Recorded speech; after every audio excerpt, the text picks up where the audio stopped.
of Insomnia, Maniacs, Tarot with your host, Tropical Empress in Spirit. Hi, beautiful people. I hope y'all had a good Friday. Now it's the weekend. Hopefully y'all got some plans. Besides maybe just getting some R&R after having a long week at work. So welcome, beautiful people. How's everything going? How's the vibe, y'all? Talk to me, people. How you feeling? You feeling good?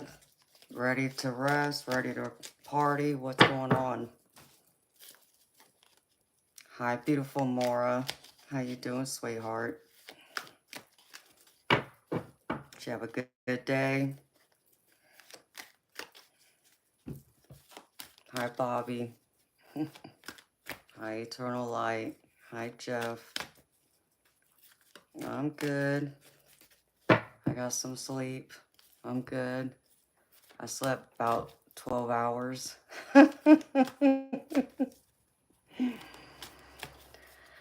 Hi, lovely Hermit Crab. Hi, Bobby. So what y'all doing? Just hanging out?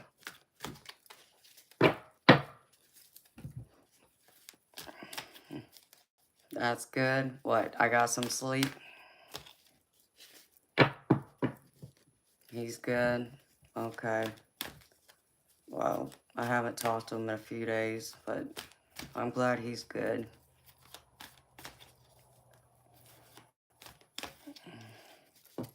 Yeah, definitely so.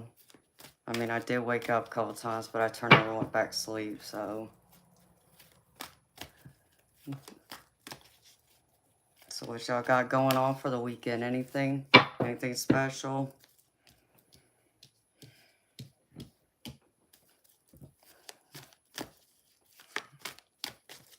Catching up, Maura. Well, you catching up with family and friends?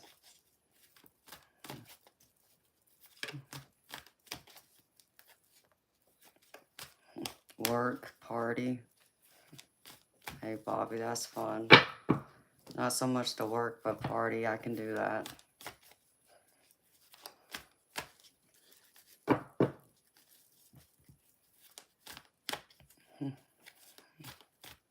All right, beautiful people. Oh, thank you, lovely Hermit Crab. Oh, me catching up on sleep.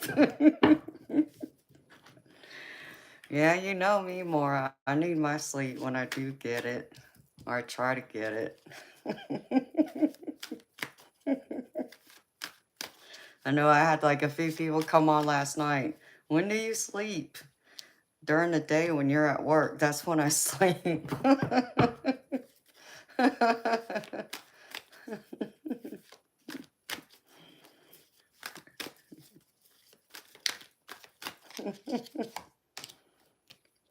You can party.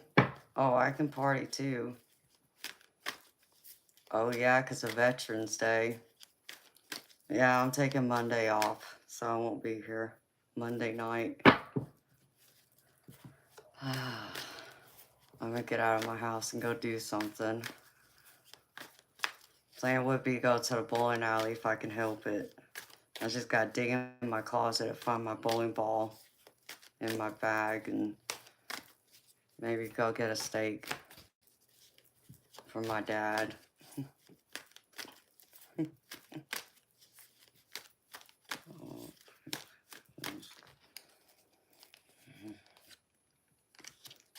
Keep saying I'm gonna go get my hair trimmed and all that, but I haven't done that yet.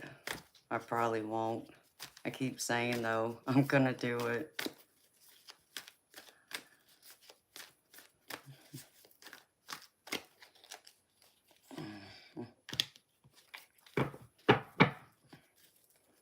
Oh, thank you, honey. I will. I promise I'll try not to go into a bowling alley Monday and hustle anybody. I have to do some laundry first because I have to go in there in shorts. I can't bowl in pants.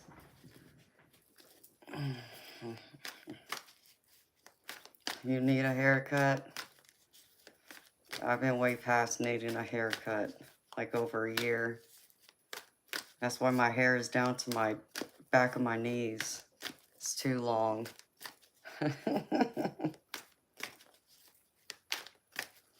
Go for it. I have to wait and see if my arm will let me bowl.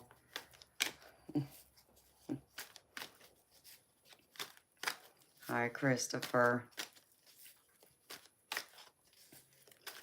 Bobby, I can hold my own. You may not want to play me. I'll just leave it like that. Bobby, you never seen my pool cue? Should I flex?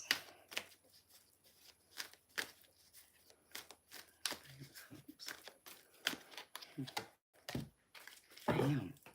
With all these major arcana. Yes, yes, I should flex. Okay.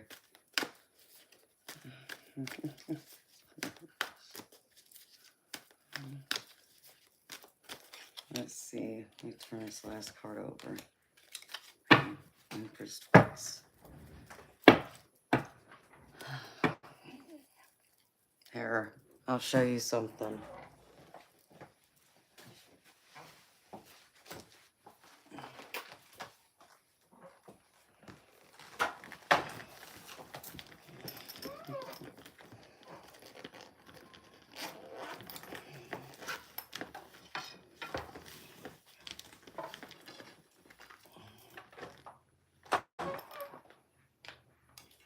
This is my pull key shaft, Bobby. This is all the pros I played over the years. If you know anything about pool, some of the names on here are Johnny Archer, Allison Fisher, Ralph Eckert, Thomas Thornton, Corey Dole.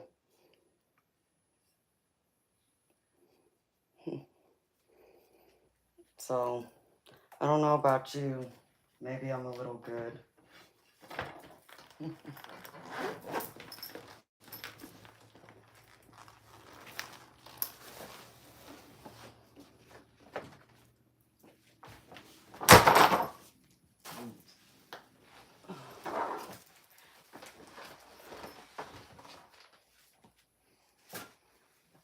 Okay.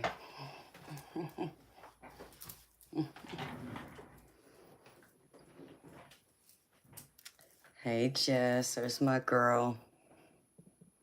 Hi Dakota. Hi Just Relax. Hi Tim. You can win. Okay. You wanna put some money on it, Bobby?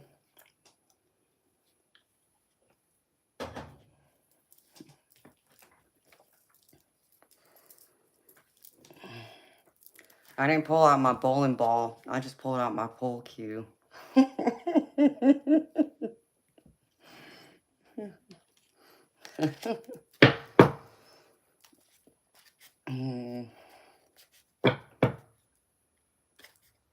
No. No, you can't win. Why not? You afraid? You scared? Let's see. I'll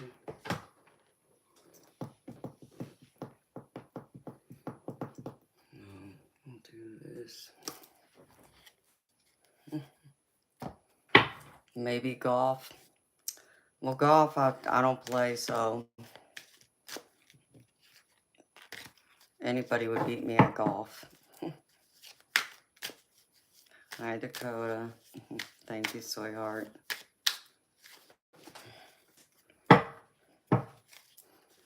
All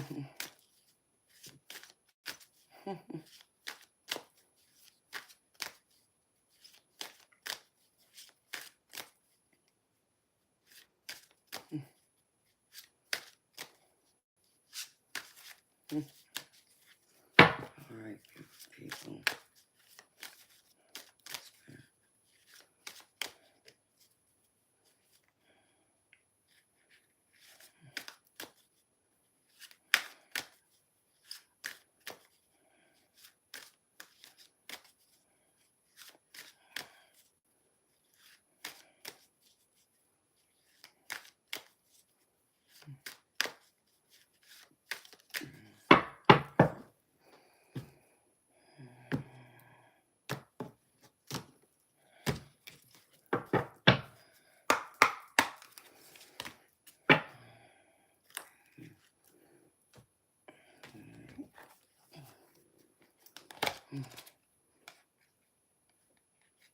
All hail. Look who showed up. Forever late. Tom. Early ritual. Hey, baby. How you doing? Coming to derail my stream. That's not nice, Tom. How you doing, baby? See, even Teddy missed you. He's looking at you like, where the hell you been, buddy?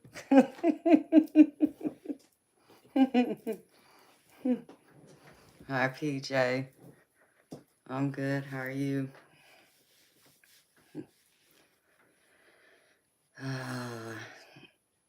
Yeah, he's looking at you all crazy side-eye, Tom.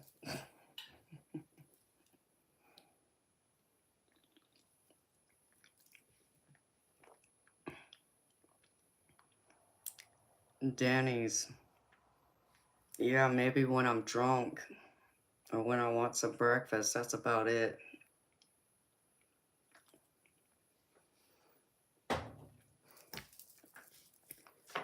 Hi, Cargo Hustler. How you doing, baby? I know, right, Jess? Denny's. The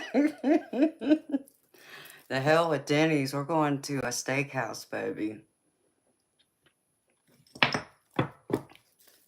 See, you better have some deep pockets if you want to take me out. That's all I'm going to say.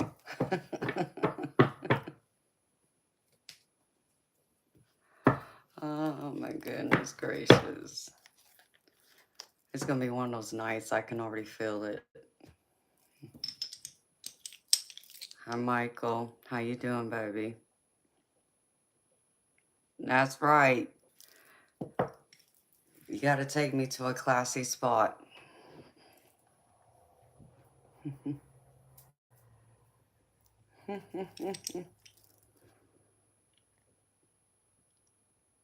No, Tom.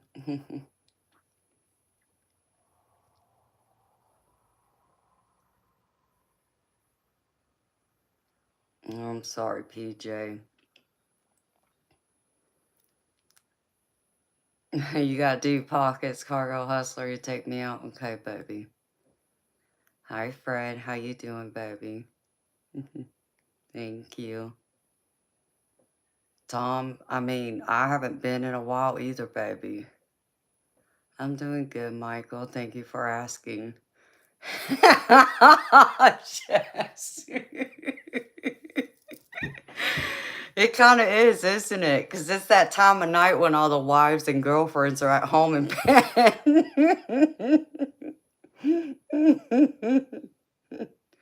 No, Michael Nightwolf. It's a general collective reading. No, Tori, I'm not Filipino, but you get closer than most.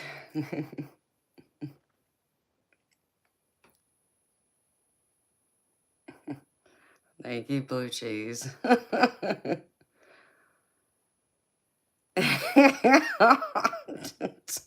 I ain't nobody's side chick, Tori. Let's get that straight, baby.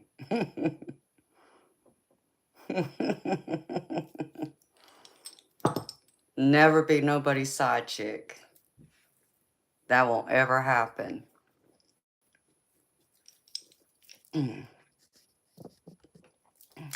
Michael, I don't do twin flame readings, baby. I do general collective. Those are the free readings. If you want a love reading, Michael Nightwolf, it's $20 US, baby. So,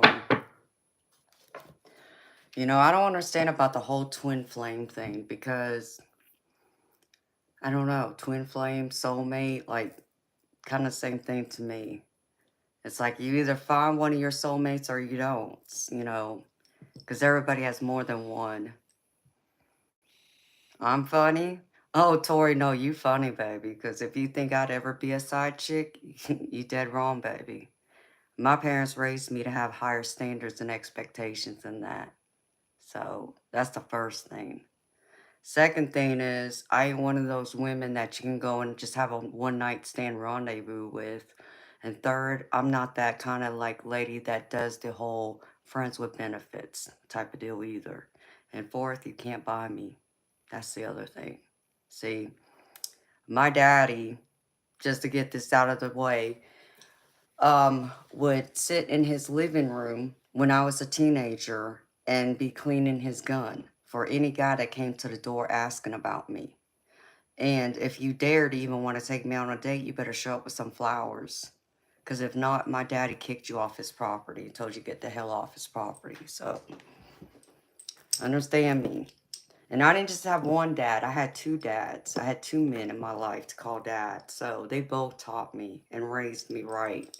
So, I ain't that kind of girl. Won't ever happen. That's right, lovely. Ain't nobody's side chick.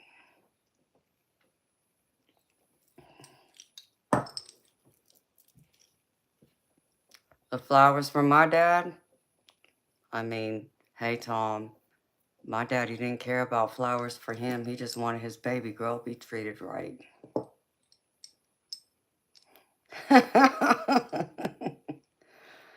Oh, of course, Jess.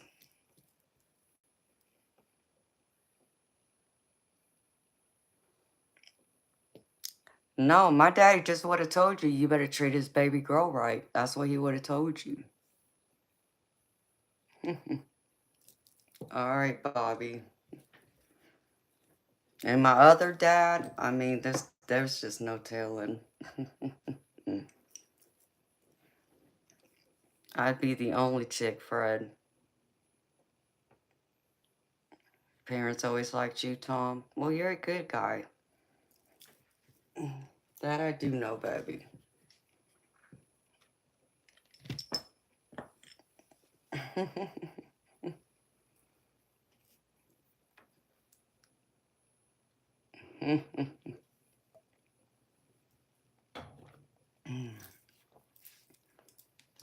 All right, beautiful people.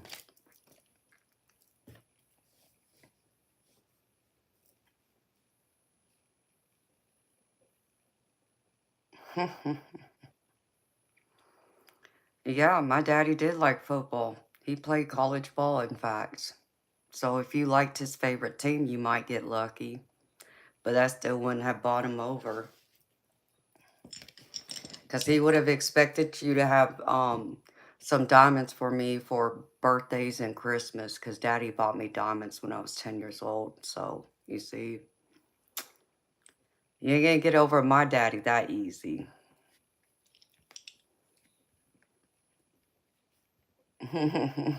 I know, right, Jess?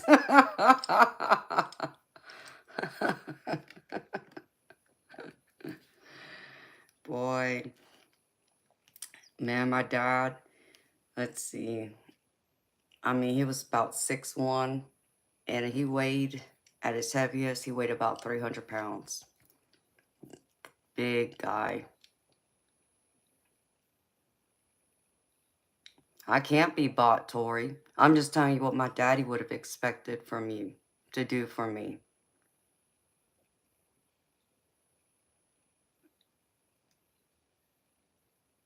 Hi, Ryan. Edward O'Neill, you wouldn't be that lucky, and I'm not that desperate. I ain't nobody's sugar mama. See, Jess knows all about what I'm talking about. Hi, beautiful Janet Lee. How you doing, sweetheart?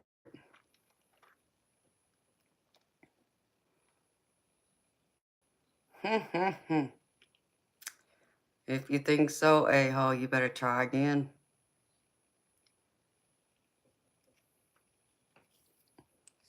I ain't making you nothing. You better be in that kitchen making me something to eat, because that my daddy also cooked. So, you see, my daddy wasn't all about that patriarchy BS. Yeah, you wish.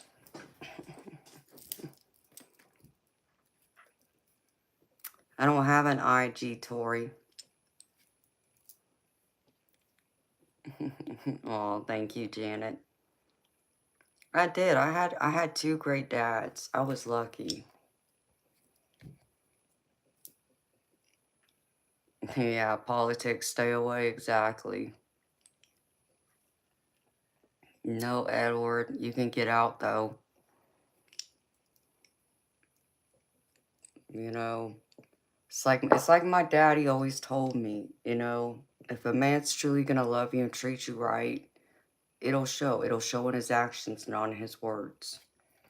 So, actions speak louder than words. And though my daddy was macho, let me tell you something. My daddy was not afraid to go into that kitchen and fire up that stove and cook. Nor was he never too good to go through and clean a toilet or do a load of laundry. So you see, in my house, the way I grew up, both the man and woman took care of the house. And my mama was treated like a queen. My daddy worshipped the ground she walked on. So,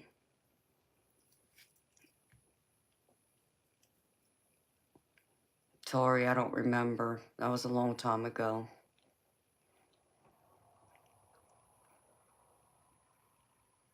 Yeah, so yeah, Fred, that's how I was raised. They both should take part in doing, you know, helping around the house. It shouldn't just be, you know, both go to work and one comes home and sits on the couch while the other one's up and cleaning and cooking. No, that will never work. I'll tell you to get out. My daddy would tell you to get out too. He might just come haunt you in your dreams. But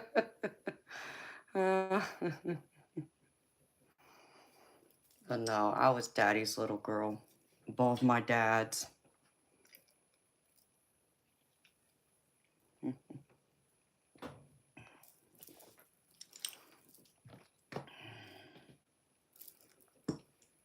All right, beautiful people. Let's see.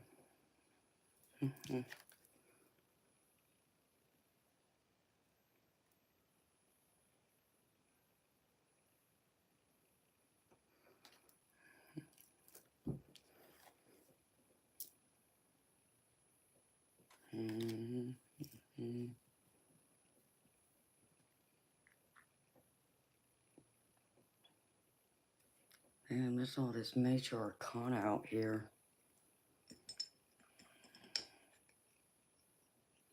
I got the Empress out here twice.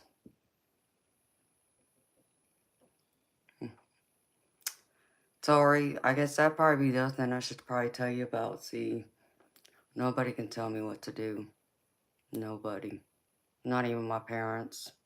So, I appreciate your concern, but I probably look a lot younger than what you probably you know, what I am.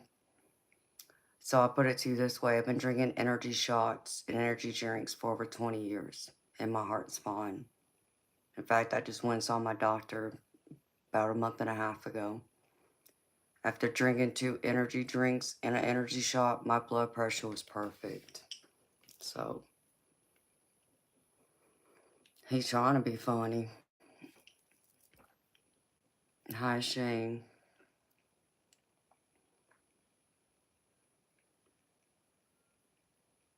Oh, yeah, I mean... Jess.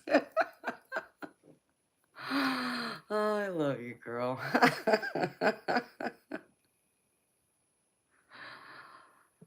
Hey, PJ.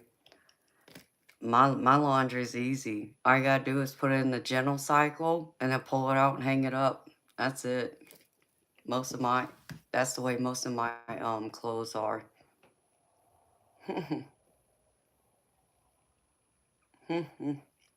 Yeah. Okay. Hello.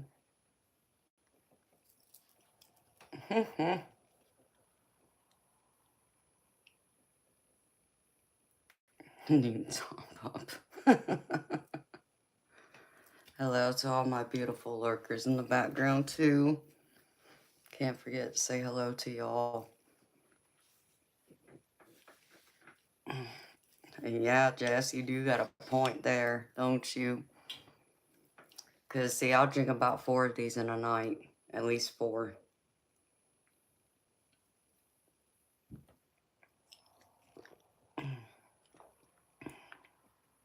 Hi, Stumpy. How you doing, baby?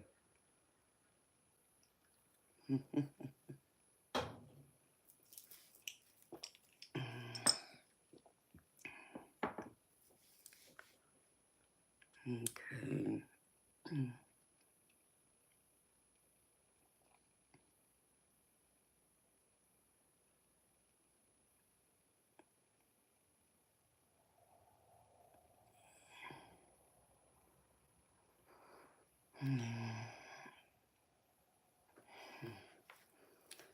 Sir, I'm fixing to do a collective reading. That's what the topic is.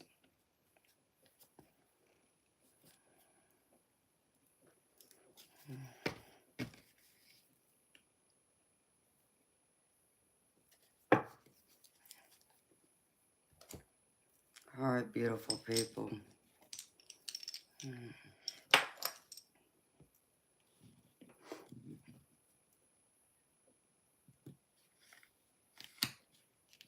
That's good. Hi, Darby. How you doing, beautiful? I'm sorry, Eternal Light. Maybe they're trying to give you some space, baby.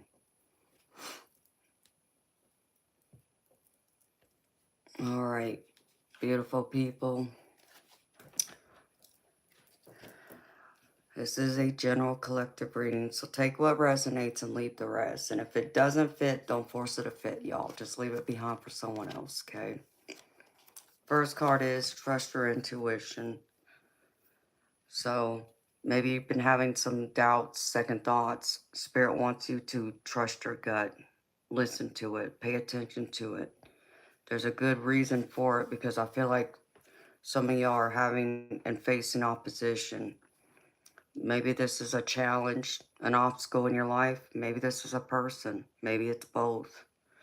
This can even be you opposing yourself, going against yourself by having those self-sabotaging beliefs that aren't true. So just trust and listen to the divine because they're trying to help you, to walk beside you, to face whatever challenges, struggles you have, people, even if that's with yourself. Sometimes you gotta tell that ego to shut up and allow the good one to come in.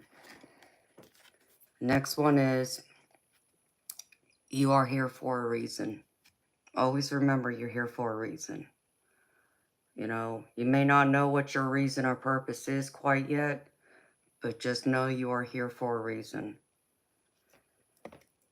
The next one is teamwork. So maybe you work in a company where you work as a team, or even you could put this at home. You know, you run a household, you still got to work as a team, right? You know, if you have a mom and dad, you know, they help each other. Or you got kids that help out.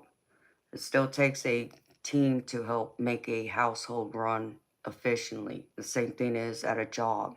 Or put it in, you know, a hobby, like playing on a baseball team. It's still teamwork for the team to win. It's not just you doing everything. So always remember that. The last one is everyone has value. Everyone has value. Austin, you're just ignorant, acting a fool. And now, out of the tarot, beautiful people, first card is the Empress. It's all about abundance. It's all about having creative ideas, being fertile with ideas. It's also a card of luxury, of having everything you want that you've already worked for. Think of like having your career already, your home, your family, and maybe you've already, you know, put in your time in your career. Now you're enjoying that fruits of your labor and you're retired. Place this how it fits.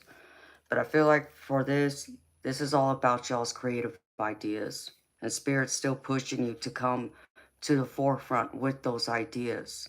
But you're going to need to see things from a different perspective instead of feeling stuck, because I get the hangman. So stop feeling stuck. Maybe it's just now trying to take it to a whole new level and look at it from a different perspective, a different idea. than the one you've had or originally come to think about. Maybe talk to your friends and family. They can help you, give you a different point of view, one that's different from your own.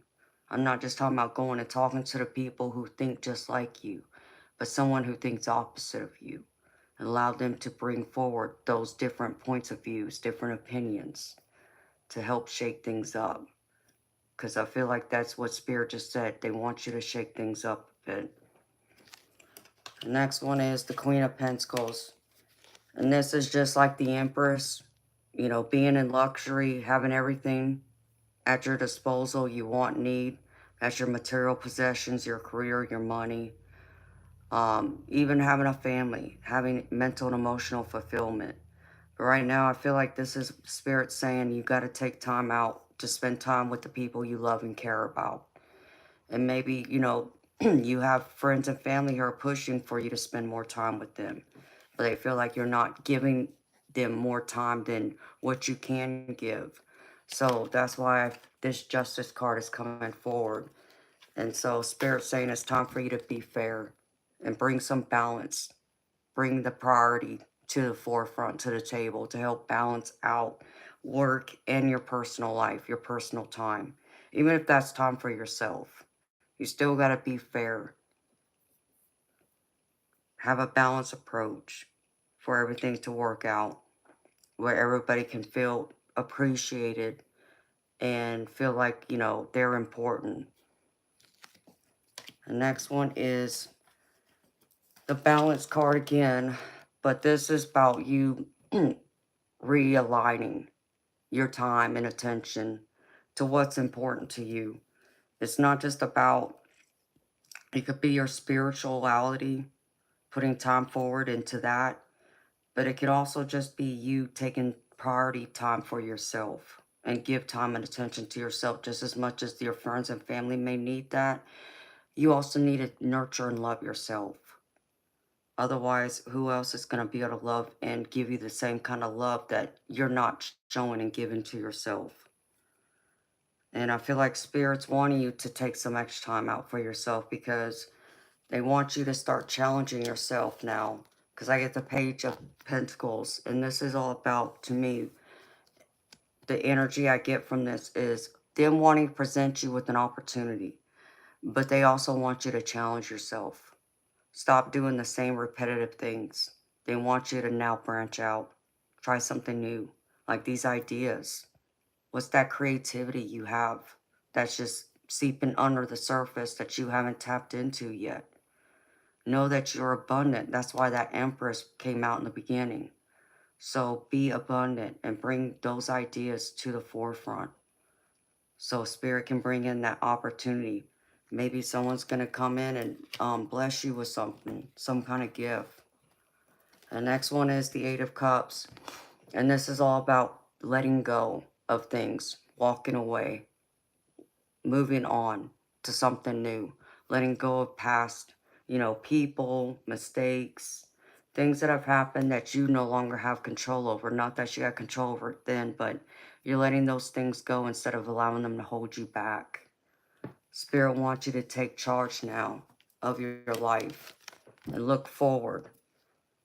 Be the leader. Lead the way. Lead your family. Maybe this is at work.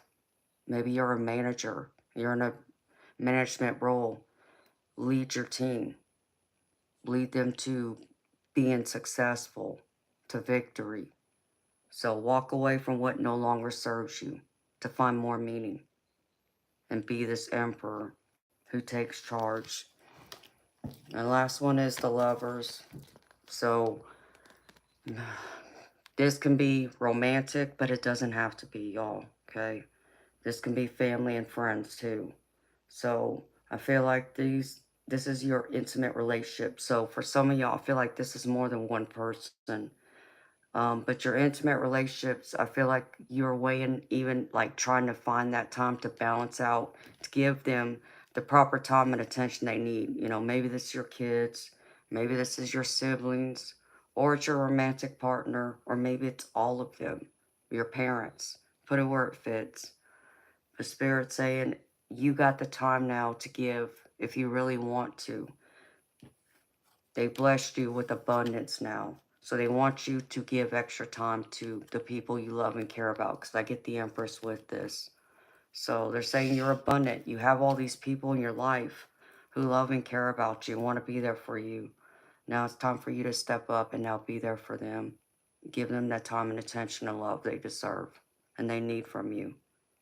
All right, beautiful people, that's what I have. And now I'm going to get to y'all's oracle cards.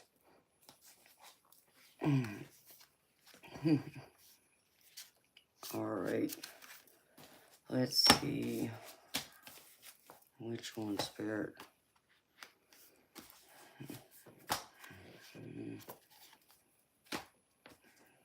Here, I'll start with this one.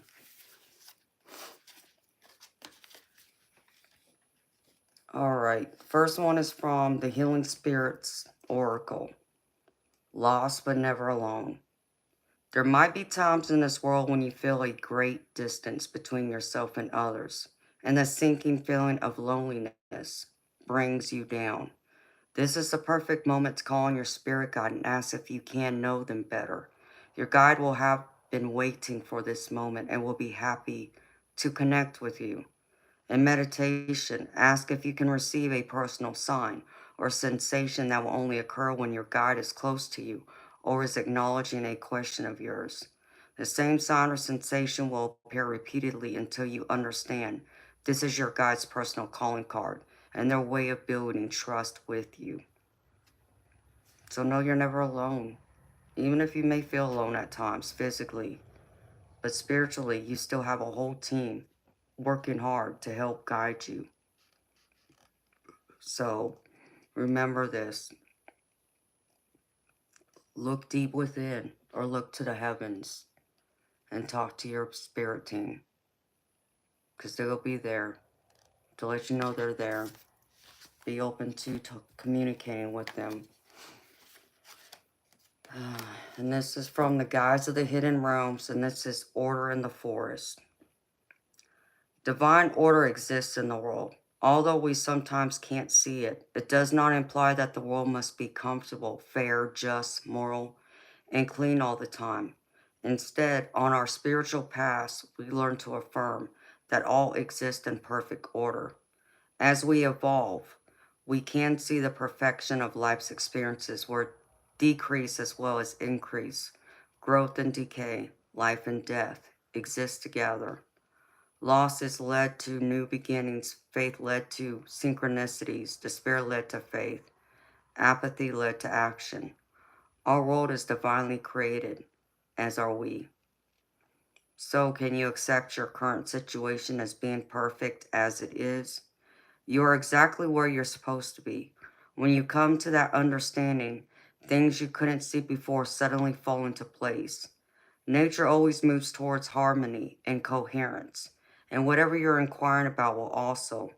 Just as the blueprint for the oak tree lies within the acorn, know there is a blueprint for the full expression of what you're asking. Every experience is an invitation to bring spirit forth through you. This is the true certainty you seek. Trust this. Only good things will follow. So make time to open up and declutter your life and release what no longer serves you, even resentments. Just know that everything happens in divine timing, when it's meant to happen, when it's supposed to happen. And the last one here is endless possibilities.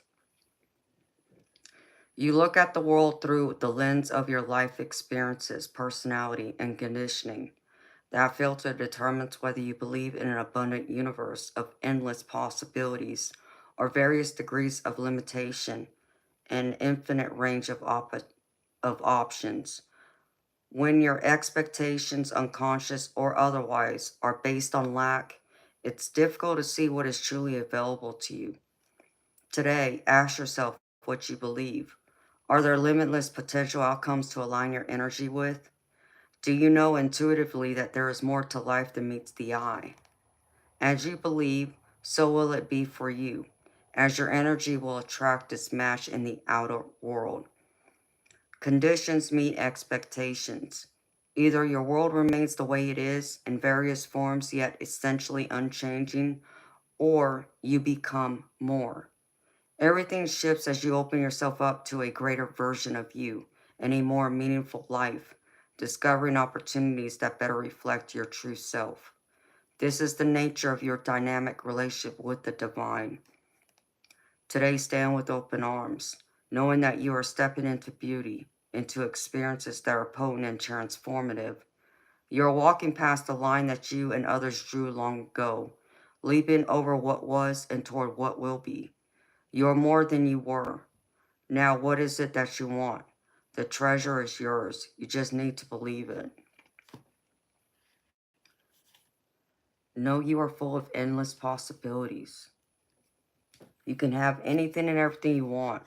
And I think that's why the Empress card came out twice for y'all. Because you're abundant. You're fertile with ideas, possibilities. That's what, like, the Empress means to me sometimes. A person of endless possibilities. One who believes in themselves, believes in the greater good, and believes in the universe, and believes in all the people around them, that they can all come forward and create something more meaningful, to create and add meaning to their life and to the universe. So what's it going to be for y'all? You're going to choose to be stagnant and stay where you are, or are you going to choose to grow and change and become something greater than what you ever thought could possibly be? Because the divine is saying you are worth so much more if you only believe. And then I pulled an angel number card for y'all. And this is 1414. Light up. Focus on your needs, desires, and hobbies. Everything is more accessible with a light attitude. You will be blessed with new opportunities, a new friend, or an addition to your family. Good vibes will speed up the process. So again, be abundant. Possibilities are endless if you just remember that. All right, beautiful people. And that's what I have for y'all's general collective reading. So again, take what resonates and leave the rest. If it doesn't fit, don't force it to fit, y'all. All right, beautiful people. Okay, put all this back. Hi, my beautiful soul sis Ange. And I did get your, I did get it yesterday, beautiful. I'll message you later. Oh, let's see. Let me put these cards back. So thank you, sweetheart.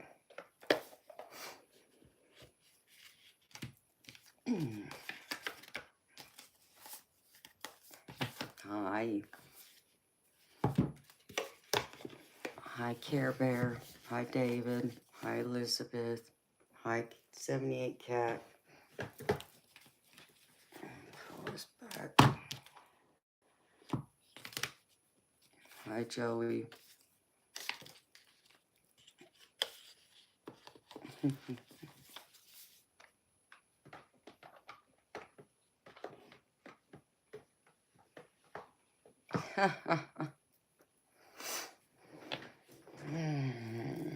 All right, people.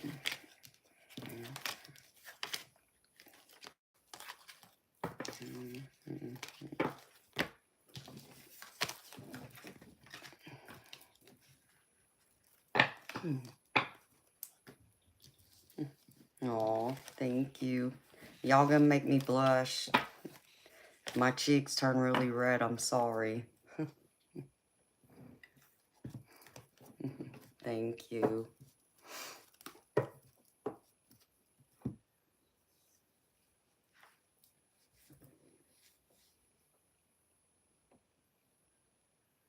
Oh, wow, Elizabeth. Yes, we all can do anything we want and set our minds to. I mean, You know, using me as an example, I mean, I never thought I'd be on here. I never ever thought I'd have a tarot channel or be reading tarot cards again for people live on YouTube. This is the last thing I ever thought. But here I am. Yes, I slept well. In total, I slept about 11, 12 hours. Oh, thank you, David. So, I woke up a few times, but I turned over and went back to sleep. So,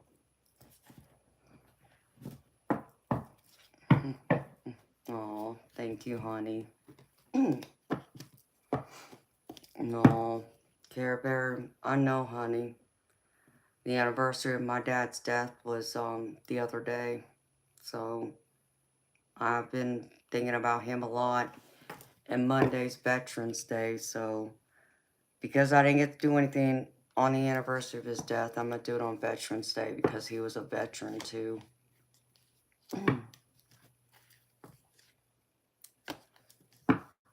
And then come the 22nd, that will be the anniversary of my mama's death. And then it'll hit me again on Thanksgiving Day because she died Thanksgiving Day of 2000. But Thanksgiving falls on the 28th this year, so I get hit twice some years. Oh, I'm so sorry. 78 Cat. I'm sending you love and healing light and comfort. David, how do you reach me? I have an email address. You can send me an email. Oh, well, I'm happy it's helped you, baby. Oh, I know, Jess. Those twos, yeah. Now you know what all them twos were for. The 2nd and the 22nd. Hi, Toke. Same to you, baby.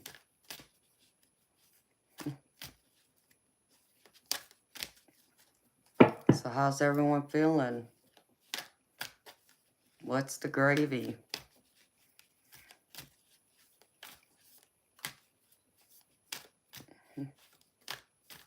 Hi, man from the West.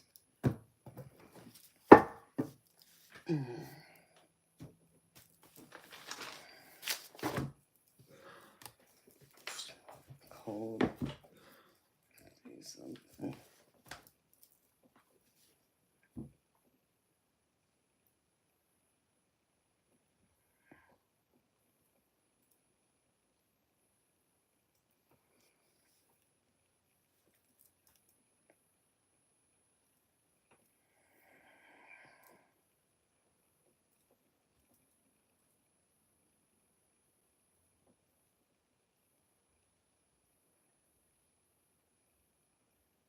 I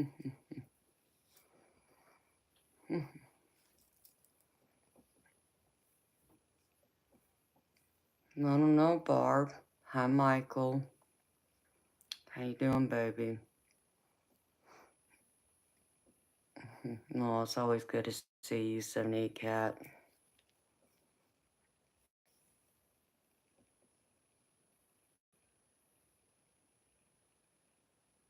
Absolutely, Elizabeth. I don't know where Tim is. The gravy is expensive. Okay, Jess. Oh, yeah, aren't they cute? 78 Cat.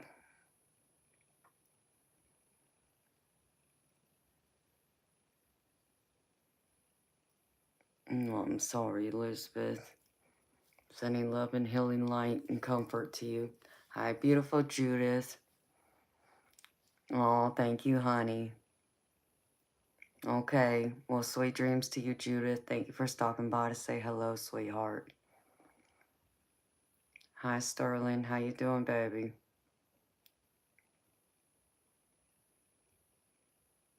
Oh, Janet, I love it. I'm glad you feel fortunate.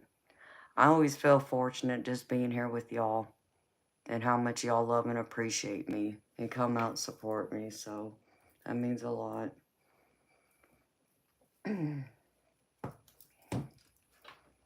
So, yeah. November and December are hard months for me because my dad died November 2nd when I was 25. And then my mama died Thanksgiving Day of 2000, November 22nd. And the same year my mama died, and I was 19 then. I lost my aunt 2 weeks before Christmas, same year. So the holidays have not been so good to me because of that, carrying around that pain and that loss. But over the years, I've learned to get through it. And I also learned that I'm stronger than I ever felt or realized I am. And I learned to live because they're not here. And I think that's probably one of the things that helps to keep me going, to put one foot in front of the other, because I know they're not here, but I am. And I also learned over the years through spirit that they live beside us. You know, they walk beside us. So anything we do, you know, even just me being on here right now, talking to y'all, they're here and they're watching it and they're seeing me live through my own eyes. So it's like they live vicariously through my eyes and the things I do and the things I see. And another thing I learned is they get to know you better because they get to not only watch you every second if they wanted to, but they also get to hear your thoughts and know everything as to why you think the way you do, why you see things the way you do, why you act, and so on. So they get to really, truly understand you better. So I always take all of that with me.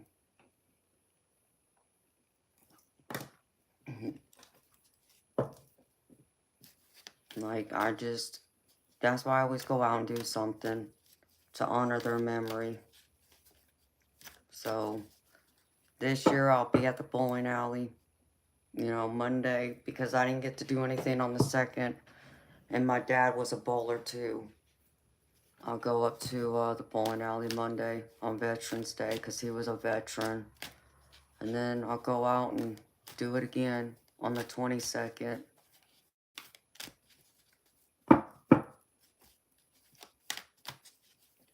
And then my stepdaddy, his is June 22nd, so that's already passed, but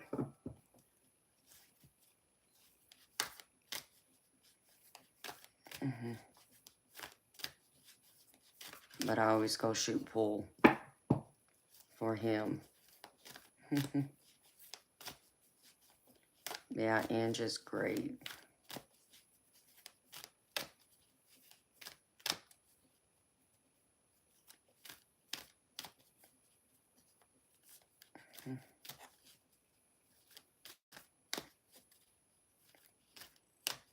Mohammed, I don't know what that's supposed to mean, but you know what? You could at least say hello to people first before asking a question.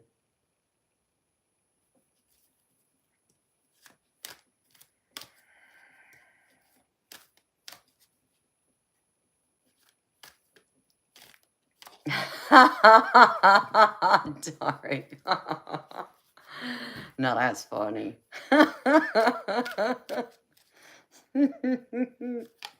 Did they have any spike heels on them, Darby? Thank you, Judith. I appreciate you, sweetheart. I gotta find my Doc Martens. I don't even know where they're at. They're in a box somewhere. But that's funny. That's all right.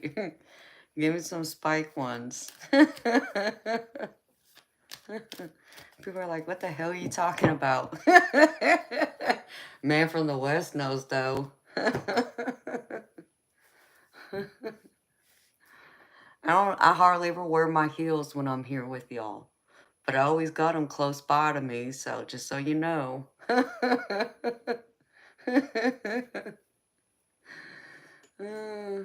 Better behave or you can get my spiked heels.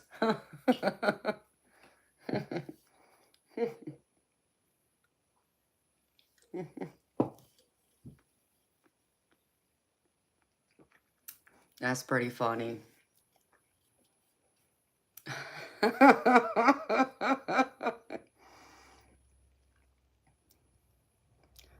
Hi, Sahey, I'm good. How you doing?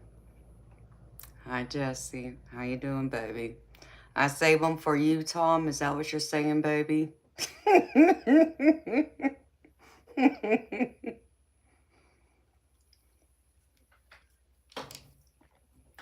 I mean, I do have a pair over here.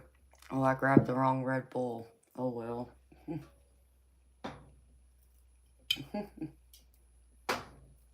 I got my glittery ones over here.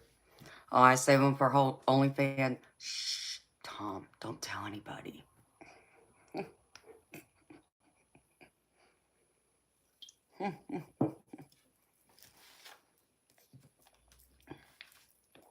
Sure, they wish I was on OnlyFans. They wouldn't know what to do with themselves. Only feet. Yeah, especially all that feet talk last night.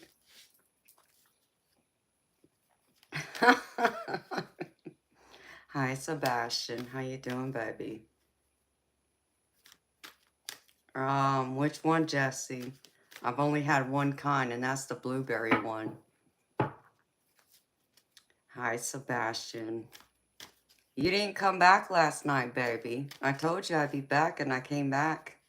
You weren't there, though. Hi, Aunt Hannah.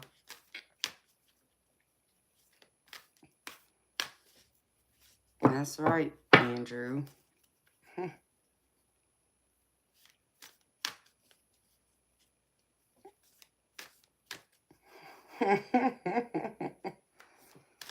The winter edition. No, Jesse, I can't say that I have, baby.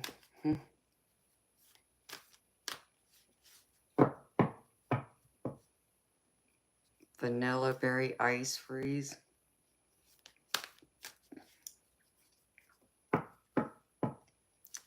Well, I'm in northern Georgia too, Jesse. Actually, northeast.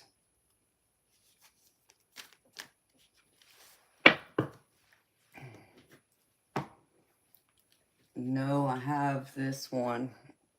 That's the only one I have besides the regular.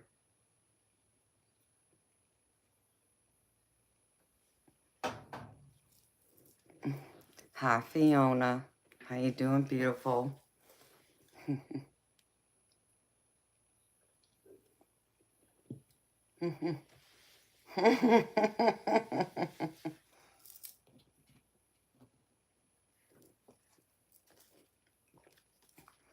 Yeah, Nathan, I do like the regular. You're in Southern California, man, from the West. I'm originally from California.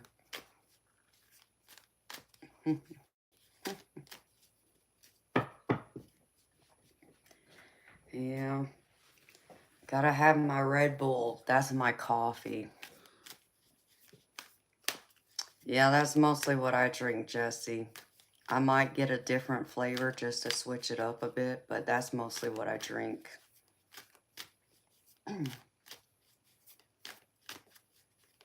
Yep. Gotta have it. It's either that or Mountain Dew. I think I'm better off drinking the Red Bull, though. You're in the Panhandle, huh? Yep, I got one of those in the fridge right now, Nathan.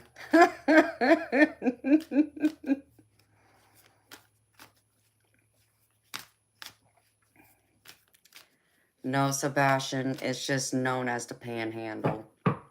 It's where, like, Panama City is. Like, if you look at Florida, how it bridges off to the west, where it runs into, like, Alabama. They call that the panhandle.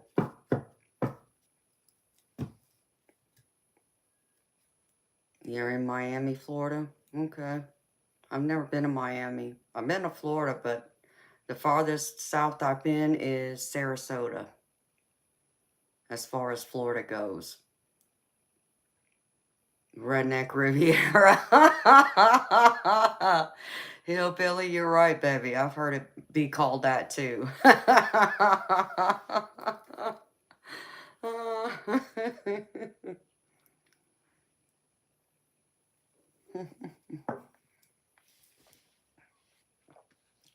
Hi, Neva. How you doing, honey?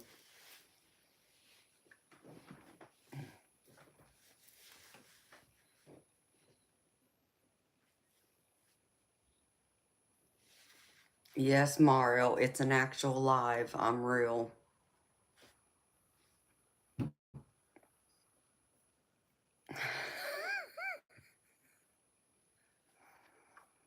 Yes, those are angel wings. I'm gravy. I'm always gravy. I'm so gravy. I got some biscuits and sausage to go with my gravy.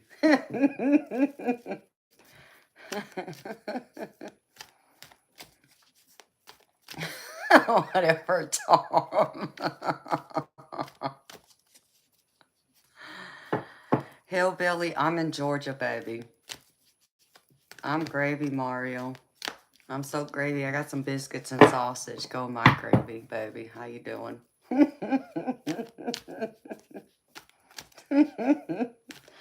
No, I ain't got no mustard, baby. Amanda, the AI oracle.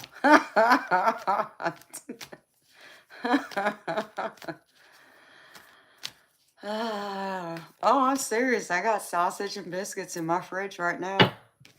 I just got to make the gravy. Mario, if you want a personal reading, baby, it's $20 US. And thank you for the heart emojis. Sling blade. Damn.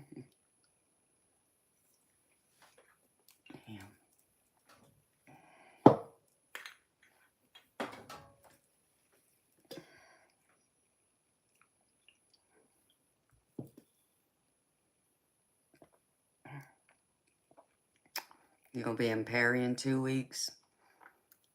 Yeah, that's way south. I've driven through Perry to go to Florida before.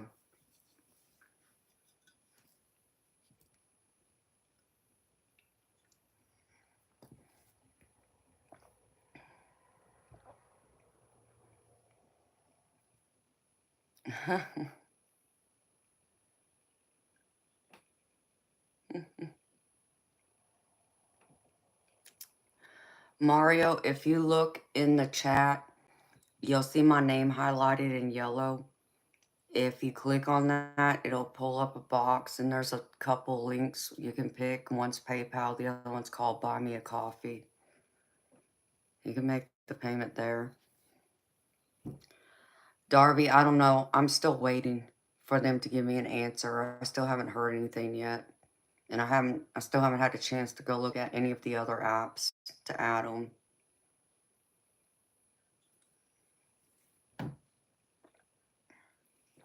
Damn it. I need another Red Bull. I'll be right back, y'all.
Jess.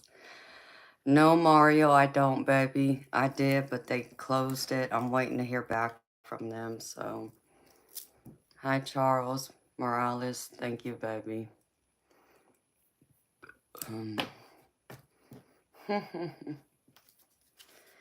Yep, sure did, Jesse.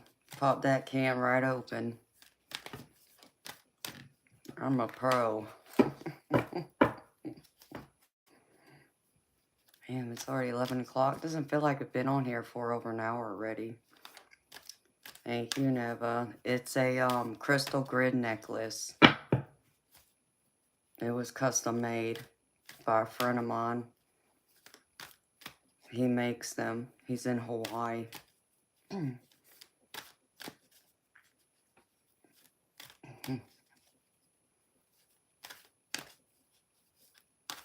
So what y'all up to?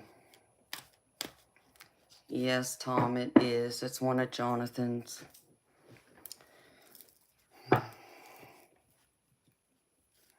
Ain't it pretty, Tom? Oh, Nathan, I'm the same way, baby. Look, let me show you something.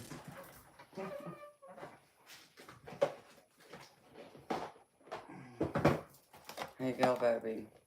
I got a 15 count of those, too. So, yes, I do understand. Gotta have both.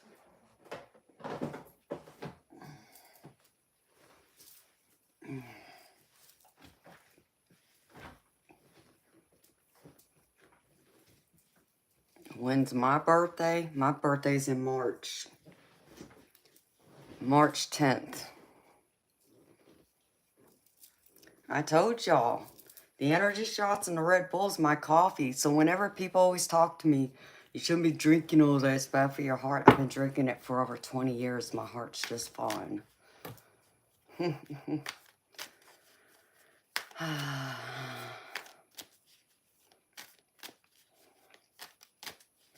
Yes, Jesse. I'm close to Aries, but I'm a Pisces.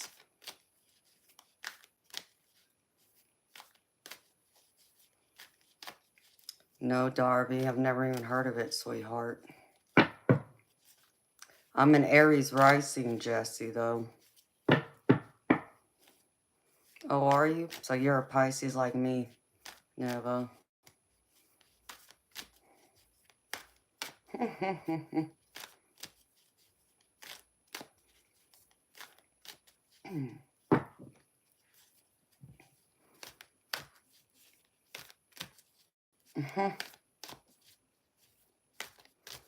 Jesse, that's why I'm a fiery Pisces.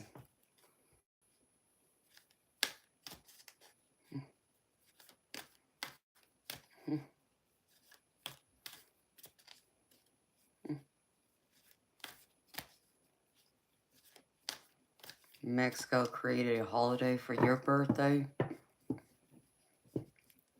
When's your birthday, Nathan? Cinco de Mayo? Okay.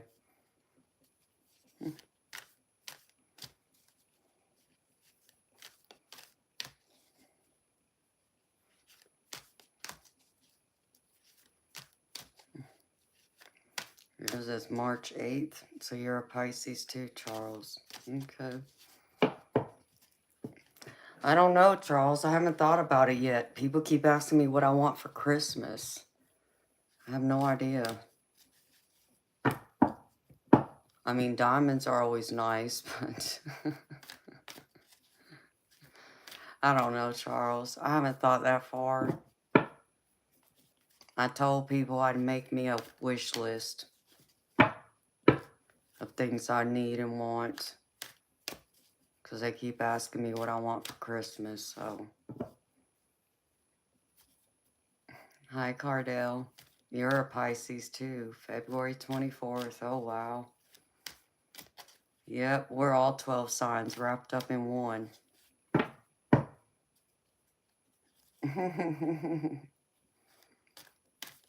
What kid is that, Fiona? Daniel, a pillow for what?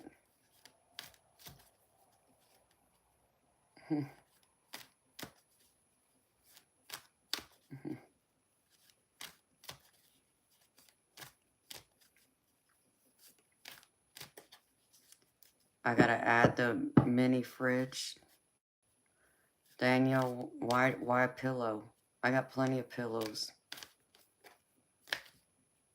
The mini fridge for my office. Maybe.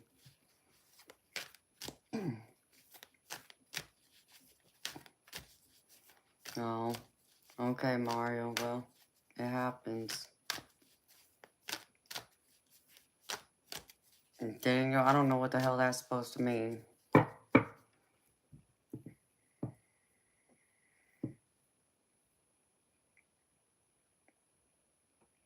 Sebastian, you mean the one that was talking about the blinds, baby?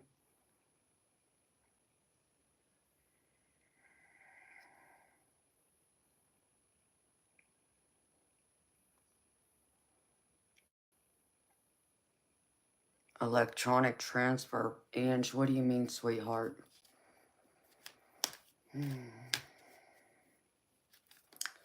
Yes, Sebastian, I know who you're talking about, baby. Why do you ask?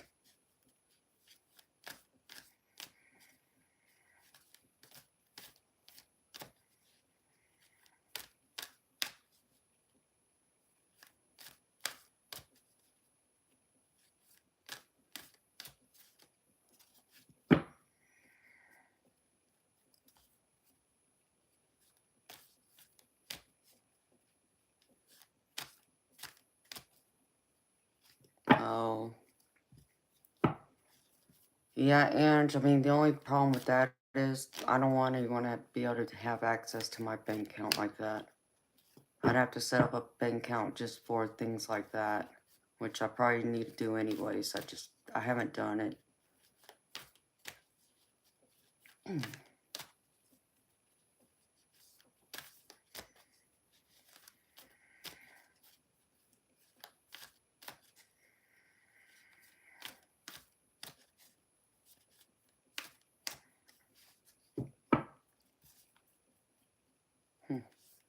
No, Sebastian. That's very sweet of you, baby, to offer.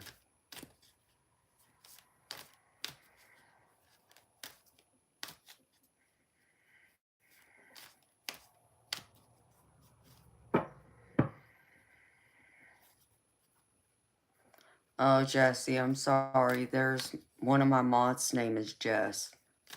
It's Majestic. So I'll have to remember that. Majestic Oracle. You see Jess in the middle is in big capital letters. I'm sorry, baby. Exactly, Nathan, and that's what worries me. I don't want people to have access to it. I would need an individual account just for things like that. That's why I have PayPal.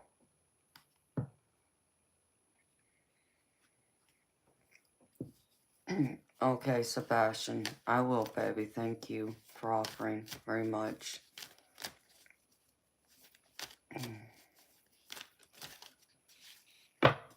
So, yeah, that stuff worries me. I'd have to set up a whole account just for that.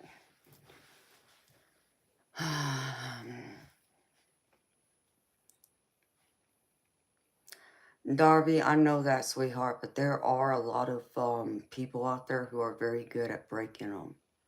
And I'm not going to put that out there. I'm just not. That's the whole reason why I don't use my debit card. Because I know it's only going to take that one person to get that number and wipe out my account. So that's why I always charge and pay for everything with a credit card. I will not use a debit card that's tied to my checking account at all. So that's why I do that. I know, honey, but Ange, that's something the bank would have talked to me about, because that's just something that doesn't sound good to me. I don't even get a good feeling about it.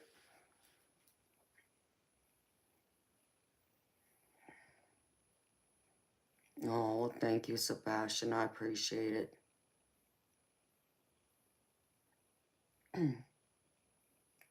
Exactly, Nathan.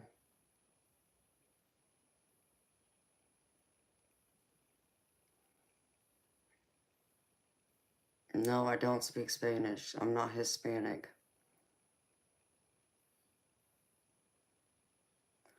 I know, and I saw that, Ange, and I appreciate it, but not right now, sweetheart, because I would have to set up a whole new account. That's only that account and doesn't link to anything else. For me to know that I would be comfortable with it. Other than that, I won't do it. Where other money goes to, it's just something I won't do. But I appreciate you helping me, sis. I do. I still got to take time to go through the other crap because people have mentioned different apps about why use this, why use that. And it's like, okay, well, if you really want a reading or you want to help me, you would figure out how to open up a PayPal account then. That's how I feel about it. You know, if you want to be lazy, well, I guess I'm not worth your time. And you just told me I'm not worth the extra time to take those extra steps. That's what that tells me, Ange, in itself. You see, you know, and I'm not going to go through and, you know, create all these other things just for others like that.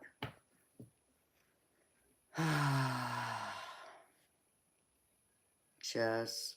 Oh no. Alright, girlfriend. No, I don't even have Zell, Fiona. Okay, Majestic. Yes, man from the West, they are.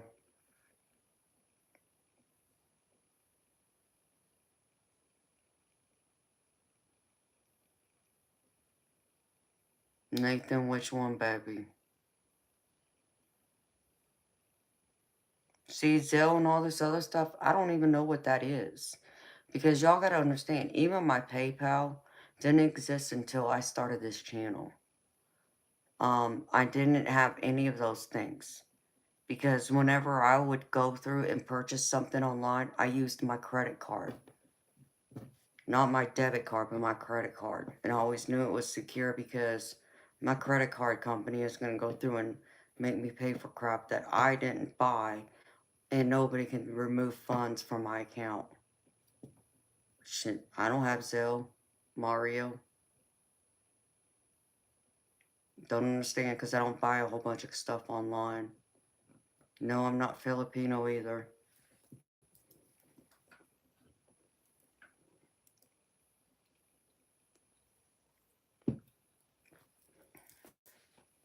I know many people who don't have Zelle.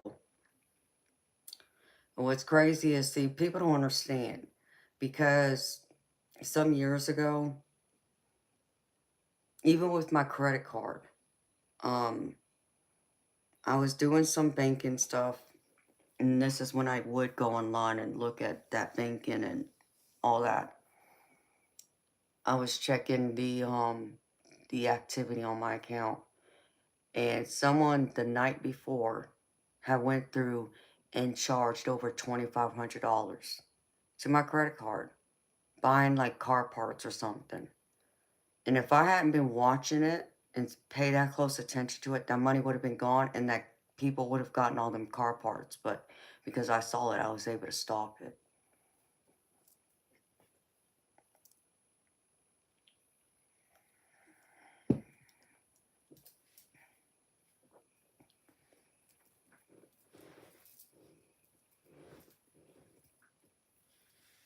Yep.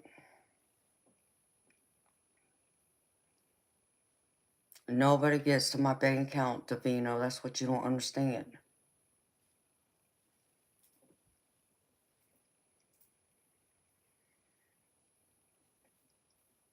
Right, Sebastian. I'll still take my chances.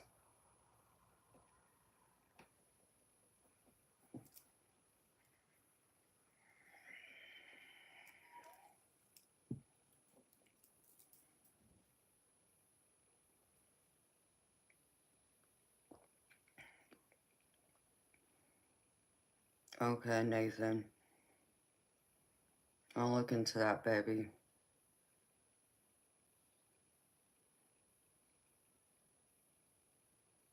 Very true, Sebastian.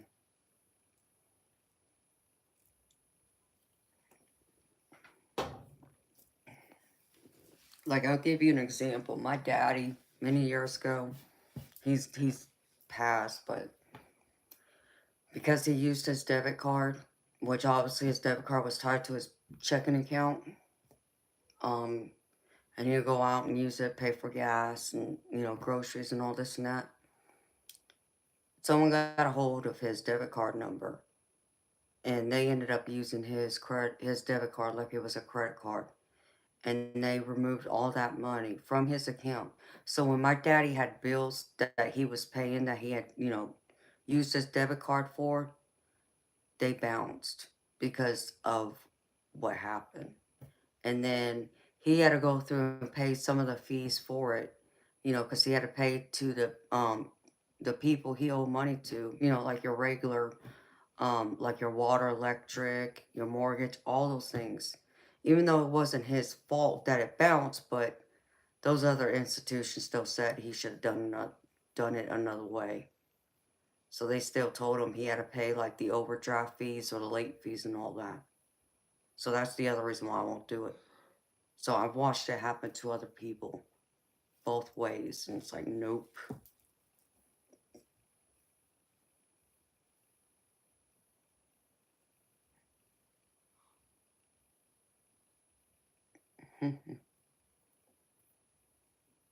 What's Atlanta like? It's a city. I don't really spend much time in Atlanta.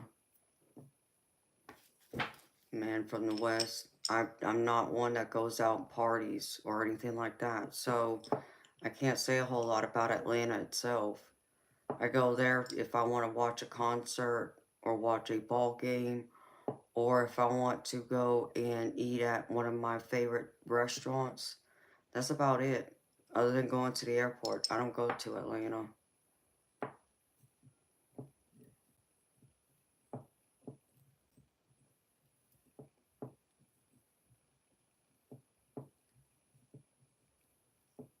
Exactly, Sebastian. Hi, Christine. I like the Braves. I don't like the Falcons, though. All right, Tom. Thank you for stopping to say hi, baby. See you next time.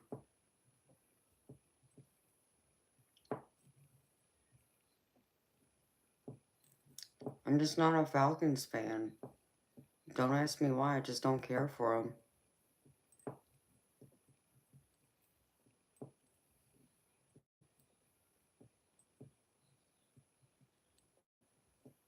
Well, I wouldn't call me a hermit. I'm not a hermit. Um, it may seem like I'm a hermit because I'm on here almost every night, but when I'm not on here and, you know, if I've already had enough sleep, like if I take a day off, I'm normally out running around doing something.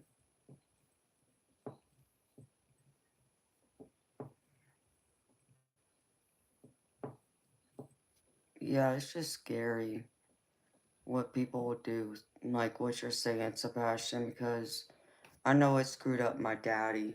It really messed up his whole bank account. And it took him a few months to get it all straightened out because of what happened. It's like, nope, I'm not taking those chances.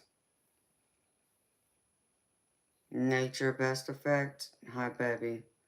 I did the general collective reading, yes. It's at the beginning of the stream, honey.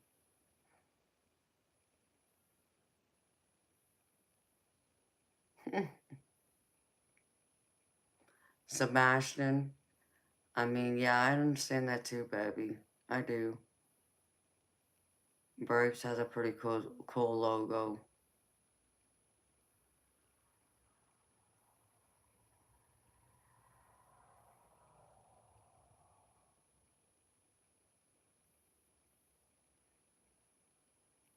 You wish you had been involved in what, Jesse?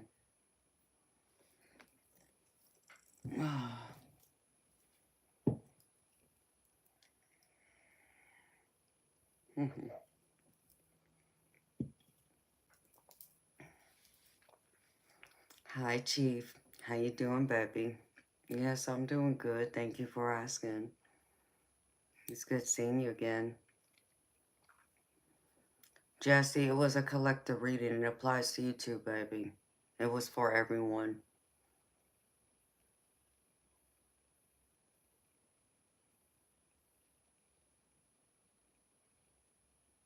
Oh, well, you got lucky, Sebastian.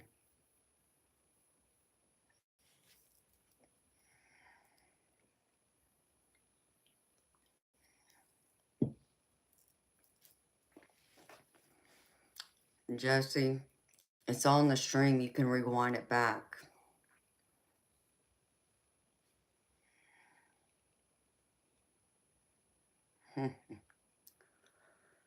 Yeah, lovely hermit crab. It's just a nightmare to deal with. I mean, if I had gone through that when they had done that with my credit card, that would have been a mess in itself. Okay, Jesse, if you feel like it don't apply to you, baby, I'm sorry. I do them at the beginning of every stream, usually.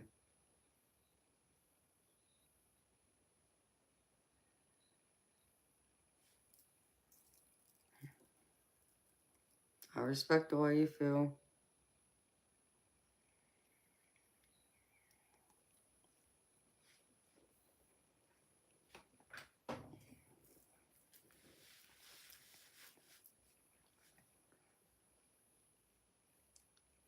I mean, it's like the bank, sometimes they just... I think they're more sympathetic than they used to be, but I still want to take my chances with them. You know, to sit there and be like, okay, well, if I use this, you know, and someone were to steal the account number or whatever, you're going to sit here and tell me you're going to honestly cover it, knowing it's not my fault. But I know they go through all them stupid questions too, like, well, where do you keep your credit card at? Blah, blah, blah. It's like, come on, we're living in an age of technology. Where the hell do you think my card is? Well, did you let someone use it? No. Stupid people.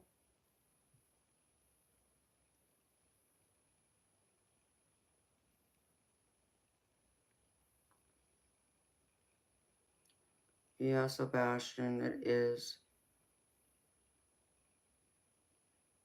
It's, you know, like even, it's crazy because when I've been on here with y'all, I'll have a charge that gets posted to the account, and then I get notified if I authorize that charge or not. So they wait on me to, you know, say yes or no. But in the meantime, they're going to put that account number on hold too, to where they won't allow any other charges come through until they verify the first charge.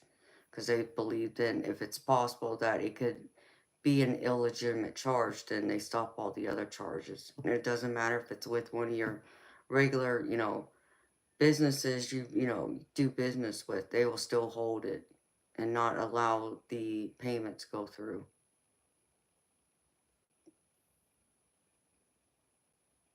Yeah. Nature has been good. It's been slow, but it's been good. How about you, honey?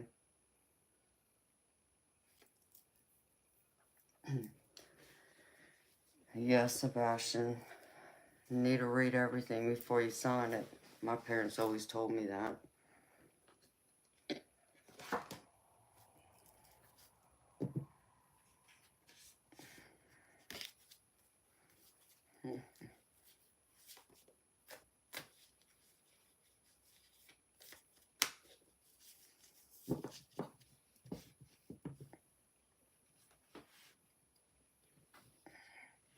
But a lot of people, Sebastian, don't read the fine print. They don't even bother looking at any of the print.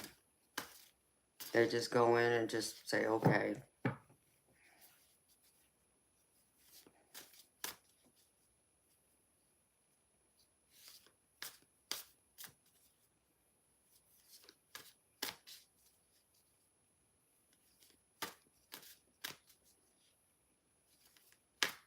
Jesse, I do personal readings on YouTube. It's $20 US. Hi, Kelly, dude.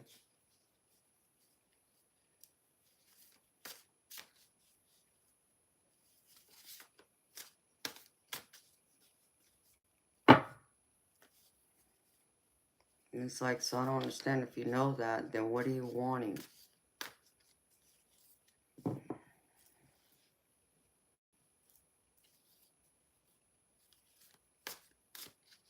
Mm-hmm.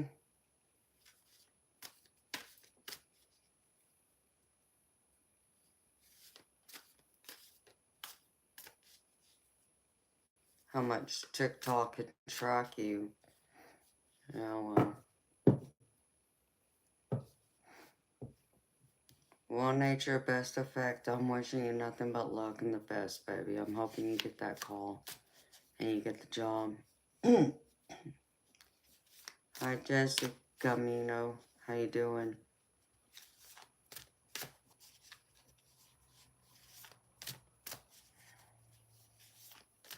It's Monday, these.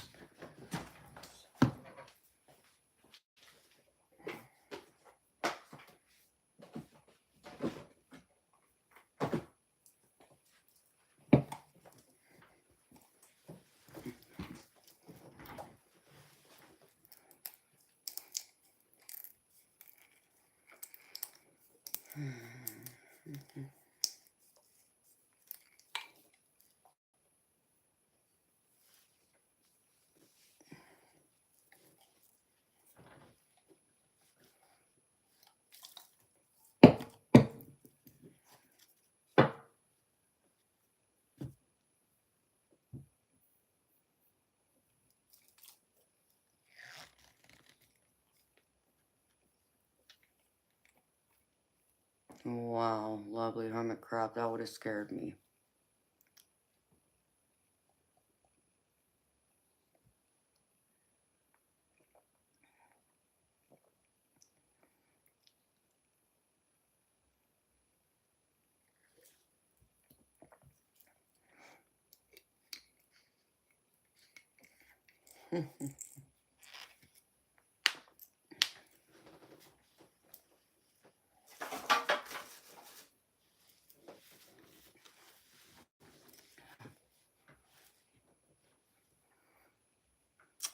Chief, I ate a little part of a stromboli and that's it.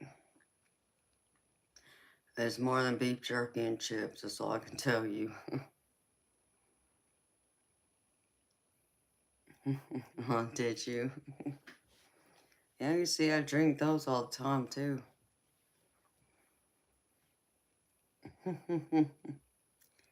Gotta keep that caffeine pumping in my body. Like I said, y'all get caffeine from drinking coffee. I get my caffeine from Red Bull and energy shots.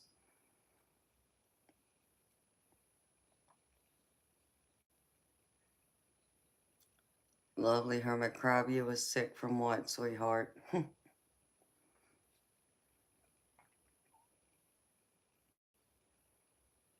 Yeah, it was something. It was better than the cardboard I ate last night.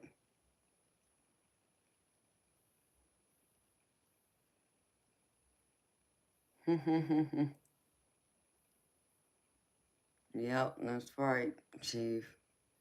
You get all them B vitamins. You get your buzz from whiskey shots. You're so funny, baby.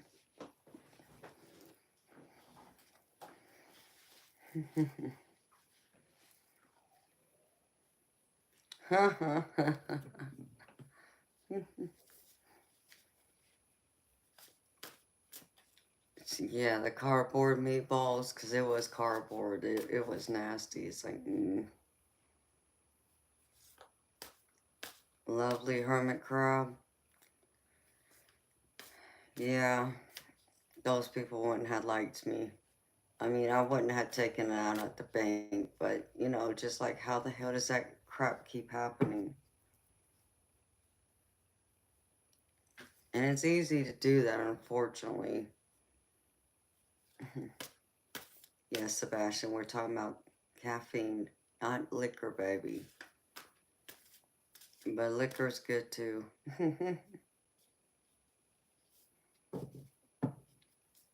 I think all my liquor is still like in boxes, boxed up. I don't even know where it's at. It's not in the cabinet I have it. I usually store it in.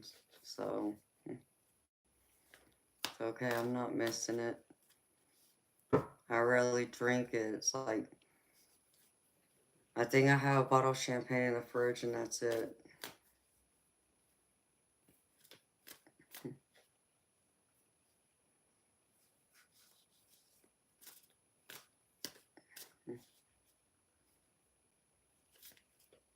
I'm accidentally aging them.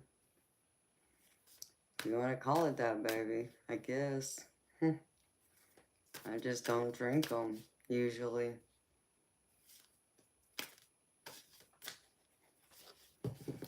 I mean, I don't know if Patron's going to be any better after sitting in there for like 5 years. But I guess. I mean, I've already opened the bottle. I just haven't touched it but a couple times in the last 5 or so years.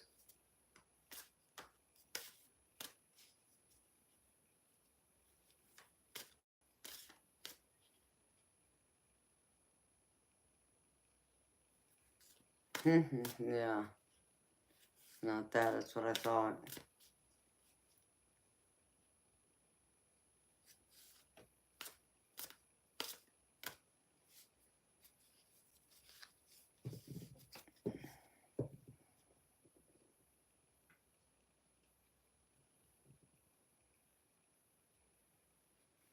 Yeah.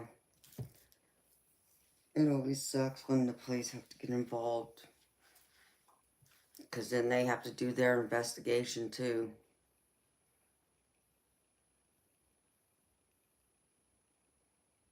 You're back with munchies. Yeah, lovely hermit crab. When my credit card got charged all that money, they did the investigation and they came back and said that they found that they were obviously ordering all kinds of stuff from other vendors and having it sent to this one address. And there was nobody living at the address, but you can see all these boxes all piled up at the front of the door. And so they knew that somebody was behind it, that it wasn't me.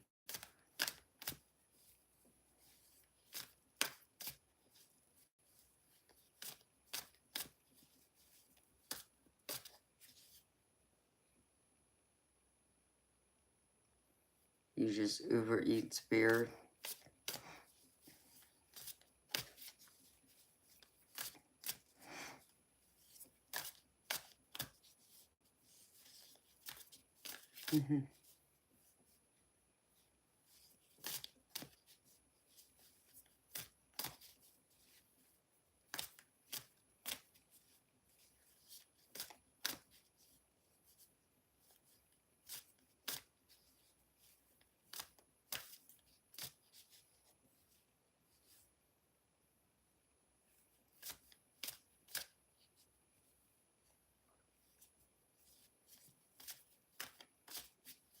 Yes, it is Friday night, man from the West.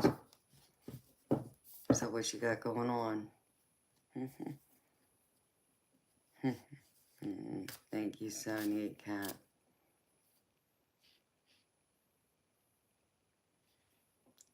Yeah, Sebastian, he's in Canada.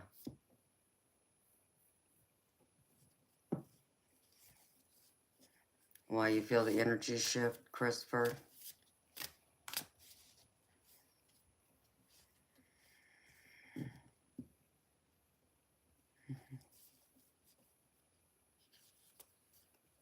Half-baked.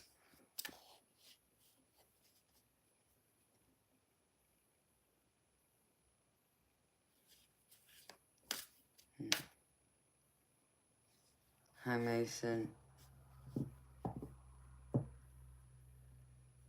You never know. Are we in a parallel universe?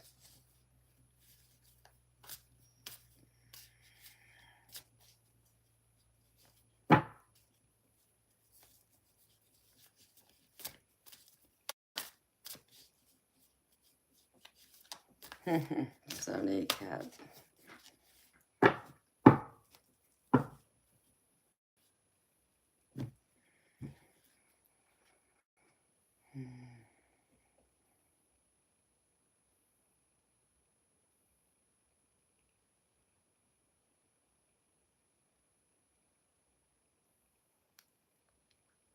What do you mean, what time,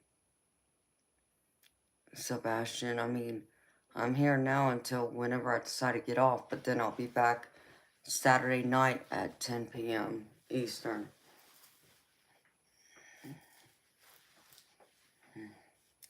Berto, I don't believe in simulations. I know, I understand some people do, but I don't. Yeah, that's a whole big conversation.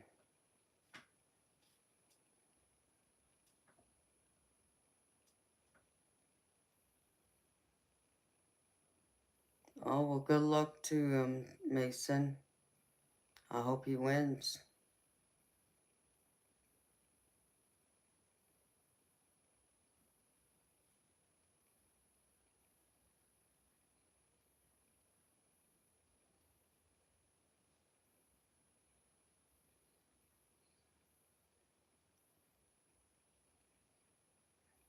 Oh, well, good.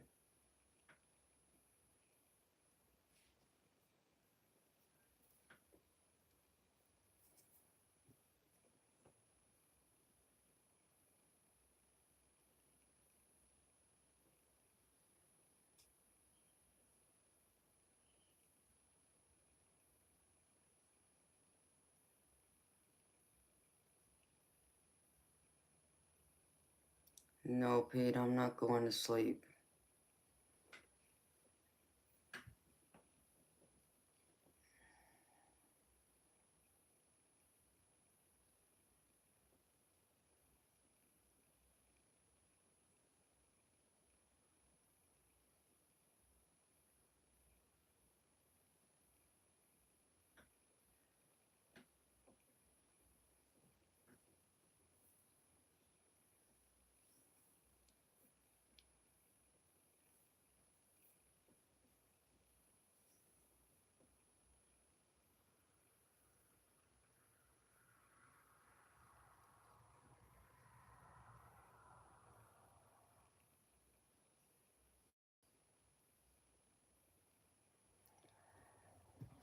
A caffeine crash out. I don't know what you call a caffeine crash out.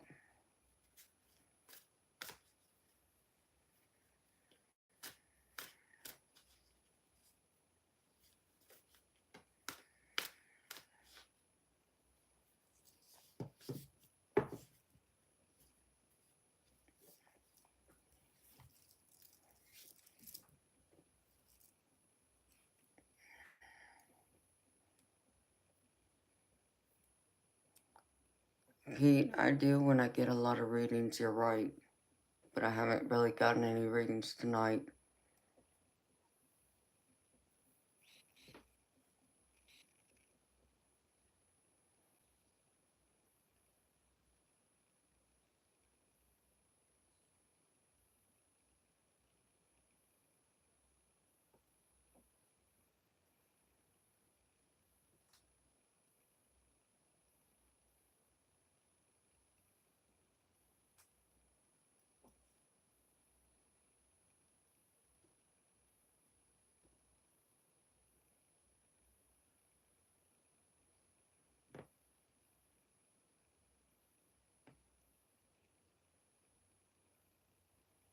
Nachos. Yeah, that sounds good.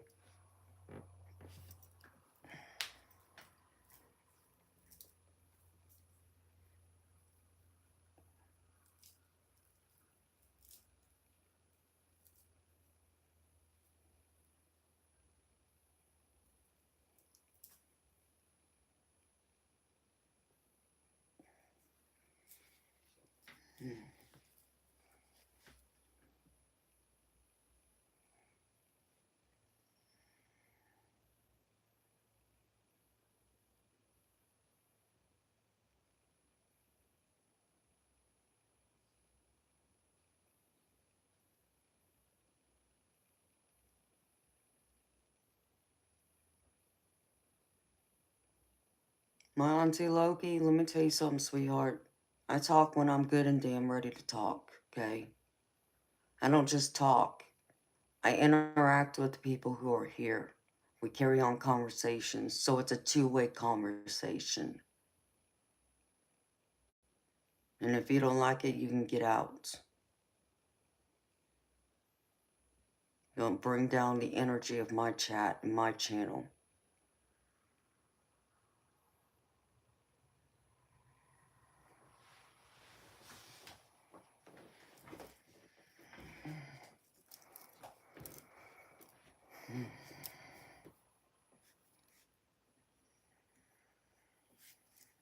Don't call me cutie either. It's time for you to get out.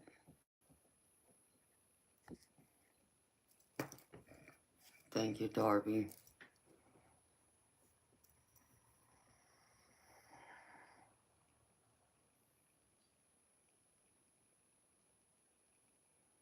It's okay, Christopher. You're doing fine, baby. I appreciate you being here. Yeah, well, they just got the Doc Martens, Chief. Tell me what to do on my own channel. Get the hell out of here. It's like, if you really care about what other people are doing, why don't you go out there and create your own channel and act like it? We come in here trying to tell people how to run their channel. The hell is wrong with you?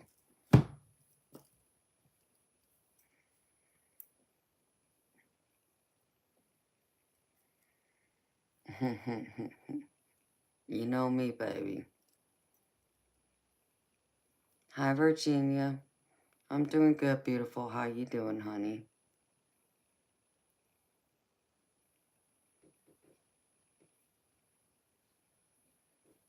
If it's dead for like another hour, I might get off for a little bit and come back. I have to wait and see.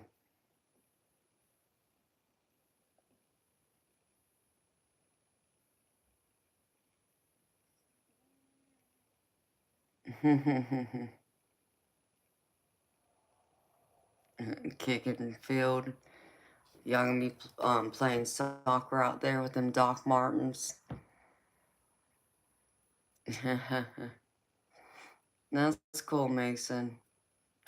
I still don't like it. I'm having a hard time realizing Christmas is next month, so I still don't know what I want. I mean, Mason, Santa's bringing me coal, I'm sure.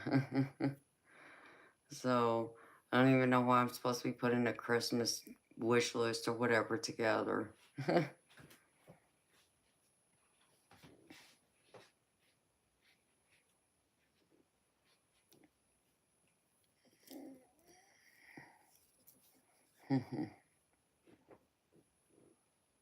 That's cool, Sebastian.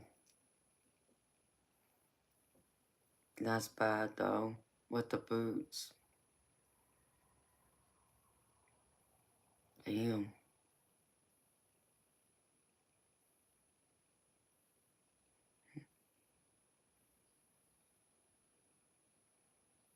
I don't know, Chief. You never know.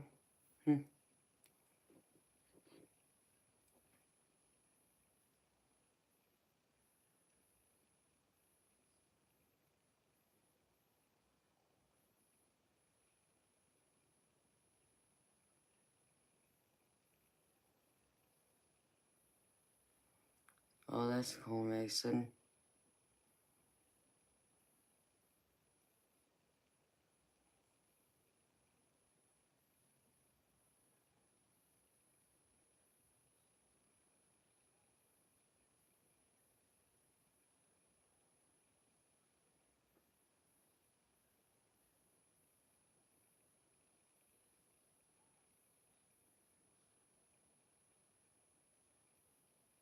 Hmm.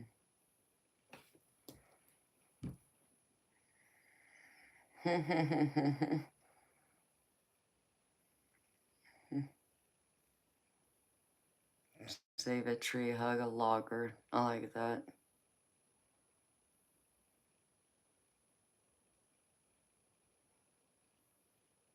Oh, that's sweet. That's awesome, Mason.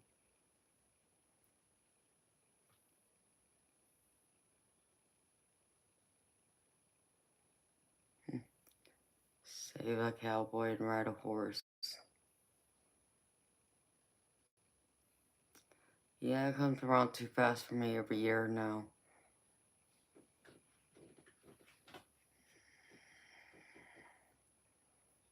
Oh, Mason, I wouldn't worry about it, honey.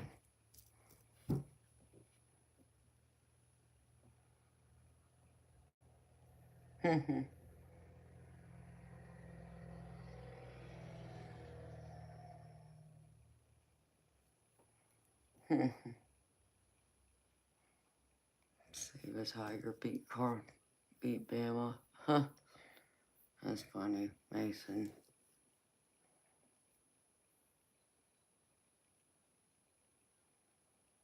Okay, Chief.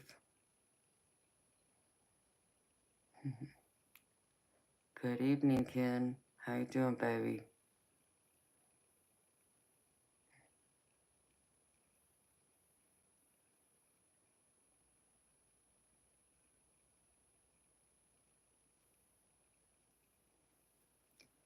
Yep,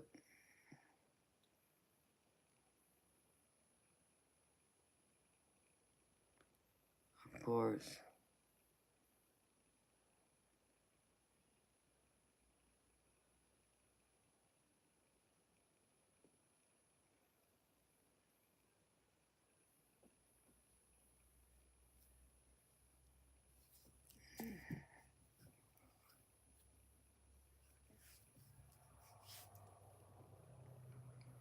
I figure that's good money everywhere. I actually know someone who went to prison because rented he rented a house and it had a bunch of trees planted on it, and somebody came by and asked if they could buy, and cut down all the trees.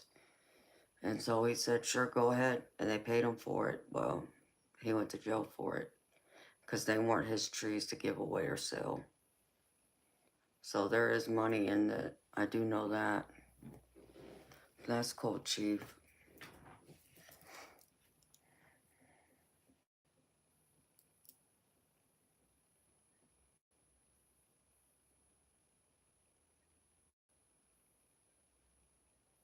Oh, that's cute, Mason.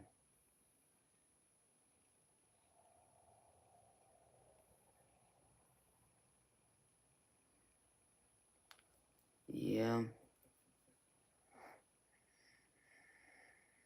And hi, Cassandra. How you doing, beautiful? It's good seeing you again, honey. I've missed you too. Hold on, y'all. I gotta step out for a minute. I'll be back.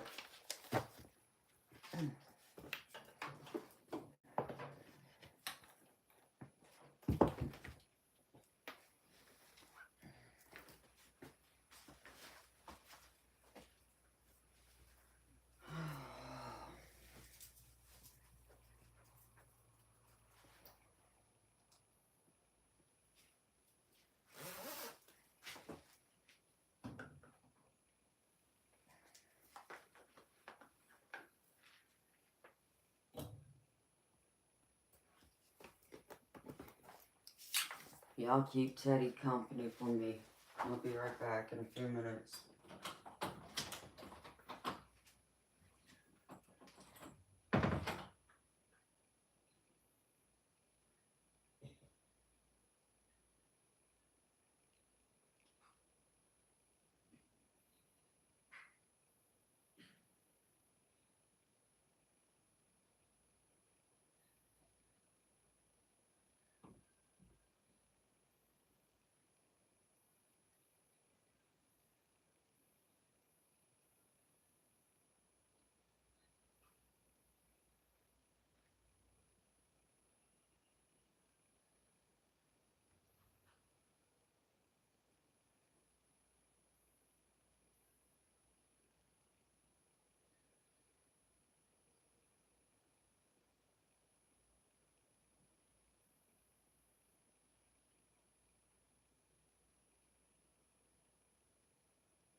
Thank you.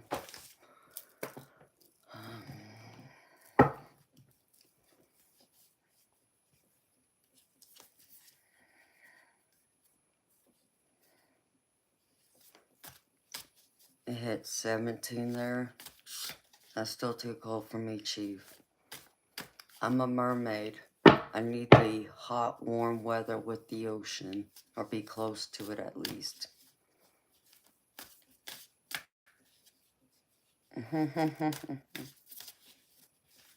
I see you too. I had to go take care of something real quick.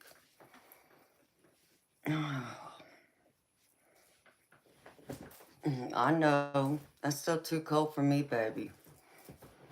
That's like 40 degrees up here.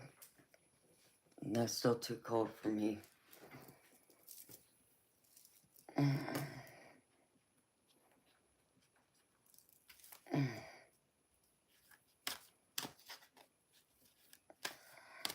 I don't know what the weather was today since I slept all day, but that's okay.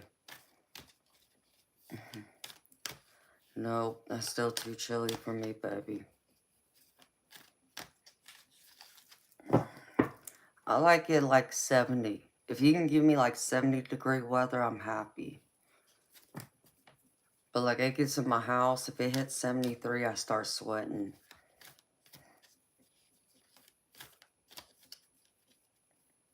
And I don't like that. I don't like it when I start sweating. I tell you, the only good thing about being cold is I'd rather be cold than hot, because at least I can put more clothes on. But when it gets hot, you can only take so many clothes off.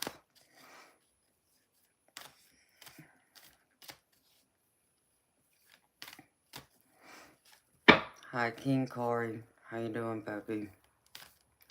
Yeah, lovely hermit crab. I mean, it gets me. I don't mind it. It's just that I need like extra clothes, you know?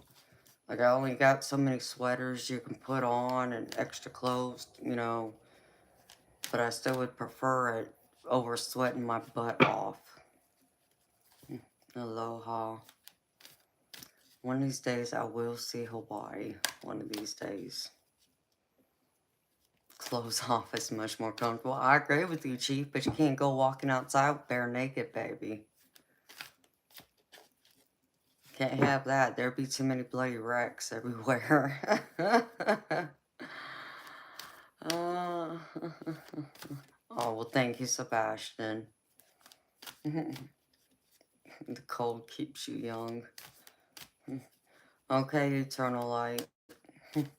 You say so, baby. Keeps me cold.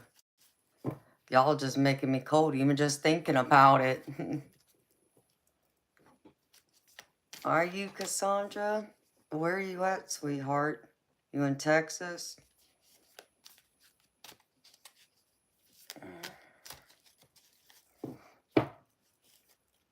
Shoot. Man from the West, it not only wakes you up in the morning, it makes you want to stay in bed. I can tell you that. So I get out of bed, I'm just like, no. I'll stay in my bed, thank you very much. Seriously, Darby? No, that's crazy. Only over there on the West could you get away with that. That's crazy. Well, don't expect me to come to Oregon and be topless. That won't ever happen. Washington? Oh, you're up in the Pacific Northwest.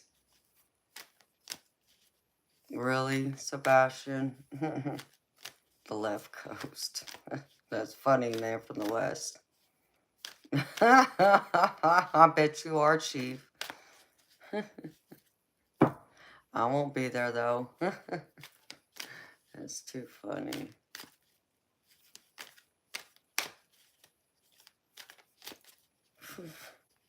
Y'all making me cold just talking about it.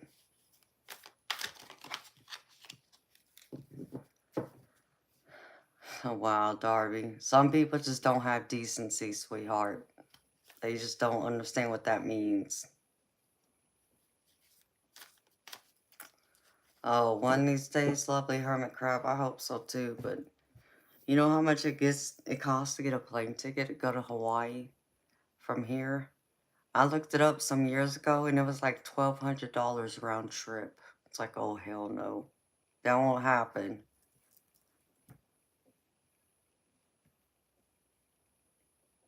No, that's crazy, Darby. See, even men out there don't even have to go to the strip club because they can just walk downtown and see all these women walking around topless. Be watching them, Darby, watching them throw money around at all those women, and you just be right behind them picking up all the dollars. That's what I would do. Crazy people. It was 77 degrees, huh? Wow.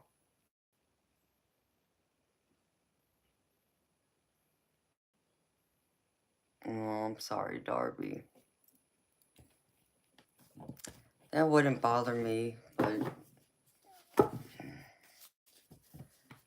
see, it'd be cool to not just go to Hawaii and be on the beach for days, but take like a helicopter ride to be able to, fly over all the islands and be able to look down and see the gorgeous water. I would love that.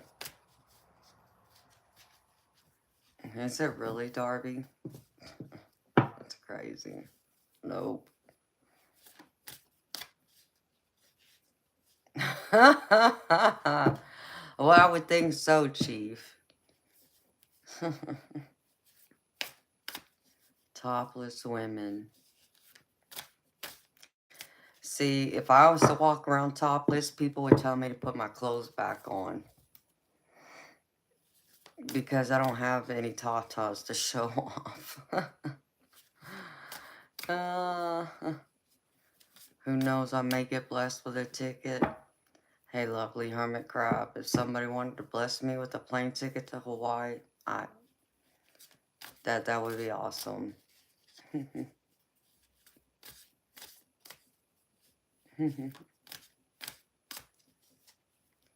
Hi, Robin. It's good seeing you again, beautiful.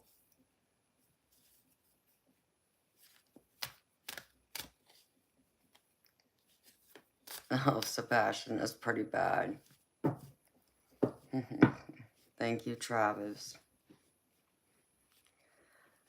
I mean, I just, like my parents, they told me when I was, like 16 years old that I should pose nude for Playboy when I turn 18. I looked at them and laughed, said that won't ever happen. But you see, even my parents, being the way they were, being as open as they were, they specifically even told me, as long as it's Playboy, it's okay. But if it had like been Penthouse, Hustler, or any other one of those magazines, they told me no.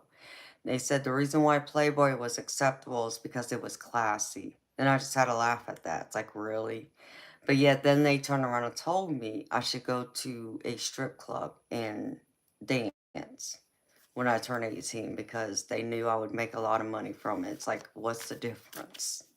I mean, I'm just trying to understand all that. Like, really? Oh, Darby. Oh, I don't need any, honey.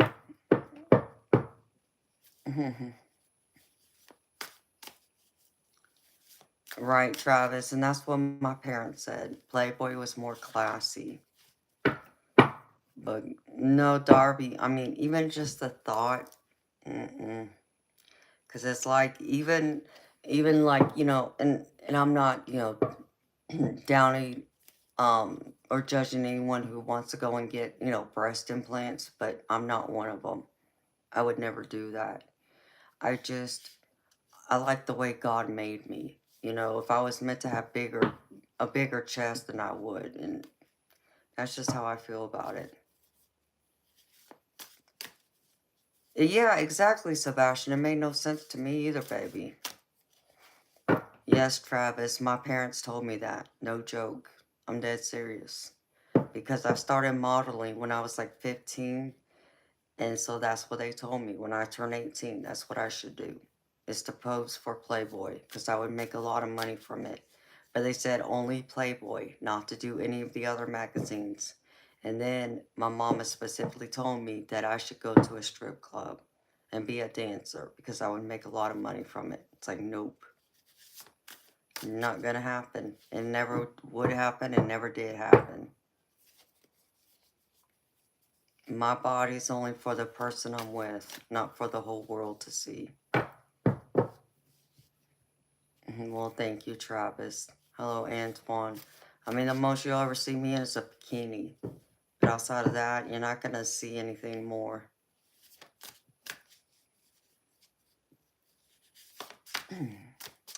Yeah, Sebastian, I'm not that type, baby. I wouldn't do that. It's just not for me. And that's exactly right, Sebastian. There's many better ways to make money than doing that. So, but I always got a kick out of it. Oh, thank you, Travis. I made the right decision for me, and that's all I know. I just, I can't even just fathom all these guys just staring at me left and right, and because then that just feels like you're being sexualized and you're like an object, and I'm not men's, sexual object, but I do understand that's the way our society has been. Women have been made to be men's sexual objects, and that's just wrong to me. So I'm not going to be one of them. Sure, people can look at me now and, okay, have their fantasies, but I got clothes on too. I'm not walking around half naked. So it's just different. Yeah, you go to a beach and yeah, you can see women walking around in bikinis all day long. And yeah, there's even the rare times you might even see them with like a thong bikini on. Or, they got, their tatas are so big that the bikini top barely covers, but I wouldn't even do that either. So it's, yeah, I'll wear a bikini, but it's not going to be showing all that extra.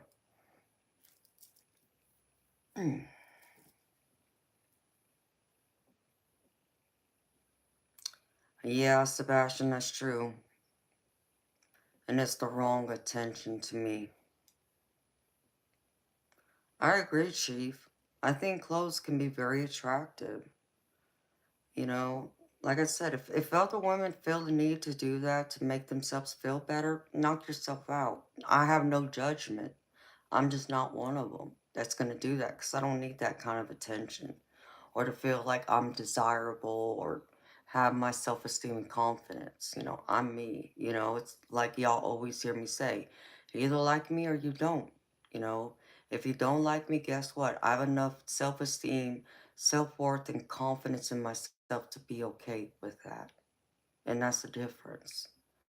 But you get some men or some women out there that just they don't know what that means.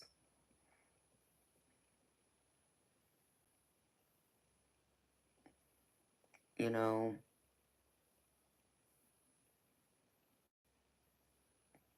yep. So I like me the way I am.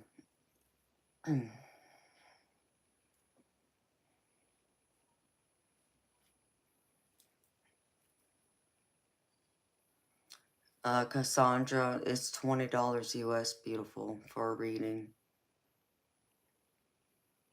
And that's right, Sebastian. And that's true.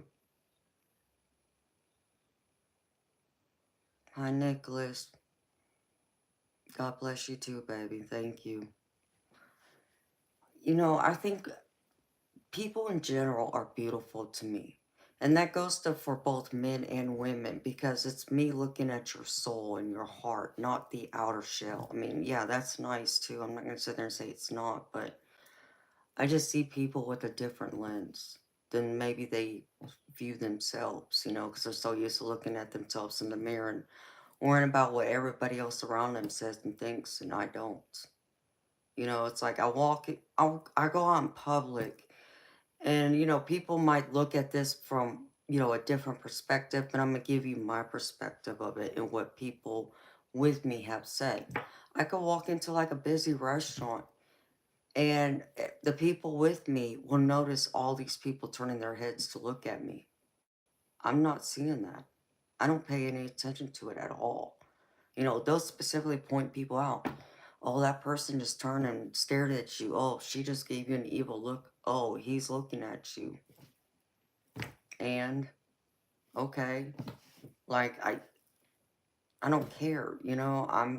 I'm there, you know, I'm another person that's there with them, you know, and there's these other people here and that's it.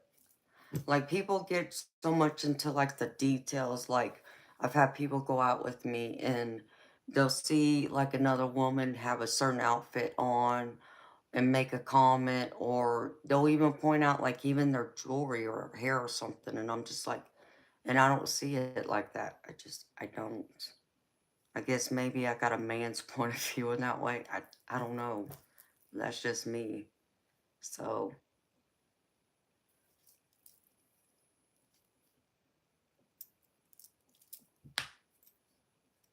exactly, lovely hermit crab.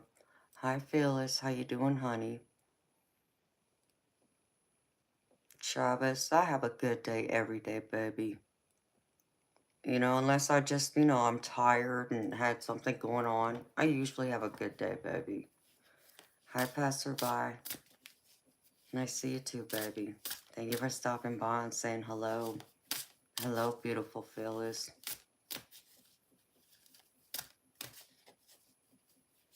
Exactly, Darby. That's exactly it.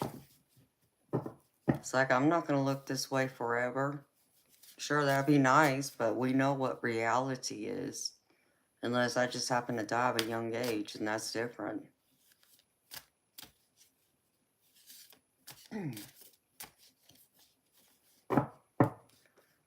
Well, I mean, Sebastian, I just mean it like I'm not into all the nitty gritty details like that when I see people because I'm truly just looking at them through their heart and soul.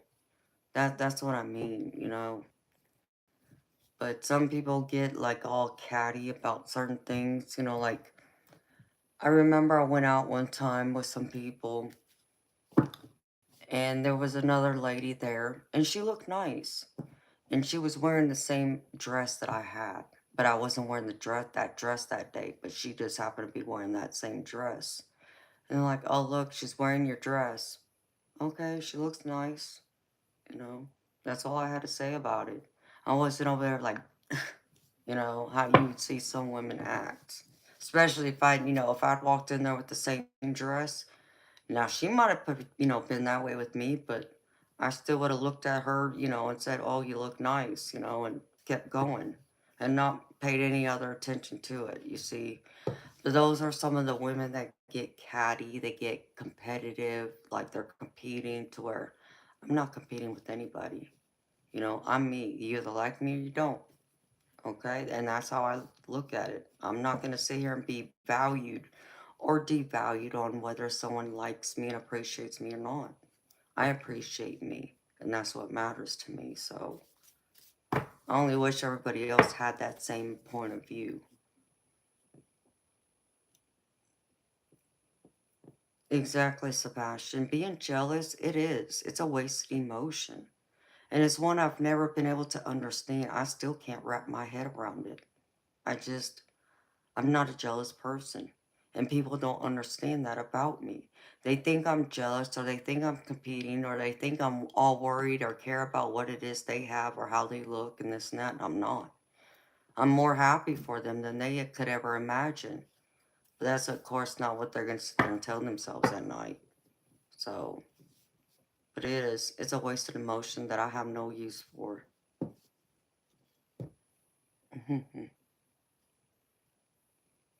Yeah, exactly, Darby. I agree with you, beautiful. So, but some do.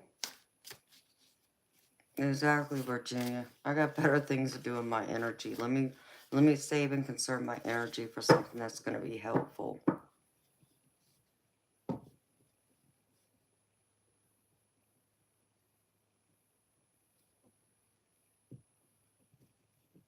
Hmm. Yes, I understand that, Nicholas. I agree.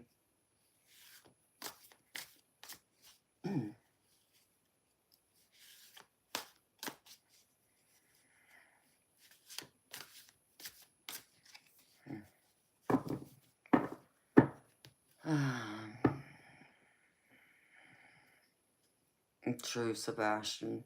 You're right, baby. Welcome back, nature. If you're asking me about the Tower card means divine came in to shake things up. It means that there's something that you're building on faulty foundation.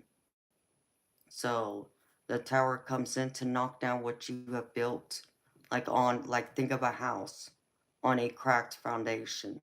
Well, that house isn't going to stand for long because the foundation is cracked. So it ends up coming down eventually, right? That's the way the Tower is.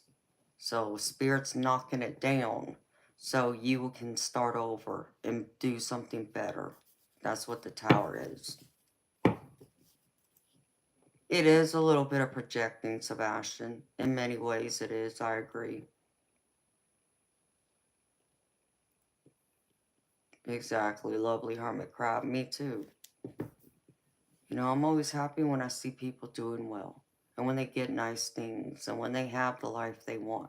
I'm always happy and excited for them and I cheer them on. But others, you know, they're just out there trying to do it because, you know, when you think of like, whether it's look or material things, you know, they're like trying to compete with others.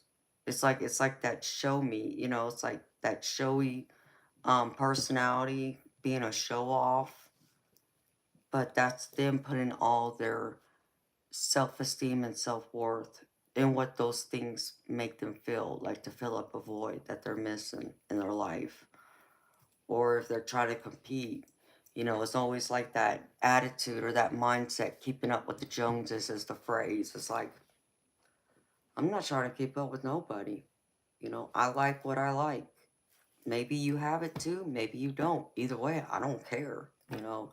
Like, I'm not going to go out there and buy a new car just because somebody else bought it. It's like, bought a car. It's like, come on now. That's just stupid. You know, if I don't need a new car, what the hell am I going to buy a new car for? That makes no sense. They're just wasting money, in my opinion. And if I run into somebody who has the same thing I have, like I said, good for them. You know, but I'm happy for them. But did I go get it because they had it? No. It was just something I wanted. That's it. It cracks me up.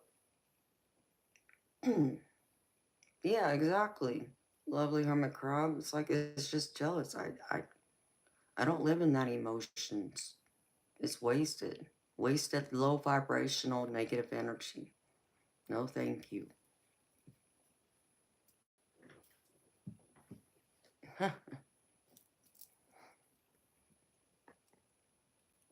And Jess, and I don't understand that either. It's like, what? Come on now.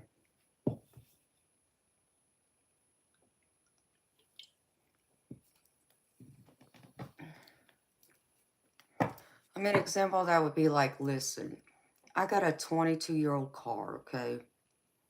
Do you know how many people I know who have bought new cars since I've had my car? A lot. Did I go out and buy a new car just because they got a new car? Hell no. That's a prime example of that.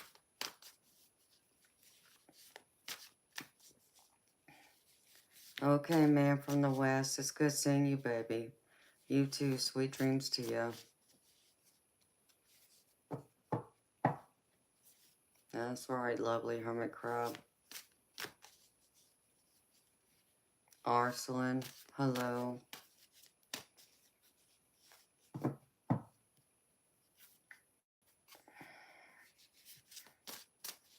So I don't know why people get all caught up in all that.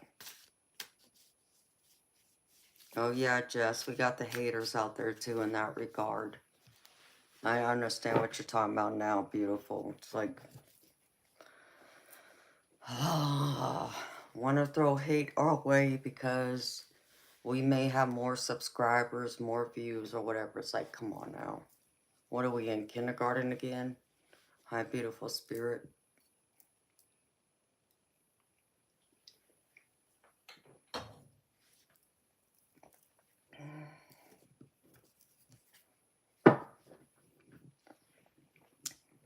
That's right, lovely hermit crab. I like my car. I'm happy with my car. I don't need another one. So, I need my cars fixed. That's true, but...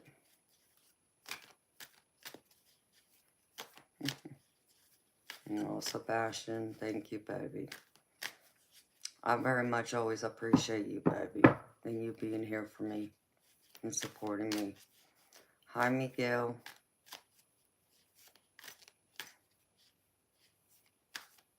Oh, yeah, there's that, too. Yeah, I did notice a few people came on just... I just laughed. I was like, whatever. So...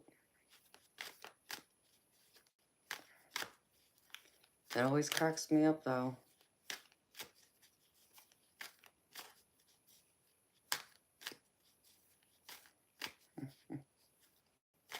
Mm-hmm.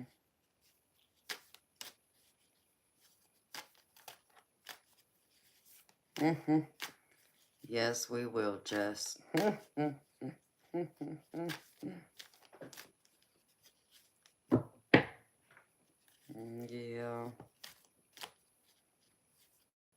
Oh, I love y'all, too.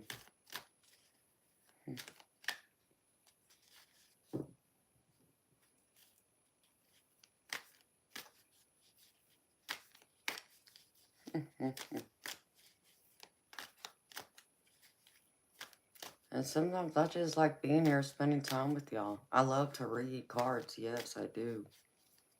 But I also just enjoy the conversations we have. I mean, of course I read to help people, but I also read cards to help pay my bills as well. But I do enjoy the interaction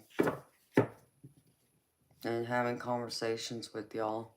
Talking about real stuff, not just the, the surface level stuff or superficial, a deep channel. Yes, I go deep, 78 cat. You're a Cancer, Mr. 956. That's cool, baby.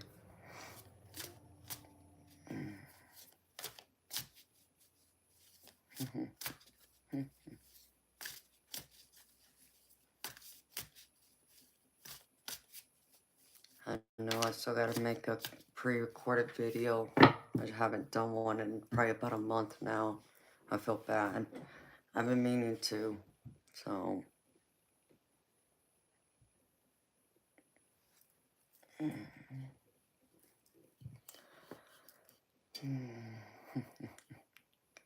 Yeah, I know they know that, lovely, but that's the same reason why they hate me, too.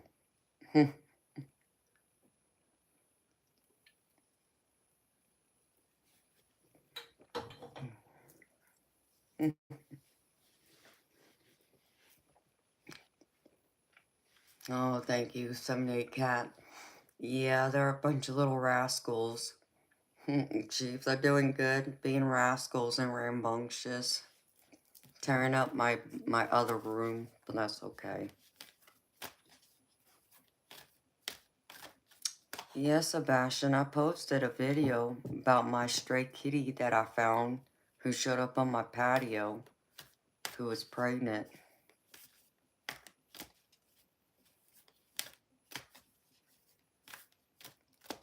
Yes, they are, Mr. 956. They will hate no matter what.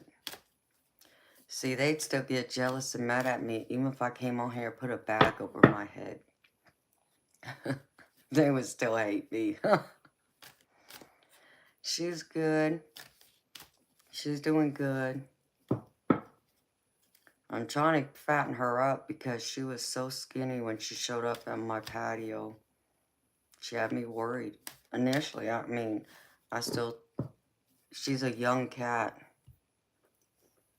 So she's definitely not, I don't think she's not full grown. Yeah, haters will always hate, no matter what you do, no matter what you say, no matter how you act, no matter what you wear, and so forth.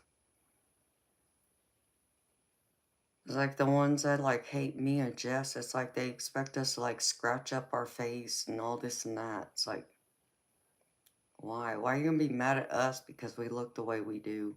You know? That's the way God decided it. So I just try my best to take care of the body He gave me. That's all I can do. My beautiful spirit.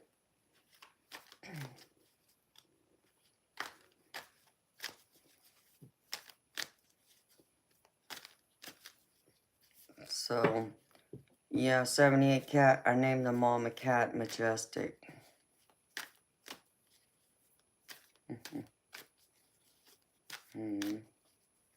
Thank you, Chief. It's very sweet of you, baby. I wasn't going to leave her out there, especially once I realized she was probably pregnant.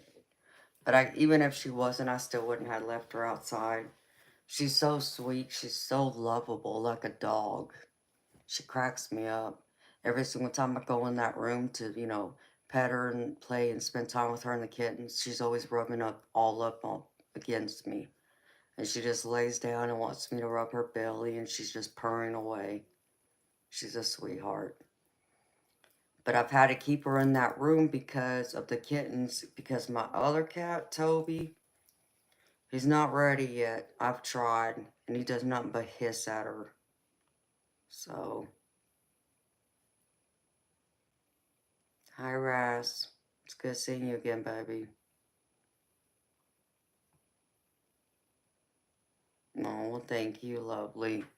And we do. I mean, if Jess and I got on here together, they get so mad at us.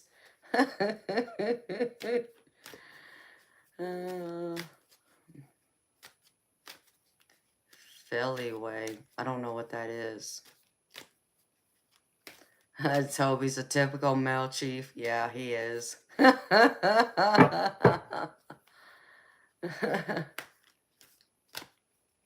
Oh, thank you, Sebastian. Yep, she's my new kitty that I got, and I'm keeping one of her babies too.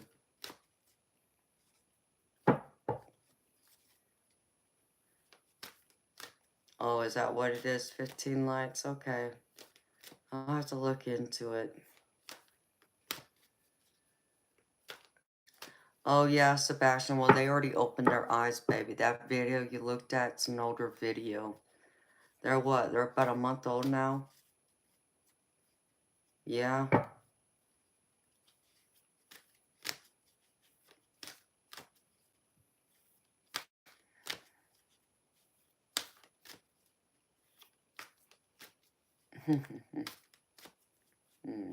Thank you, lovely. Yeah, we do. We just ignore the haters. They can never be us. Ain't that right, Jess? They can never be us.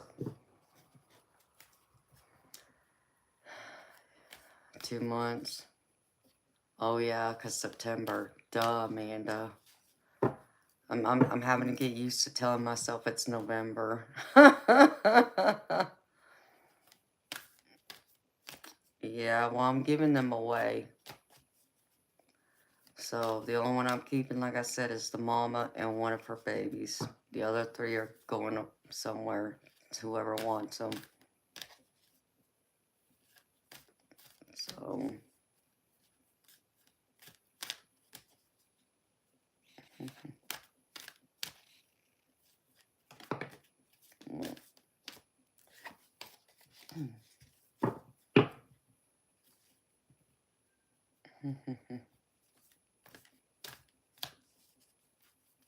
Yeah. Thank you, lovely. They are precious.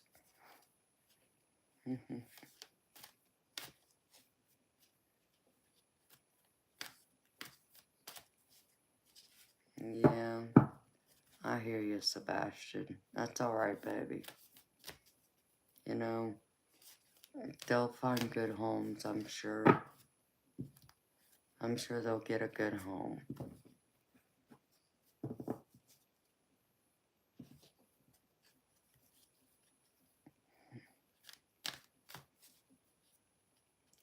Still waiting for your eyes to open. Oh, jeez. F. I know.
I know, lovely.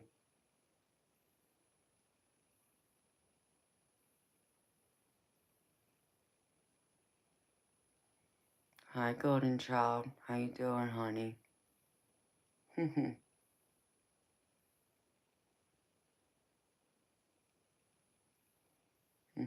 Thank you.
Hi, Truth.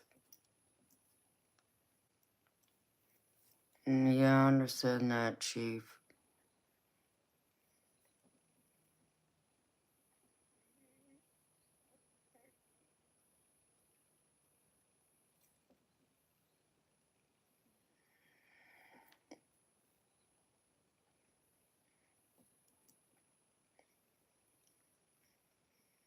Golden child. I'm 43. I'll be 44 in March.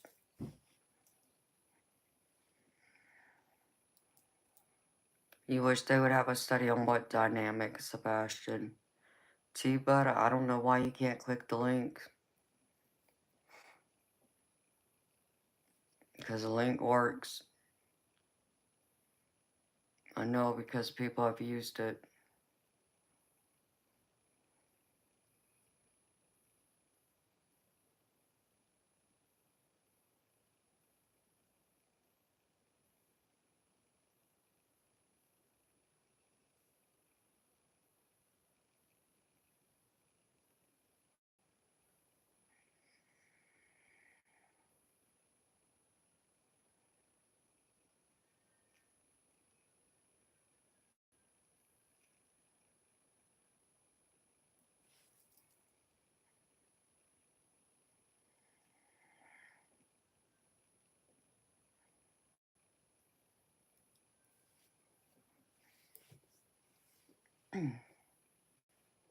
Tea Butter, I did have it, but they canceled my account, so all I have is PayPal.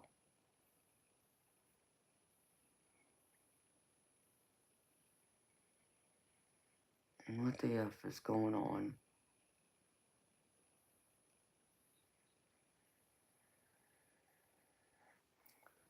Let me see something.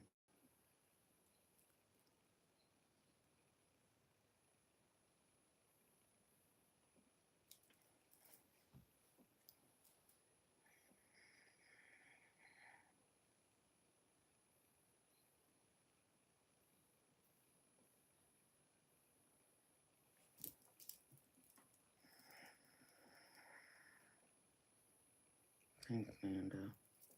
Use that brain of yours. Let me try this again.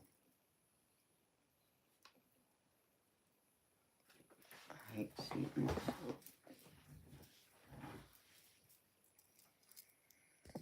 Hold on, y'all.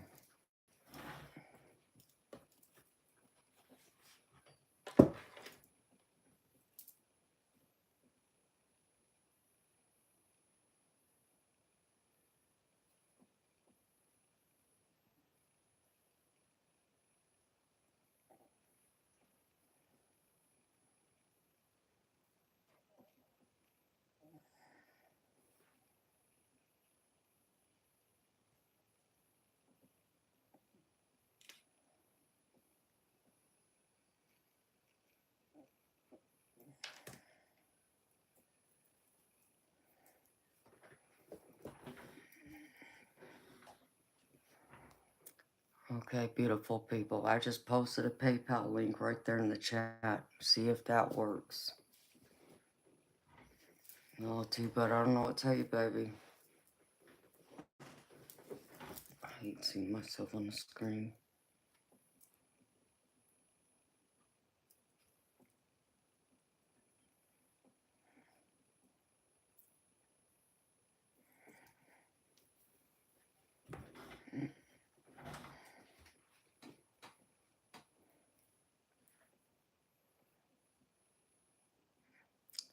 Yeah, I guess I can post that one too.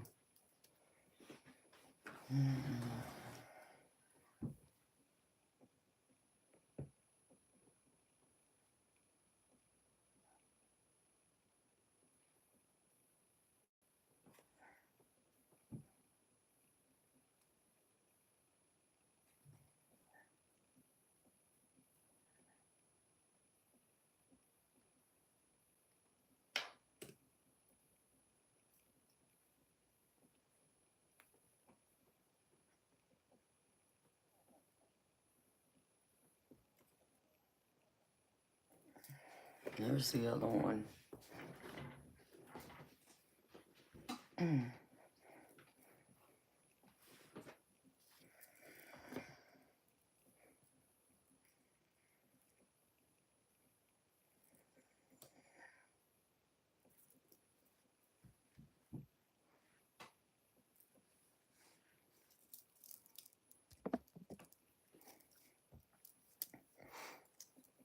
I have a heavy Detroit accent.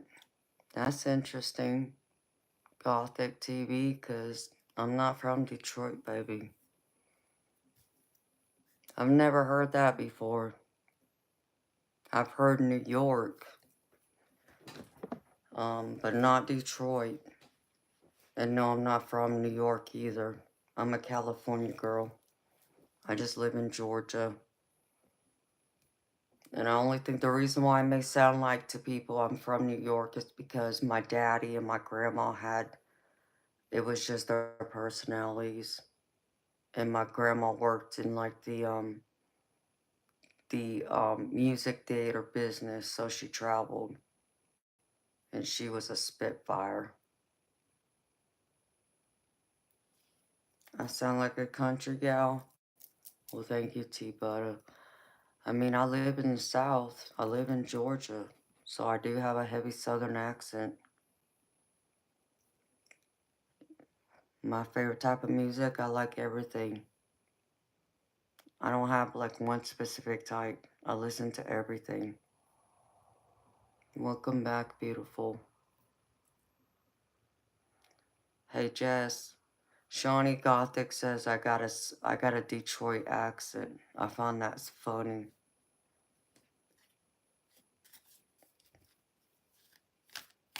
That's mostly what people hear is my southern accent. Disco sucks. Oh, Chief, tell us how you really feel, baby.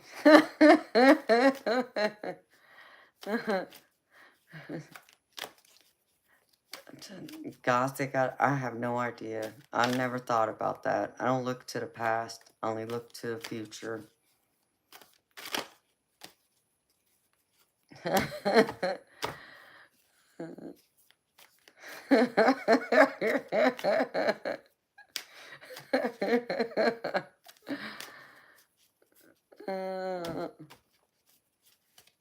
I mean, well, Sebastian, they do know what they're talking about, because I do hear it. So much so that when I call home to California to talk to my family and friends, they make fun of me.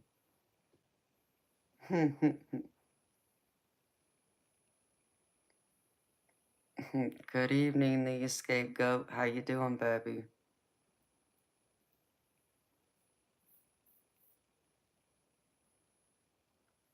I would make a good Bond girl. Well, thank you, Gothic. I'll take that as a compliment. Some of the clothes, you're right, Chief, but not all of it. Some of it, y'all could have, like, leave it back there. And then some of y'all's crazy hairstyles back then, too. Y'all make me laugh when I look at some of the old, like, music videos and such. I'm like, what the hell were y'all thinking back then?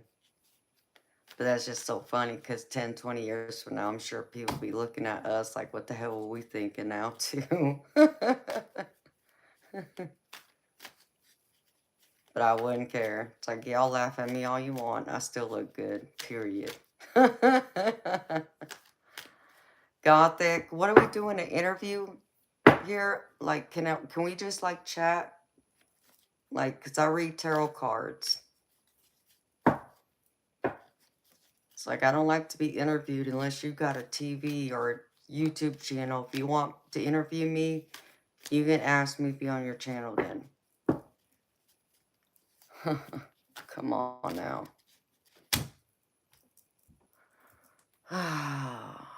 It's 1 o'clock. Jeez. Ain't that the truth? Ain't that right, Lovely and Jess? Like, come on.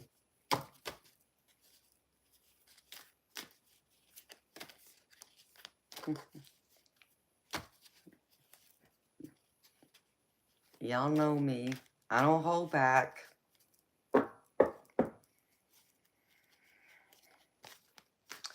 I know, but you're on the Pacific coast, see? I'm on the, southeast coast.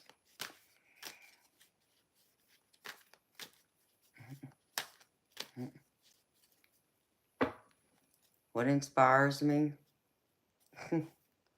I mean, to put it short, just my overall life, my experiences. Knowing what I've been through and knowing that I'm not the only one who's gone through what I've gone through. People inspire me in general. No, thank you, Sebastian. I don't think it's come through yet, but I know it'll be there, baby. So thank you. People in general inspire me. It's like I've gone through so much in this life that, like I said, I understand not every, a lot of people have gone through a lot of the same similar things I've been through.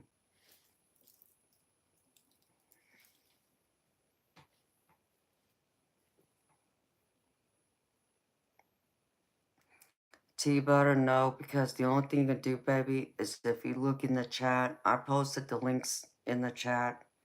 There's a PayPal link, and then there's a Buy Me a Coffee link. You can donate there, but you're talking about the super chats and all that. I don't have those enabled, baby, because YouTube takes like 40% of whatever donations y'all make. So it's like, nope, that's not gonna happen. Hi, Kieran. How you doing?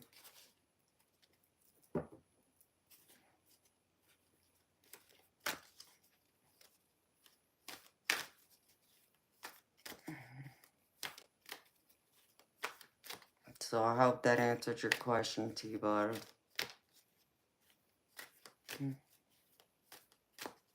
Yes, Chief. It's like 40%. Exactly, T-Butter. That's why I don't have it enabled. I refuse. It's like, no. You're not going to do that. They're making money off of me just by me being here. Kieran? Oh, hell no. Here we go again. Okay. Listen, sweetheart. First, you know, I live in the United States, and here, you know, we do acknowledge people and say hi, and I appreciate you. You did say hi, okay? However, okay, also here in the United States, we know our manners. You know, we normally say please and thank you when we ask for something and this and that, right? You didn't even say please. And then third, my energy isn't free. Okay? When I do tarot readings, it's to pay my bills. Okay? Because it takes a lot of energy out of me to do what I do that people like you seem to not appreciate or fully understand and comprehend. And fourthly, I don't do third-party readings. Third-party meaning you're asking me about somebody who isn't present, who has not given me permission to tap into their energy, which I refuse to do. Oh yeah, I don't care where you're from, Kiran. I know over there in India, y'all still know y'all's manners. Because I do know a lot of people from India. In fact, one of my mods is from India. So that you get no excuse just because you're from another country.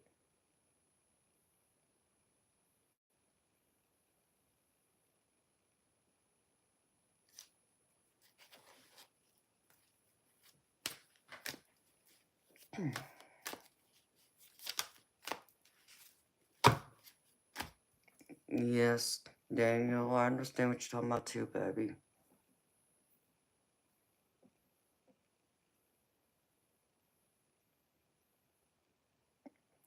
Sebastian, they all gonna take their cut.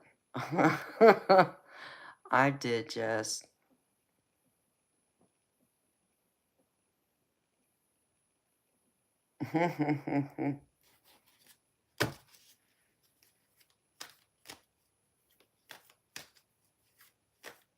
Exactly, Sebastian.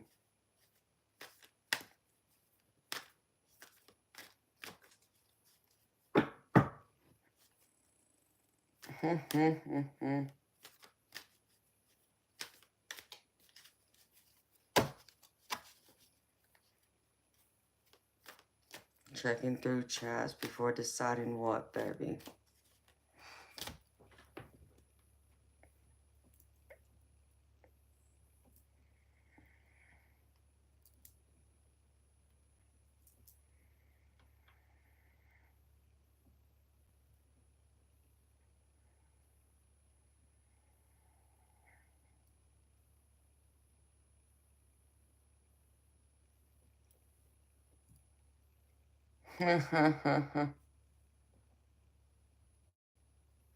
Some people are very rude. I just don't get it. How other people, like, just because you're from another country, you mean all y'all over there are rude? I mean, if that's the case, I never want to come to your country then. You know what I mean? I don't get it sometimes. I really don't.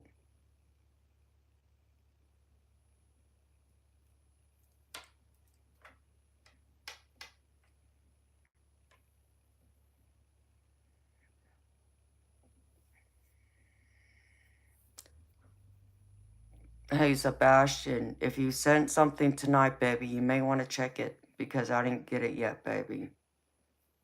And usually it'll come right through. But it's not there, baby. I'm just letting you know.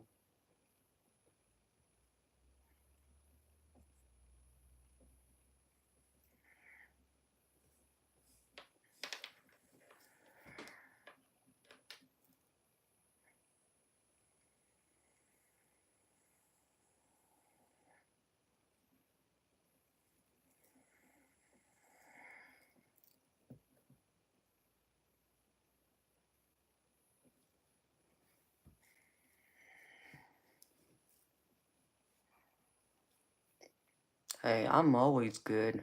Okay, baby. Sometimes you have to be cruel to be kind. I mean, I try. I just try to educate people. Maybe some people forget. Okay, baby. I just got it, Sebastian. Thank you, baby. Thank you very much.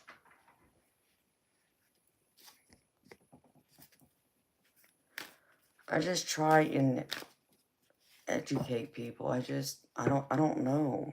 It's like being, living here. I just, I would think all over the world, they raise their kids to have manners and respect, but no, it's okay, baby. Like I said, that's why I wanted you to check. It's like, wait a minute. Because I know you have no problem sending. And I know it's like, it'll normally come through, so. So thank you so much, Sebastian.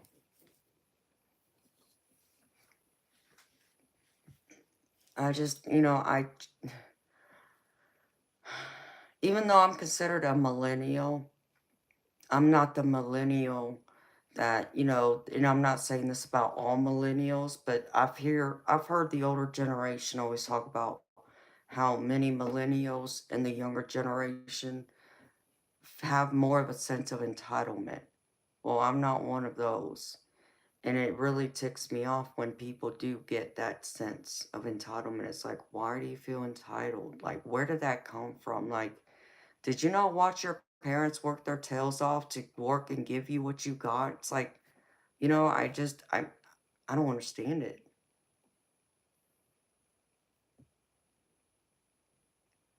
One of your friends can be happy for no reason now. Who's that, Sebastian? you know, I I just like, I know I watched my parents work hard and wear themselves out, and they still could barely give us what we had, to where I had to step in and work to help, you know, fill up the hole as much as I possibly could. Yeah, I mean, I've seen my parents and all my friends' parents work their butts off. I, I always get confused because I was raised to have good, strong work ethics and to be a hard worker. And look, it's 1:11 on the clock. Make a wish.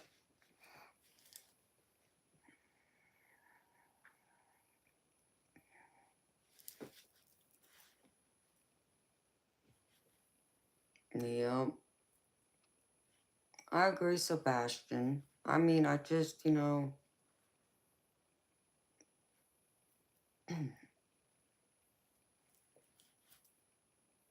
right, Sebastian. I know you don't understand it either, baby.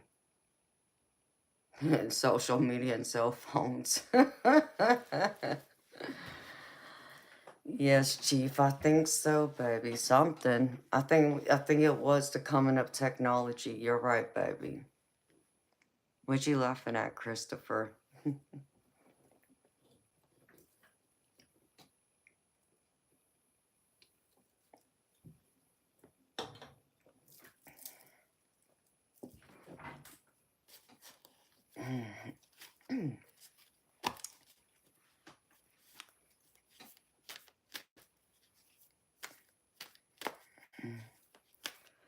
Yeah. And you're right, lonely. Um, and I think them naturally, they would have that entitlement because of that. But I'm talking about the ones who weren't born with a silver or gold spoon in their mouth. But yet they come up with this entitlement. It's like they didn't watch their parents, work their butts off and do everything they could to give them a good life. It's like, where did they miss all that? I still don't understand.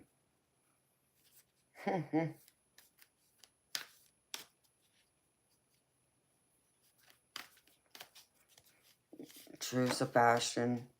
And I've noticed that. It's like, I don't know, did our parents stop teaching their kids? Like, I'm not sure.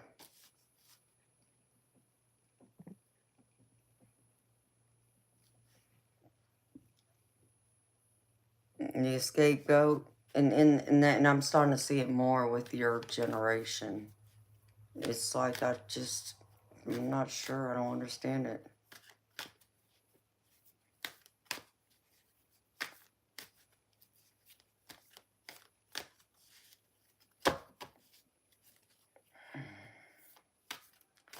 Yes, you're doing great, Christopher. Congrats, baby.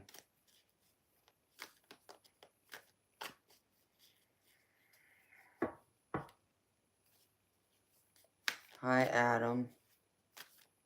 How you doing, beautiful soul? Welcome. I just wish more kids would really take a step back and think back and really pay attention. And I wish that more people would like go back. Those are the ones that really need to understand history. Just to be able to be more appreciative and be grateful for what they have and where they're at.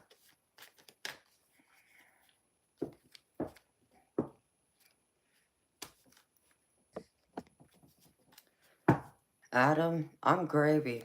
I'm so gravy. I got some biscuits and sausage. Go in my gravy, baby.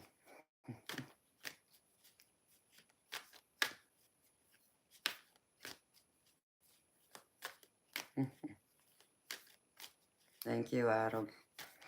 Appreciate it.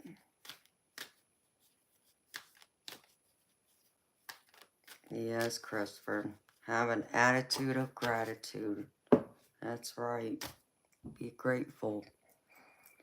Even be grateful for the down times, because those down times show you and it teaches you. It teaches you lessons. It teaches you growth. It teaches you maturity.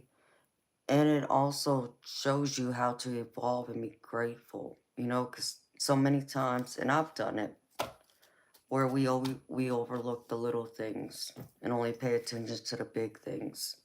Where we all need to take a step back and realize the little things count and matter just as much as the big things. So I catch myself now and then doing that. So you been wanting some good biscuits and gravy? Well, Adam, do you cook?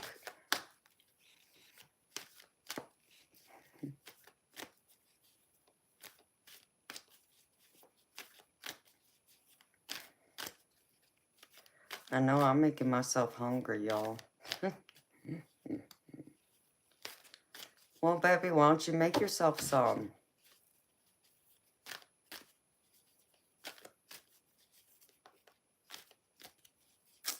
Oh, wow. Yeah, because you're in Australia, Christopher. I don't know what would be considered a biscuit down there where you're at. I'd have to look that up. Because I know it's different where you're at.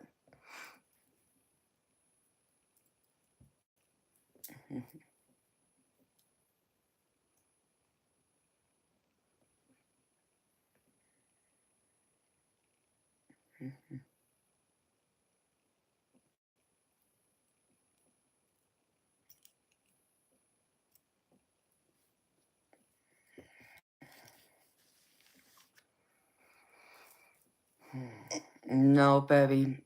Um, it's nothing. A biscuit is like a bread. It's just a different form of bread. It's not potatoes, baby. Oh, I'm sorry to hear that, Adam. Pretty much a scapegoat. That's a good way of putting it, baby. Thank you. I do love me some potato cakes and hash browns too, though.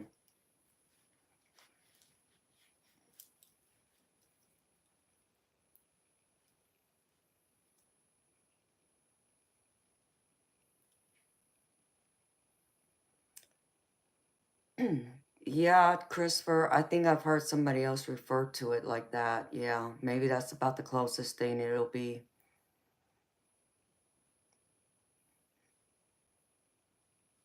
But it's good. That's all I can tell you, baby. It's very good. Next time I whip some up, I'll take a picture so y'all can see what I'm talking about.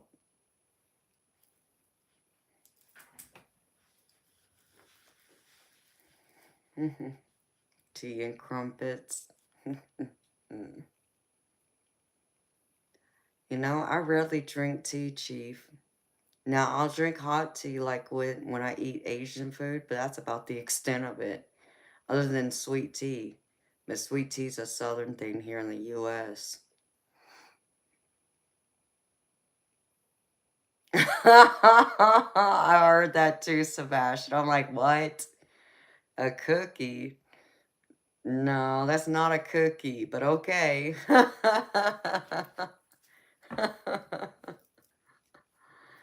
Yeah, I heard that. Someone else told me that.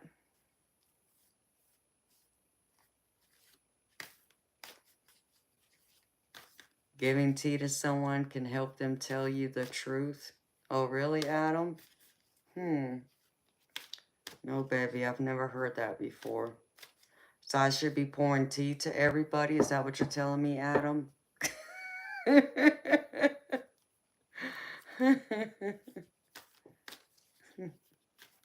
Drug tea. I know, Jess. That's what I was thinking. I'm like, what? What y'all put it in y'all's tea?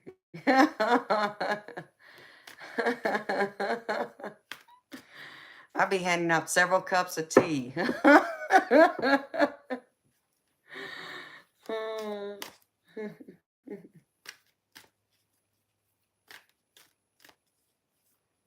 Really? Lovely, where they live, sweetheart? You ain't drinking that tea, Sebastian.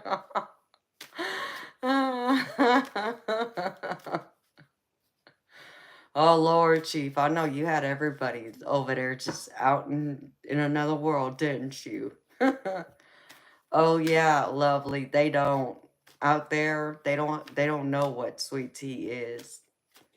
It's like it's only unsweet. It's like, ugh. My daddy had to make it, and he would make it when we were living in California. He would make sun tea, so he would make the tea, and he put all the sugar and all that in it, and he would set it outside on the porch, so the sun, would sit there and cook it for a little bit. I know, a scapegoat. You don't know what you're missing, baby. The only kind of tea to drink is sweet tea, baby. That unsweetened stuff, y'all can keep, because it's nasty. I'll drink some hot tea, but that's different.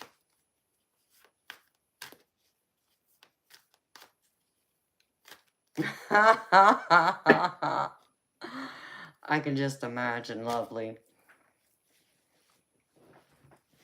But it's funny, though, because one of the first times I went home after living here and getting used to drinking sweet tea all the time, I remember the first time I went home and ordered tea at a restaurant, and they brought it back, and I took a sip, and I almost spit it out. My family looked at me, what's wrong?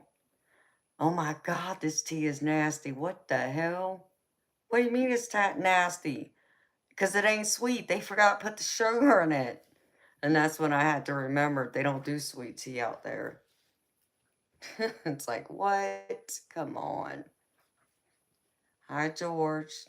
I'm doing good, baby. Thank you for asking. How you doing? Yeah, lovely. Uh-uh. Couldn't. I mean, I have to have sweet tea. Otherwise, it ain't gonna work. So I think I had to tell one of the servers to bring me some hot sugar water so I could put that in the tea. That was the only way I was going to be able to drink it. Thank you, Dana J. You're very sweet, honey. You're going to make me blush. Right? It's like, give me a Coke then. Y'all can take this tea back, because nope, not having it. Eternal light. Do you know what sweet tea is, baby? You better make sure you have some sweet tea for me and Ange and Jess when we come up there and visit.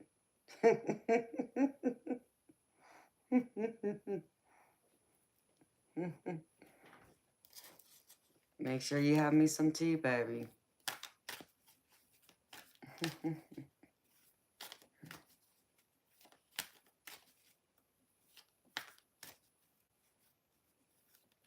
Oh no, Sebastian. Can't do the OJ with the Pope. T and Terrell, that's right, Jess.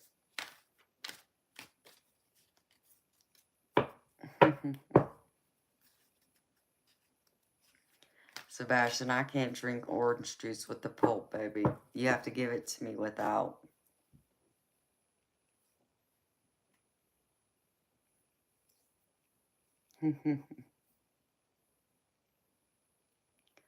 I don't know, Sebastian. I barely like oranges as it is, baby. So if you want me to drink orange juice, you better make sure it don't have none of that pulp in there. I can't do it. And it needs to be no pulp. I guess I'm spoiled in that way. I don't know. But I don't like the pulp in mine.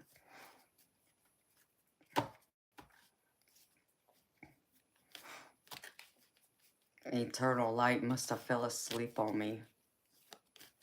What's with you men and falling asleep on me? What the hell is going on here?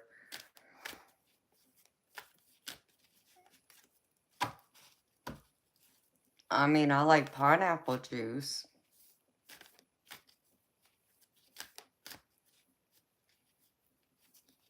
But orange juice? Nah.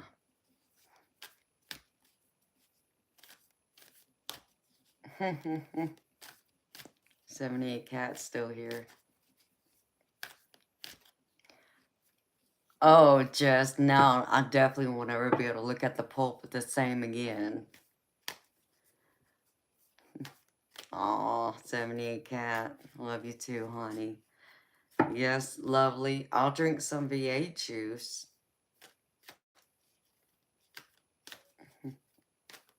I do love V8.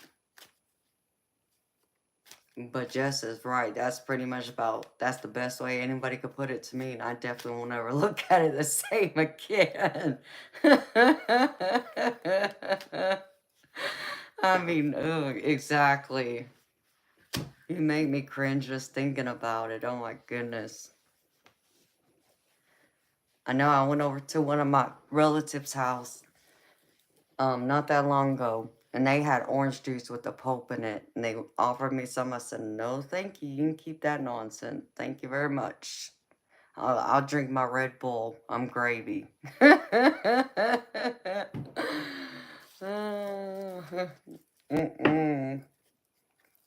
Let's see, what else does the West not have that the South has?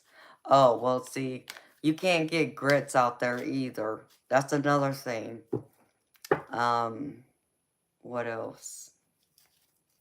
I'm trying to think of all this stuff when I go home that I can't get that only the South has. Damn.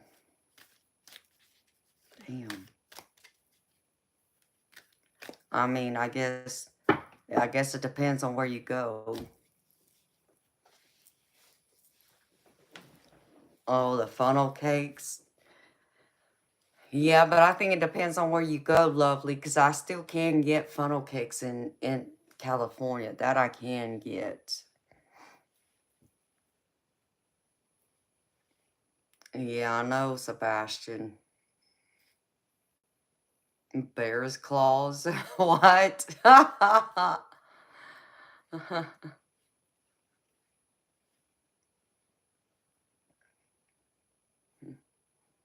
Hi, Joshua. How you doing, baby? Welcome. In Washington, they call them bear claws. No, that's interesting. But yeah, I mean, every now and then, I want some grits. So if I go home to visit, I know I ain't getting no grits either. It's like, come on now. But see, I wouldn't even get any biscuits and sausage gravy if I went out there because they don't make that stuff either. That's like a southern thing.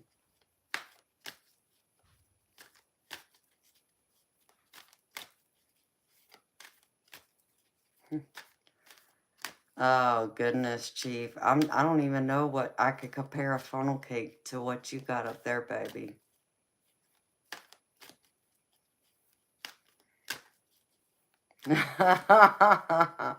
Pretty much. It's fried sugar dough, you can say.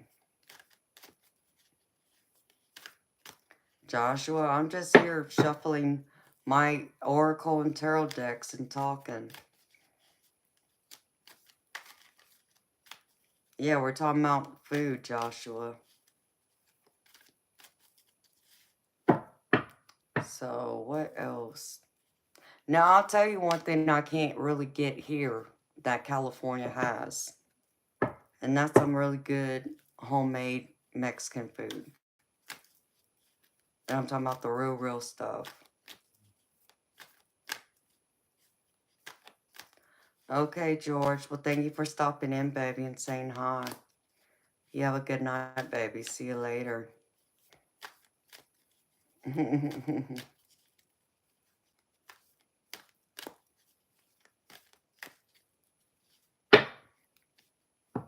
So, because, like, I can go home to California and get that kind of food, even at a restaurant. More of the Mexican restaurants are more authentic than they are here in Georgia.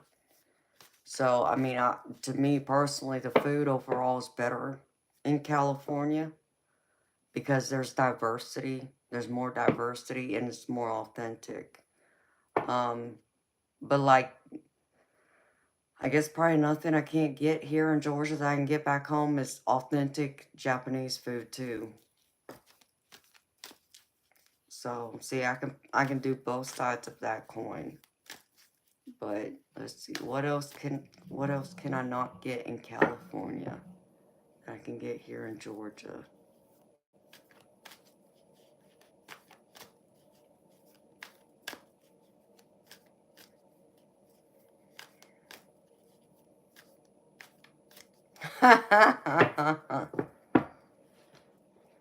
Yeah, y'all do got Bigfoot there too.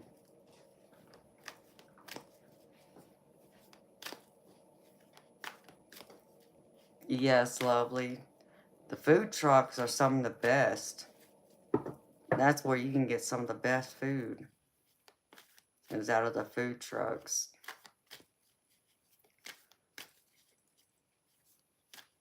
Oh yeah, In-N-Out's another one I can't get here that I can get in California.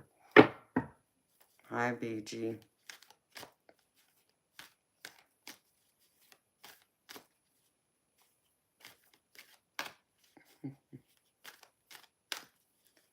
But see, like, lovely, they don't really, unless you go downtown somewhere where they're having like a festival or something, you really don't see food trucks out here. At least I don't, where I'm at. Maybe more where you're at, you might, but where I'm at, I don't see them. We've had this conversation before, Jess. It's kind of funny you say that because I was thinking the same thing, honey. That's odd. It's like, oh Lord, what's Spirit trying to tell us?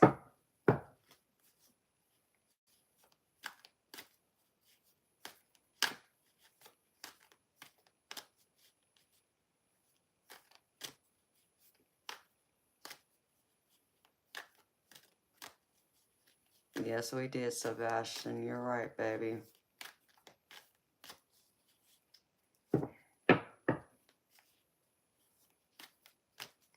In fact, and you know what? I just now realized, because it's already November, I already missed all the fairs for the year. Damn. Of course, I didn't have anybody to go to the fair with, even if I had gone.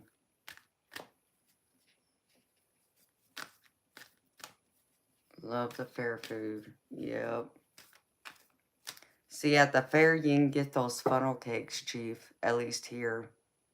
But there was a restaurant I did find, and it wasn't that long ago, that had funnel cakes on their menu. But you can buy a funnel cake maker, Jess, and make it at home. I only know because my stepdaughter made some for us. BG, yes, it will be. Time surely flies when you're having fun. Yes, lovely.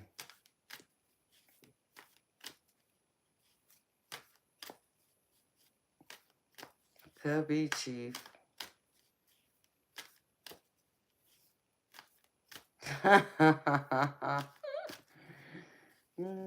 Maybe. I don't know, Sebastian.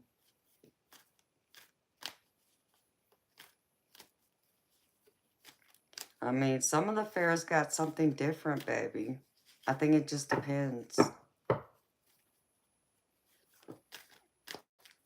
Because I know, like, some of the fairs I've gone to, like, around here, like, different counties, and, like, you know, a month or two apart, one of the fairs will have a different ride that the other fair didn't have. I did notice that one year. I thought that was strange. It was cool, but it's like, y'all are just a couple of counties away, and y'all didn't have that ride at the other fair? Like, what? I don't know. Oh, Chief, I love bison. You don't have what they call fear of missing out. Well, me neither, Sebastian. I don't either, baby, but, you know.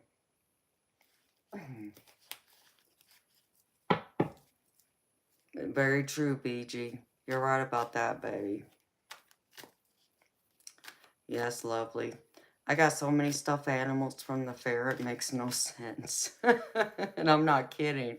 I got trash bags full of stuffed animals that people have won for me from the fair. Thank you. In fact, I'll share a story with y'all about the fair.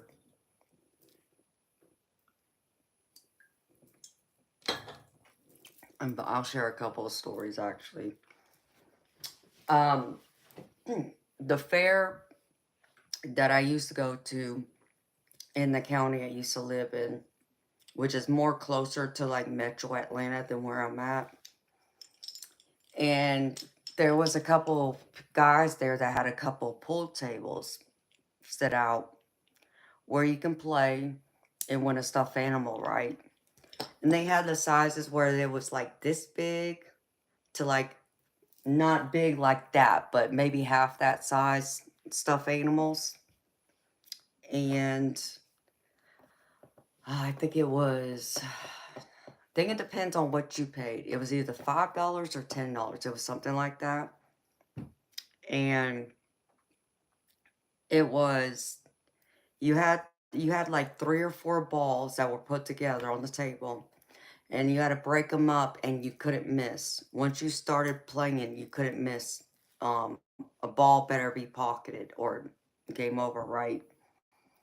So I stood there and I watched, just watching a few other people go up there. Guys, kept trying to win their wives and girlfriends stuffed animals, and my husband at the time was looking at me like, "Baby, why don't you go play?" And I'm just looking at him like, nah.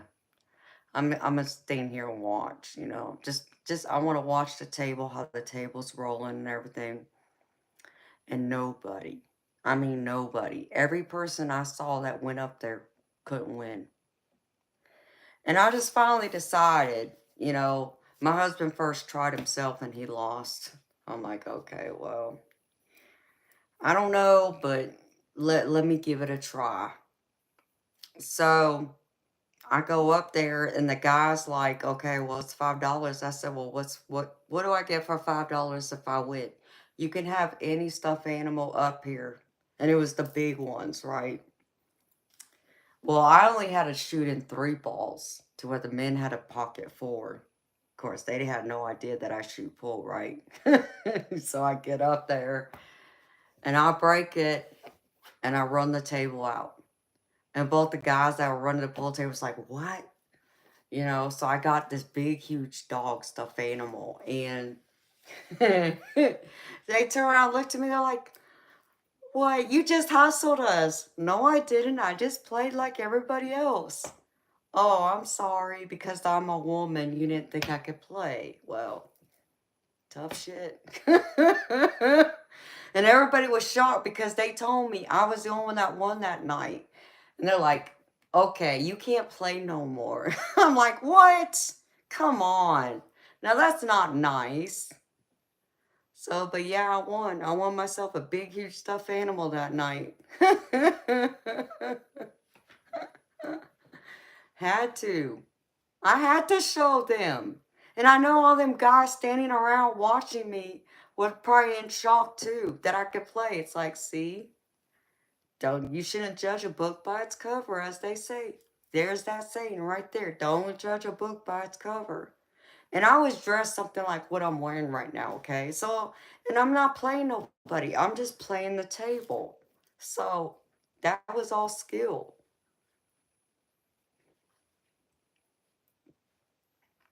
I mean, that teddy came from somebody, but no. The big dog stuffed animal I won, honestly, lovely. I don't even think I have it anymore because I think it just got dirty over the years.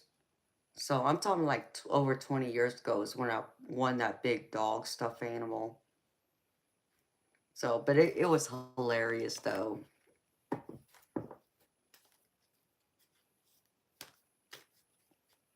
No. So, but it was funny. And then, because I'm the adrenaline junkie, and I like all those fast roller coasters, including the ones that go upside down. Um, my husband, back then at the time, he doesn't like rides that go upside down. Okay, fine. So in order for me to ride some of these rides that I have to ride, I had to take one of my friends with me. So we go one year, and we got on this one ride where, it's like it's these cages, and it just kind of goes around, right? But the thing about it is, those little boxes that you're in, they also spin with it. So you're spinning this way while this thing is also going this way, okay? So me and my girlfriend, we get on it, and and I'm just having a blast. She ended up getting sick. Oh, I felt so bad. I felt horrible. Just because I know, and we had just ate something too, and she threw up everywhere. Oh my gosh, I felt terrible. Oh, the teacup ride. Welcome back, Darby. Well, the teacup ride, you're talking about like the tilt-a-wheel? Or are you talking about like the scrambler?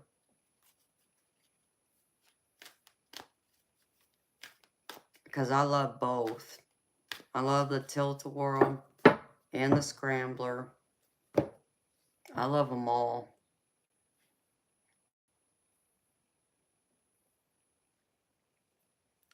I would enjoy all that spiritual, the Native American stuff. I'd be over there too. Welcome back, Christopher. So I do though. I enjoy, the adrenaline. I'm an adrenaline junkie. I can't help it. And then they have that one other roller coaster. Well, I've seen one where it kind of reminds me of, if you've ever been or seen like some of the amusement parks that has like the big huge roller coaster, except for it doesn't go upside down, but it has the steep, hills and all that. Um, they had like a mini version of that at the fair one year. I got on that. That was fun. Um, they only have that other one that kind of like spins around, but it goes forward so, so many times really fast, and then they do it backwards. That's fun too. I'm not afraid. The Ferris wheel is cool. If you want to take a break and want to sit down, it's cool for that. I'll get on the Ferris wheel, but it's not like my big thing. I don't know.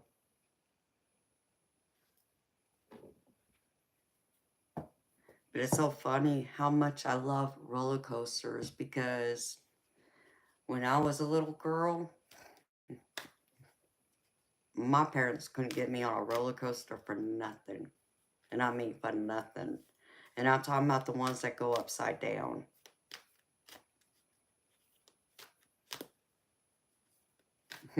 Yeah, Jess, I hear you, honey.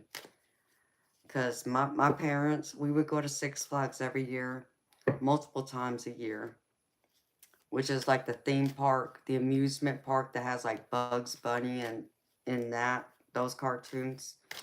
And my parents, they would get on all the roller coasters, and I'd have to sit out there and wait and just watch them, and I'm just watching them, and I keep hearing all these people screaming, and so I'm scared. I'm little. I'm like 7, 8 years old. And my mama kept asking me, baby, you want to go on the ride? No, mama, I'm scared. Why are you scared? Because it goes upside down. I'm going to fall out. She's like, no, baby, you're not going to fall out. Yes, I am. She couldn't get on it for nothing for years. I had to sit there and sit it out until one day, I don't know, I had a wild hair up my butt or something. I finally told my mama, I said, okay, mama, I'm ready. So I got on it, and let me tell you, y'all, I sat there in that ride once they tied me in. I'm like, oh, I want it off. I wanted off that ride so bad. I was so scared. But I faced my fear. I stayed. And that was the best ride ever. And I looked at my mom after we got done. I'm like, oh my God, Mom, that was so much fun. Can we go again? Can we go again? I was addicted from there. Oh my goodness.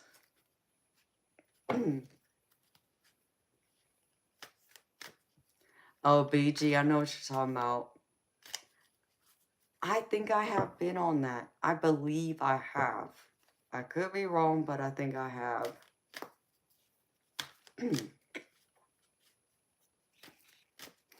Darby. I love that ride too. Yes, I like the Haunted Hotel ride at Disney. Yeah, BG, I believe I've been on that. Drunken bumper cars. I can see you doing that, Chief. For some reason, I can see you doing that. Oh, lovely. I was addicted to that ride. And I went on all the other roller coasters after that. Had to get on all of them. Oh, so yeah, I'm an adrenaline junkie.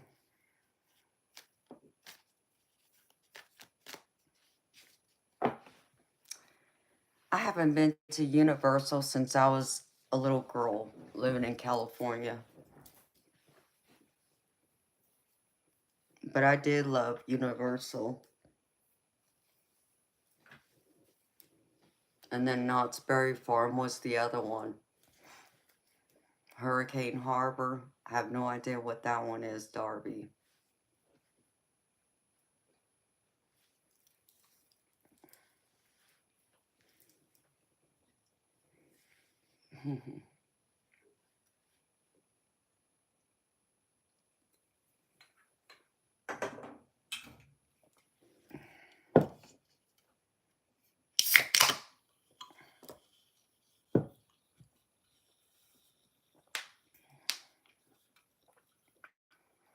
Yeah, the super slide.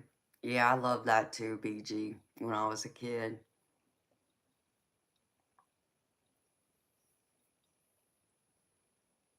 I remember that, Sebastian. Oh, that free fall is fun.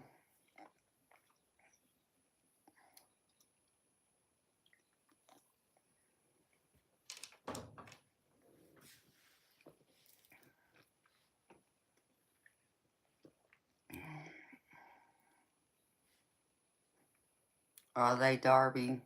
Bummer.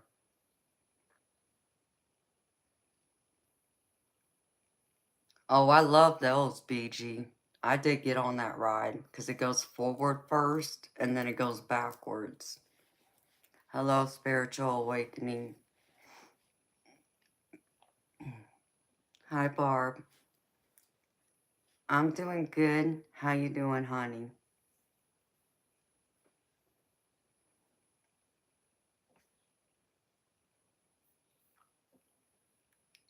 You know, that's like the, Superman ride. Lovely, isn't it?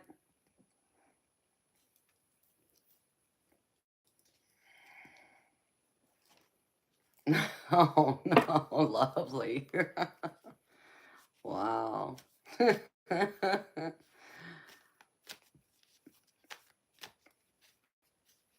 Hi, Albert. How you doing? You just got off work, Barb? Oh, well, at least you're not off work now.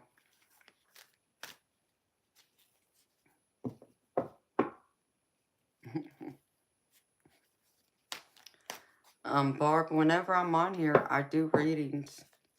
It's $20 to do a reading, sweetheart. $20 US. Time to go.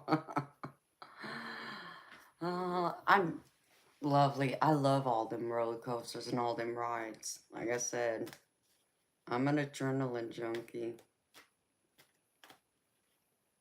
It's like they had that one other ride. What was it? It was like a big ship, like a pirate ship, and it just went this way and it swung back and forth. Well, the one I went on went upside down. And I love that. Oh my gosh. I rode that several times over the years too. So, and you would sit there and watch it. Sit there and watch it just go back and forth. Like you can get sick just watching it. Then you see it do this. And then it comes back down. And then you see it go around. And might go around again. And oh yeah. I was all for that too.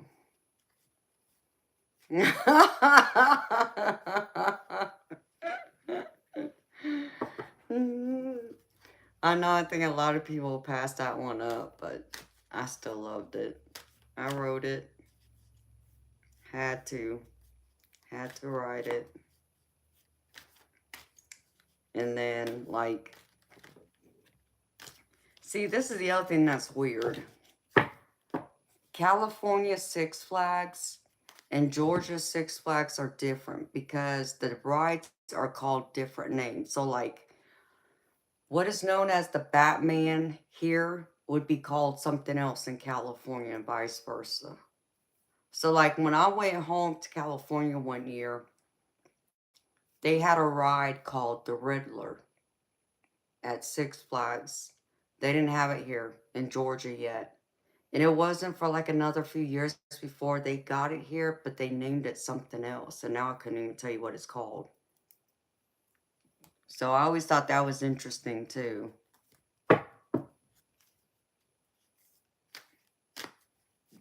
BG, they still do that, baby. but it's not $5 anymore. It's like $20 or something, and you got to go at a certain time, and it's on like certain nights too, where it's all you can ride all you want.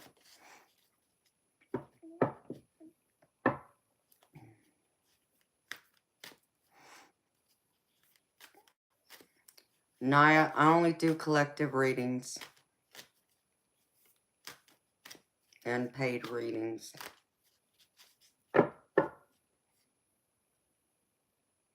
Wow, that flame is just going, and it's dancing all over the place. Look, y'all. This flame is just going, and it's dancing all over the place. I don't know if y'all can see this. It's gotten like really big.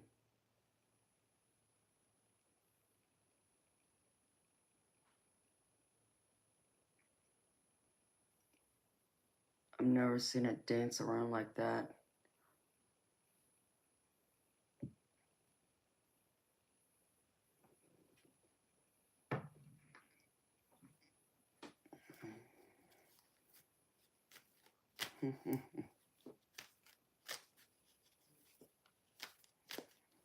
Darby, that sounds cool.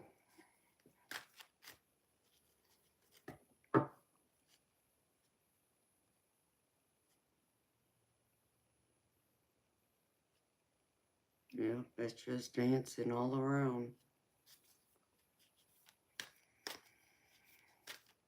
Did he just? Oh, I believe it. I'm trying to see who it is, if they'll tell me.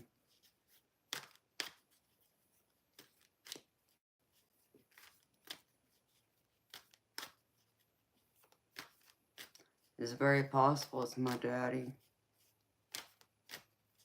It's normally a sign of a spirit being present.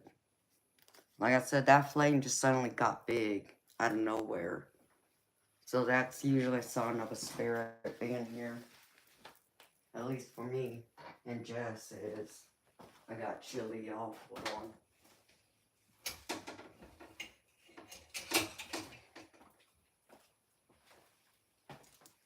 Let me put this on.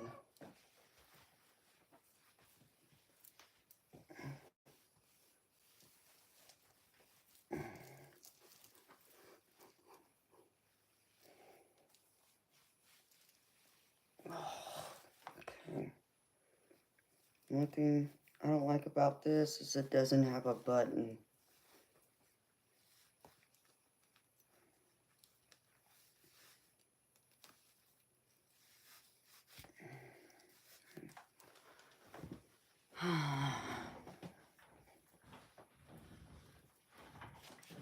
Break out the chips. What you want me to break out the chips for? Why, you think I need some food? Is that what you're trying to tell me, Chief?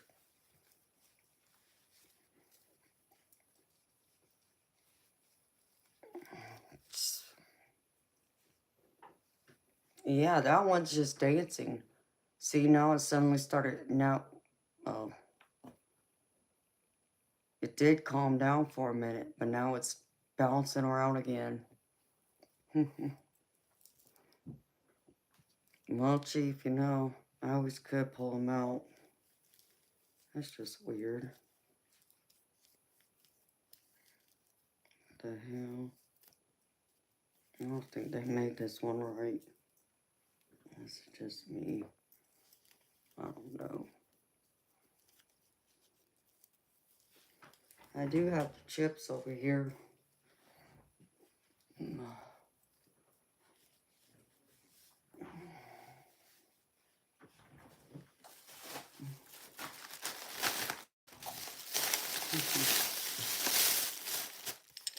Yeah, this candle's still over here dancing.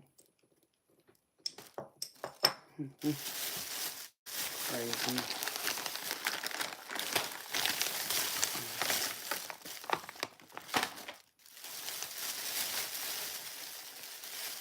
Yeah, he did, lovely.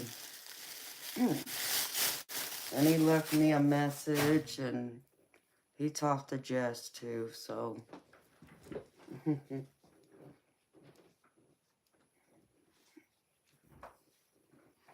I was happy to hear from him.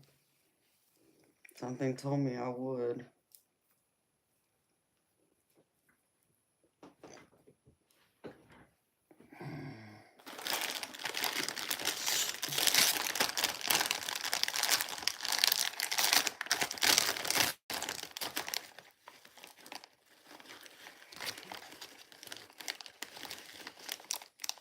What are you talking about, Christopher?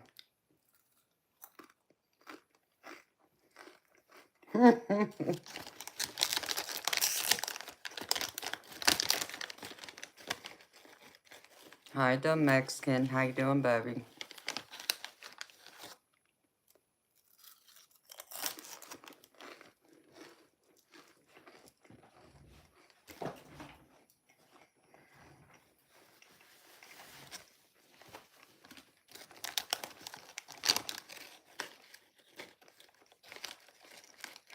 Mm.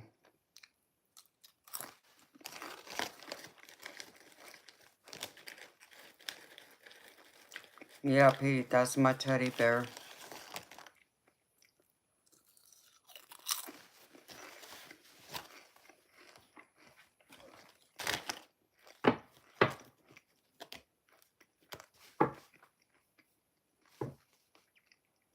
Yep, it's still dancing.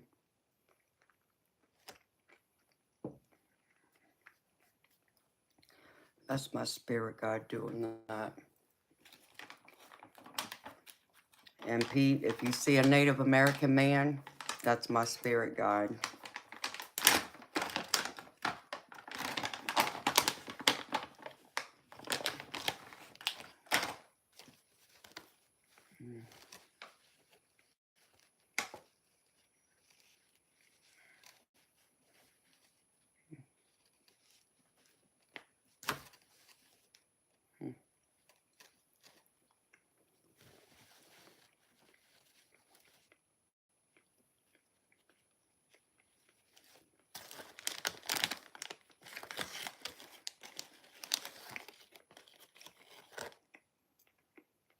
Why does it seem like the energy just shifted?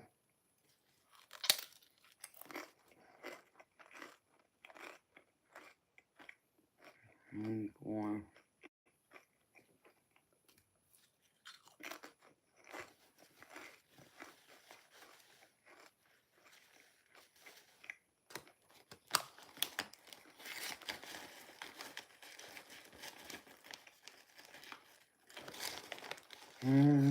Of course.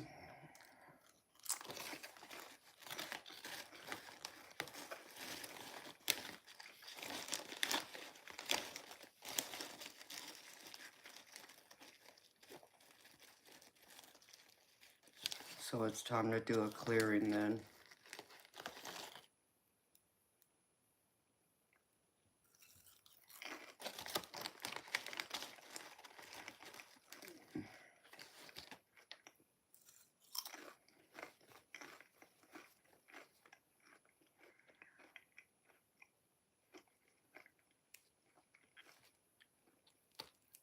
Yeah, Zena, get a job. Like anyone else.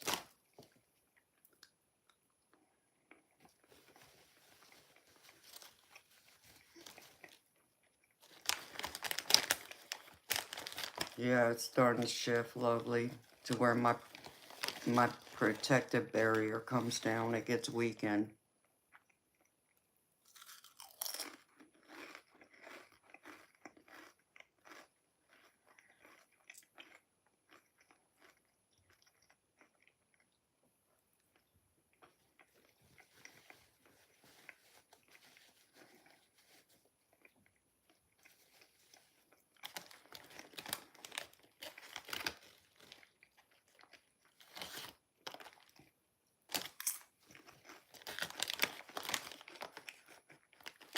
Yeah, me too. So I gotta do a clearing to put it, to strengthen it and put it back up now.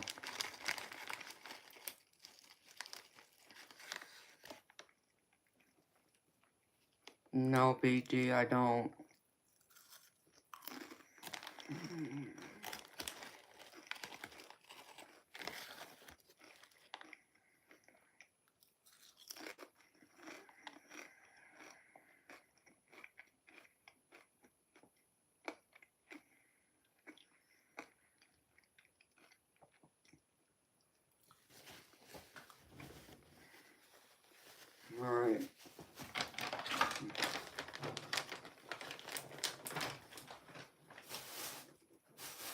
I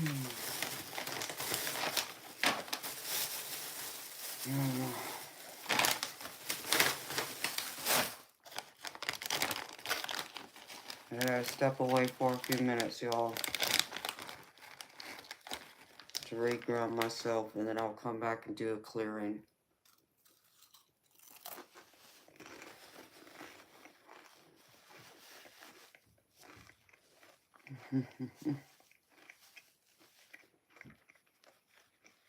Oh, same to you, lovely.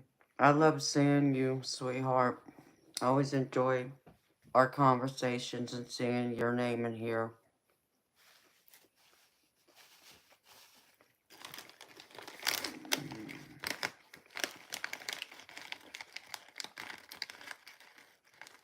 Zena, there ain't nothing I can do for you, sweetheart.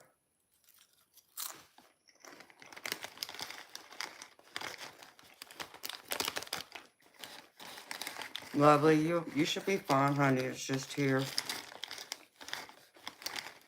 It shouldn't bother you, honey. Just say a prayer if you feel like you need to.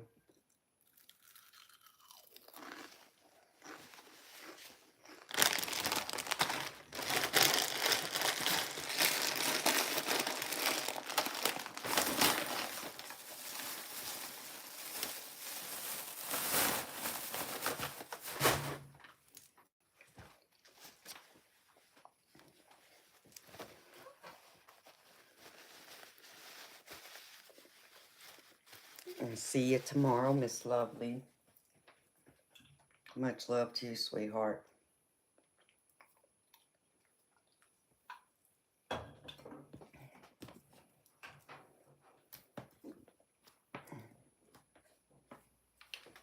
Alright, I'll be back, y'all.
Not throw my shower curtains in the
crazy cat.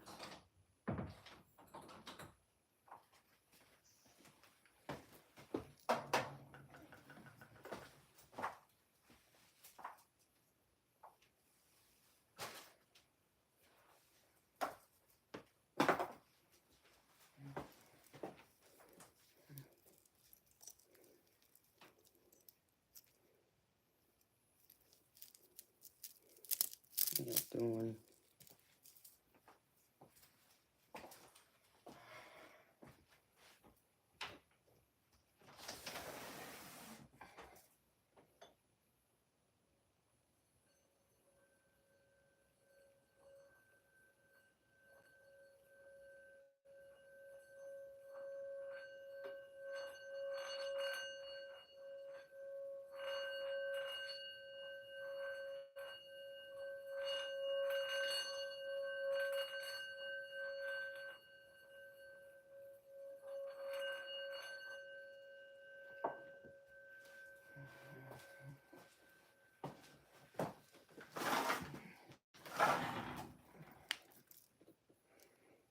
Right.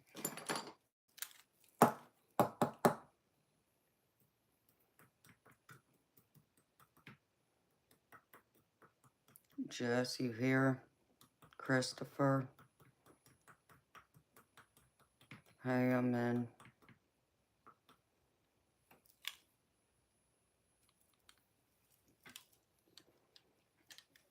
Okay. You ready?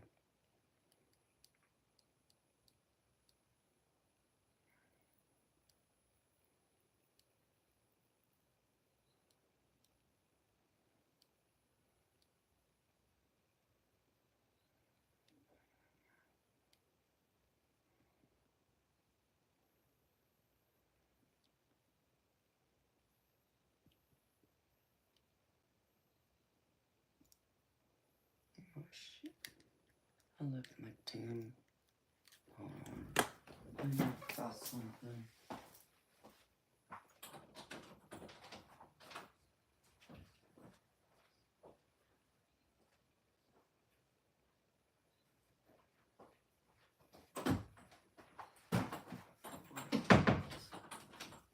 So Also like that, I can't open that door for a while.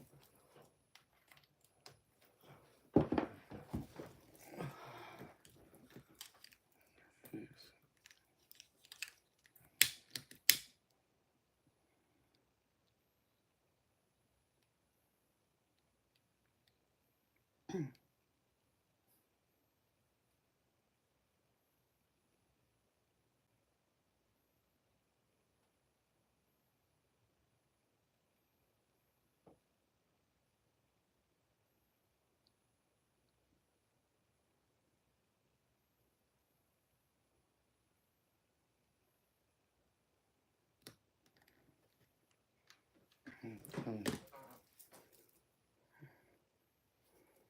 Alright.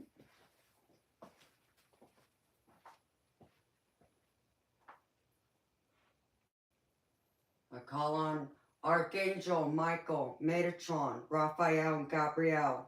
I humbly ask for your service. I humbly ask you to step forward and help me clear this room.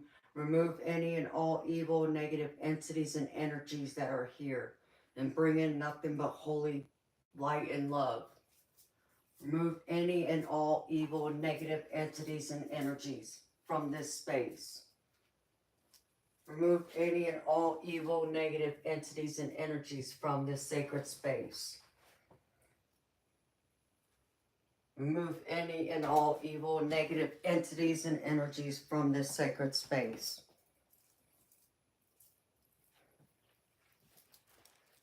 Remove any and all evil, negative entities and energies from this sacred space.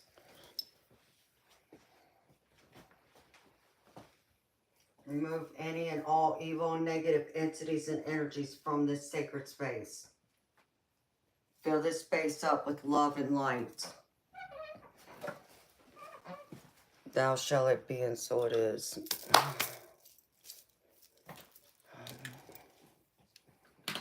Hey, Diane.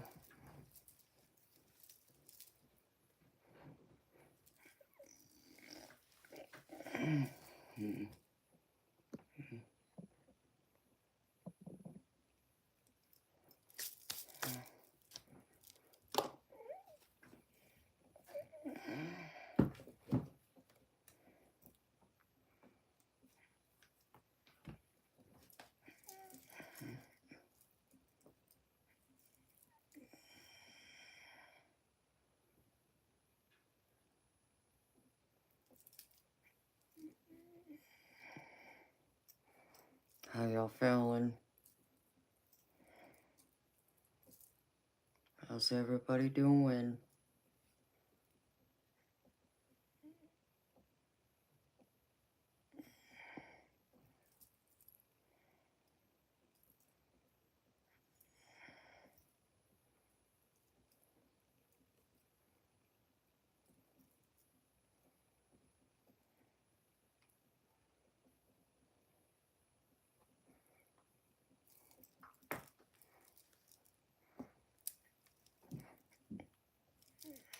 How you doing, Diane?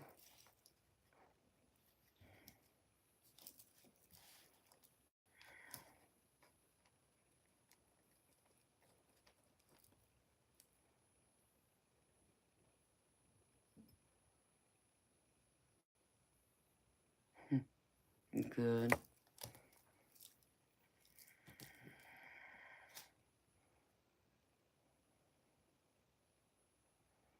Are you Christopher?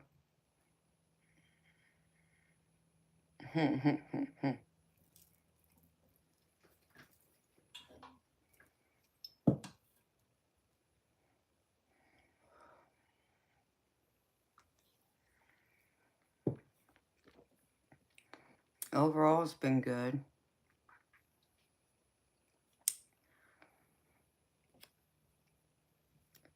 The energy's been good, at least.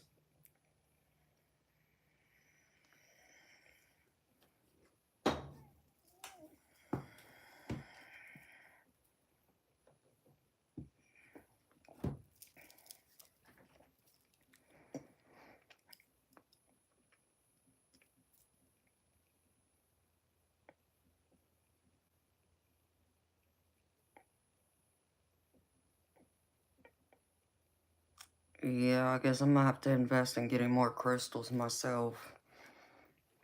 I wanted to get a few more crystals anyways, because I wanted to get a few more of those angels, but I guess I'm gonna have to go through and get some other ones too. Metatron's the big guy. Yep. I guess I'm gonna have to learn a little bit more myself.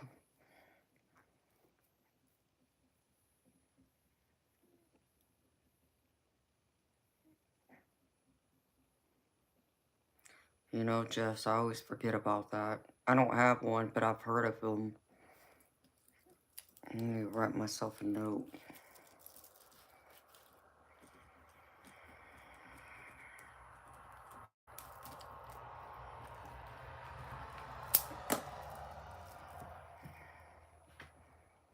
But it helps to learn about them all.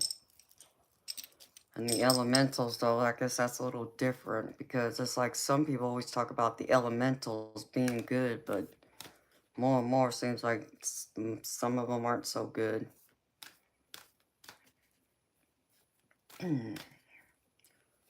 Yeah, I'm gonna have to get one.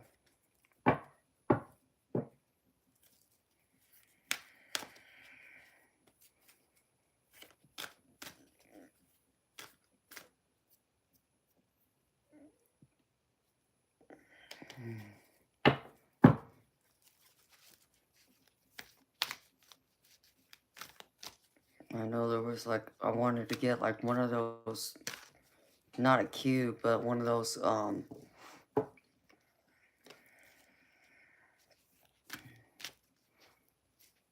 okay, Jess, I'll be good. Yeah, let me see them.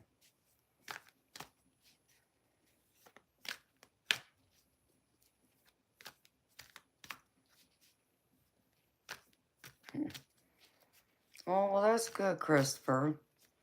I'm keeping my fingers crossed, baby. Sending you positive light and energy that you get the job, baby.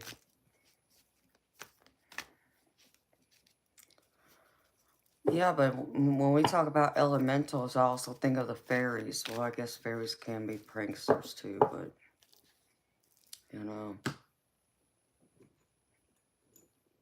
I don't know why they like attaching to us so much, though.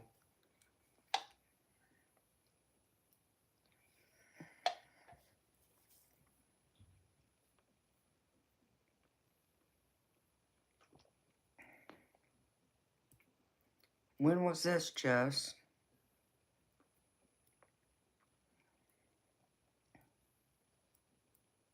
Oh my gosh. That wasn't recent, was it?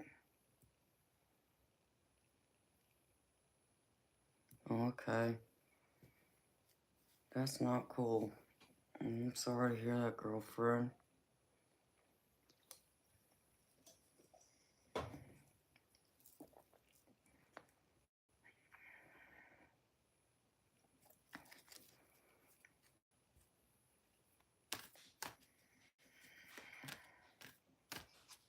I mean, I don't understand why they would even do that. That's just terrible, Jess. Why? Like, that's some BS.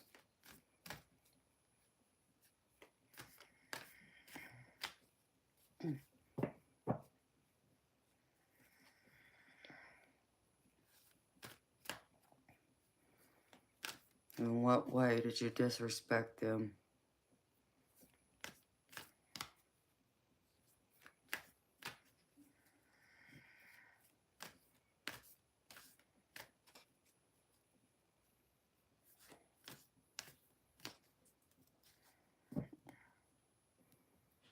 Hmm.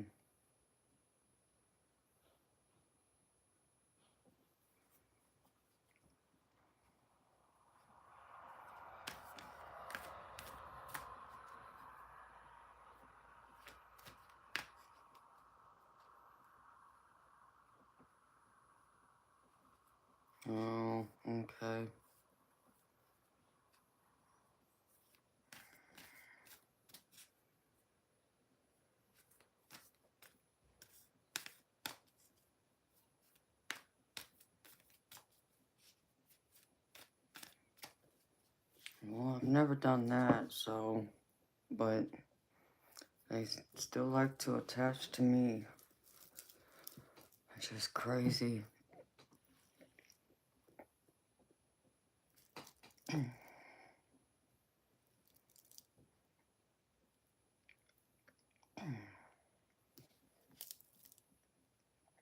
Mm.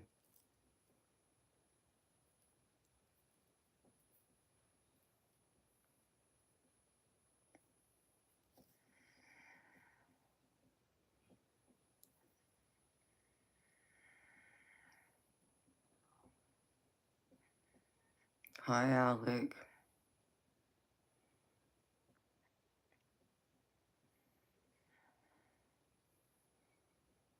Mm.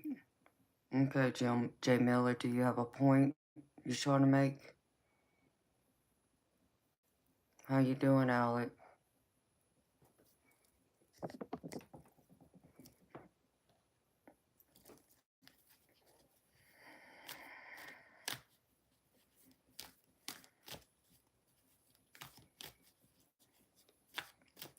I don't know if I'd call them empaths, Christopher, but fays are protective of, like, the, plants and trees because they live in them. And there's even some people who believe in them so much so that they build them little houses and put them outside around, like, some of the garden. Like, if you plant a garden, some people will put little houses in their garden for the fays to live in. Like, you take, like, I know someone who took a bunch of popsicle sticks and made little houses out there for them.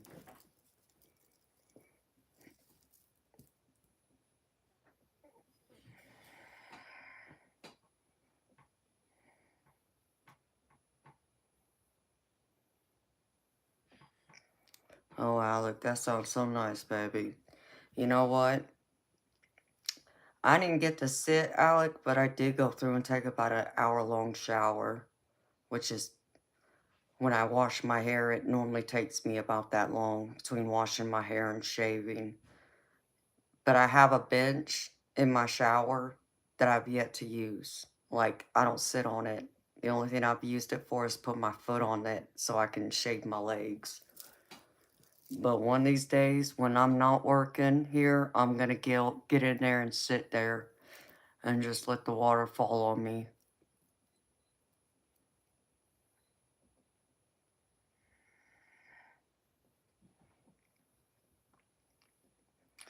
That's fine, Jay Miller. I'm just trying to understand what point you were making. That's all. So, um,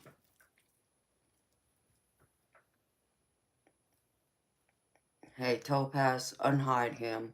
If I feel like he's out of line, I'll hide him myself. Please.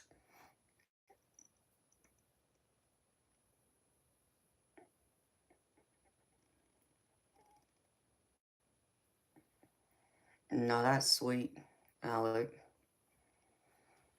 Thank you, baby. Let me talk to him and see what else he has to say. If he interrupts the energy, then I'll hide him.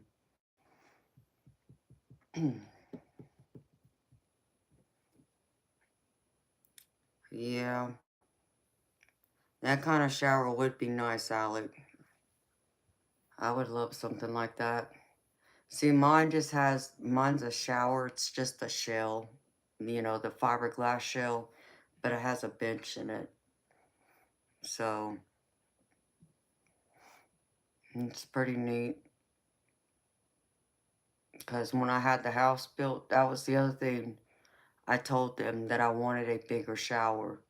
So, instead of like a 4-foot shower, I wanted like a 5 or 6-foot shower. So they were able to accommodate that.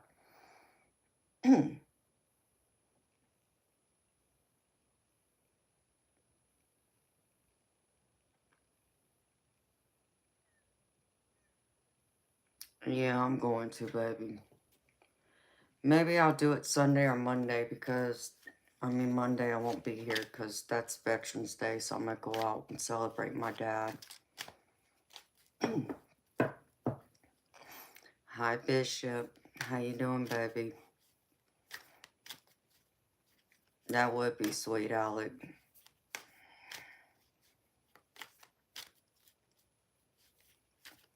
But you know what? I just don't think I would use it, though. But then again, maybe I would. I don't know. What I do know is every single time I walk outside in my backyard and I see my hot tub cover up, I'm just like, man, I should have just put it in my house. What the hell was I thinking? All right, Jess.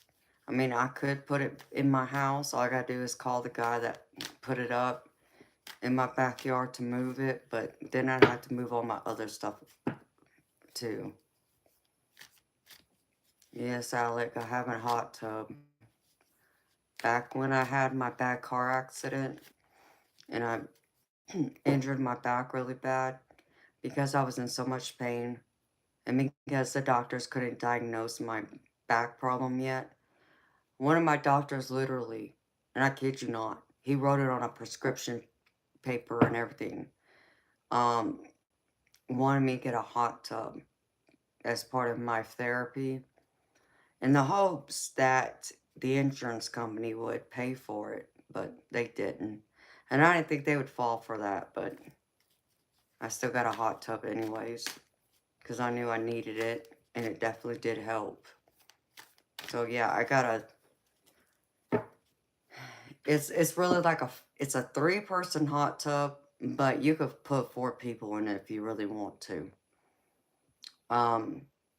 It's a hot springs, and it has like the jets. Like there's one area you sit in, it has the jets that goes across, it has a head pillow, and it has the jets that go across for the neck, and then it has the jets that go up and down the spine. And on the other side is like a one big jet for like your feet. Of course, I ain't that tall, so my feet ain't touching the other jet. And then on the other side, um, is for someone to lounge in, you know, where it has like a couple of jets on each side.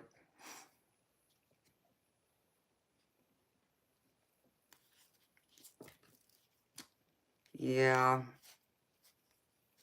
Well, and I mean, it would be good here right now, you know, now that the weather's getting cold, but the only problem is I can't hook it up yet because I have to have a fence, which I definitely need. I need my hot tub, but I don't have the money to put up a fence right now because you have to have, insurance companies look at a hot tub just like a pool.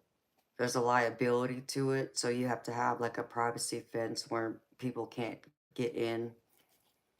So I have to wait until I get a fence put up before I can connect my hot tub. And then I'll be able to fill it up with water and use it, but until then, it's just going to sit there covered. No, I'm in Georgia.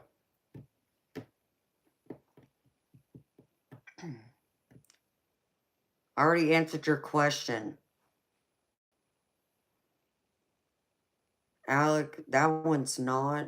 I mean, it depends on what you mean by expensive, baby, because I have to change the filter twice a year. And you have to put chemicals in it just like a pool. But you only have to switch the water out in it like every 6 months. So there's like, you got to drain it every 6 months, and then there's specific chemicals you have to put it back into it when you fill it back up, and then you got to put like chlorine and all that to maintain it.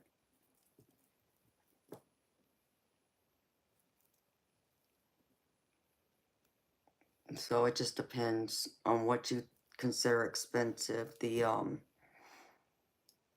filter, I think, is a little over $100, and the chemicals, I mean, you could look at spending an easy $100 for the chemicals for the one to like fill up the hot tub with, and then all the chlorine and the other stuff to help maintain the hot tub.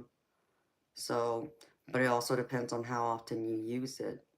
So like when I had mine connected still, and man, and part of like the fall and winter, I lived in that thing. I mean, I got in it like every night, every other night, and I'd spend hours on end in it. In the spring and summer, I rarely touched it. Obviously, because it was so hot outside, even opening up the windows because of the humidity coming in, it's like there was no air circulating. So, and it just made no sense to use it unless my back was just killing me that bad and I needed to sit in it just to help relax the muscles and the nerves in my back. But that's about it.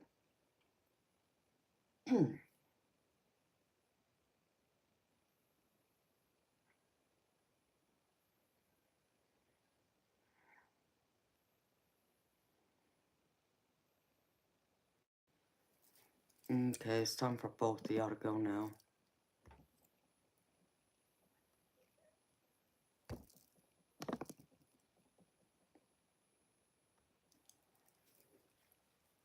So,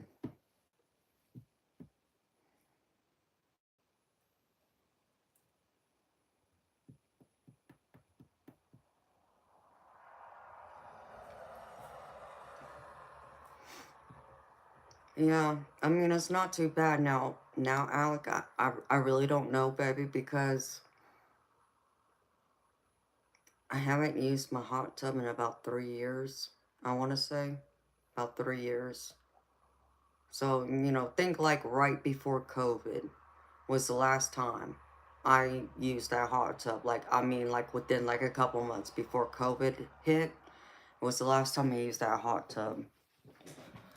Um, so it's not too bad. Hi, Tim. I think it's worth it, especially if you have back problems or, you get muscle spasms. It definitely helps. Because sitting in a bathtub, it's not the same. Even though you can't take a literal bath in a hot tub. Um, but if you're doing it for the relaxation part of it, it a hot tub and a bathtub, you can't even equate them. It's not even close to being the same. No, I didn't have COVID. So, but they're so damn expensive today. The one I have, when I bought it, and we're talking like 20 years ago, okay? When I bought mine, I paid, I'll say like $6,000 for it. Today, to get the same model I have, and mine is the smallest one you can buy, I was told it cost upwards of like 20 grand. It's like, oh hell no. I wouldn't be able to afford that today. There's no way. So, um, so $5,000 back then, it wasn't nothing back then. But 20,000, mm-mm. But of course today too, you can get it with all the bells and whistles. Like you can get it with like a TV in it and speakers and Wi-Fi connection and all this other crap. And it's like, nah, I don't need all that. Just give me the exact one I have outside and we'll be gravy. So I'm going to go through, like I said, as soon as I can get my fence put up, I'll make that final decision, what I'm going to do about my hot tub. But as of right now, it's covered up with a tarp. And I hate the fact it's sitting outside because all these years I refused to put it outside. And that's why I was able to use it, because it was inside my house. I had it sat up next to my bed in my bedroom, to where I only had about, I don't know, maybe 3 feet of walking space between my bed and my hot tub. And I sat it right up there in front of the window. So that way when I got in it and I took the lid off, I opened up both, I had double windows, so all the steam would go straight out the window. So they are nice. They're worth it. I just need mine now.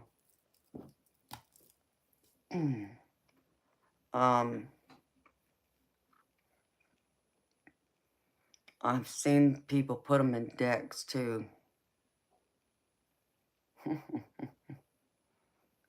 Yeah, it was. I can actually do that right now, Alec. I can set it up in my bedroom. My bedroom's that big. In fact, I wanted it that big for that reason. You know, if I did decide I wanted to put that hot tub in there, I'd have enough room to do it. So yeah, I did have it set up that way for many years. Loved it too. And it's quiet. The type I have, the brand I have, it's quiet. It doesn't make any noise except for when you use the jets. Other than that, it's silent. You don't ever hear it on. And it's nice because you can put it on whatever temperature you want it on, and it stays that temperature. It has a light and in the center at the bottom that you can turn on, and you can change the colors of the light too. You know, to set the mood, change the mood, whatever. Which I really didn't care about the light. Okay, the light's there. I still had all my candles lit. And of course, because people knew I had a hot tub, you would get those nosy and perverted neighbors that would like to look up my window. You know, and I would, you know, I had a 2-story house back then. So my bed and my hot tub was on the second level of the house. And so you could like see the people across the street looking up in my window, you know, hoping, you know, they could see something. But I had a tree in my front yard, so that helped cover up part of the window, except for when fall and winter was here. When the leaves would fall off that tree, then you could see. So, hi, Farron. I'm doing good. How are you doing?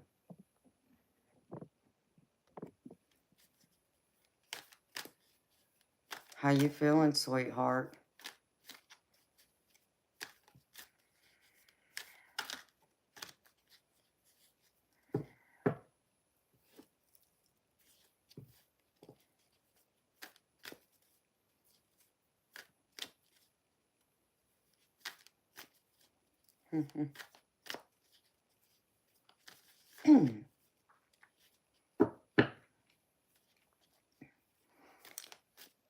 Are you still in the hospital, Farron?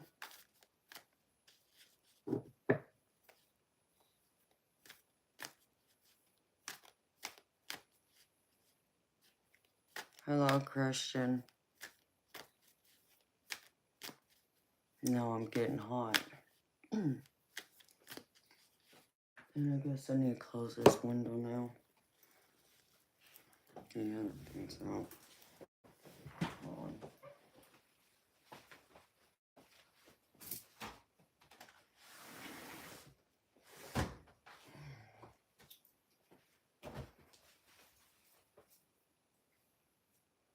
Well, maybe not. I was going to take my coat off until my shoulders felt the cold air still.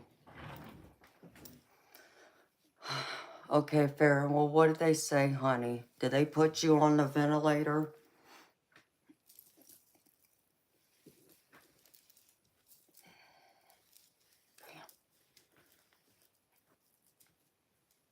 I knew I should have put on my long sleeve. Oh, well.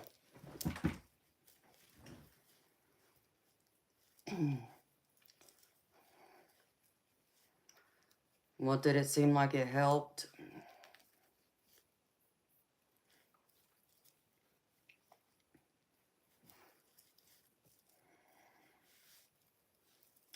Tara Sunflower, I do in-depth readings. So, I do a 5-card spread with many oracle cards go with it. So, for one question, it's $20 US.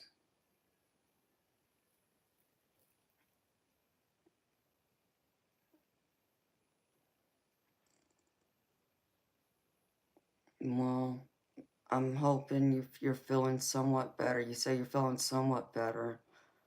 So what did the doctor say, sweetheart? Because I know how scared you were, sweetheart. And I understand. I'd be scared too.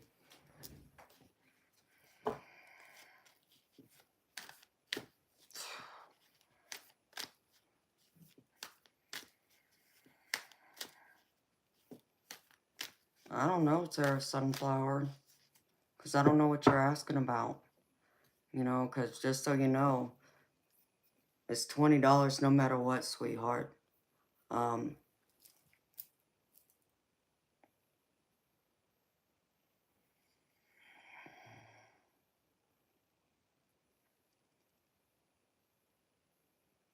yeah, Farron, I've heard a lot of people get very, very sick with COVID. And I hate to hear that. I remember when COVID first broke out, how much people were getting so sick and how they were ending up in the hospital being intubated and everything.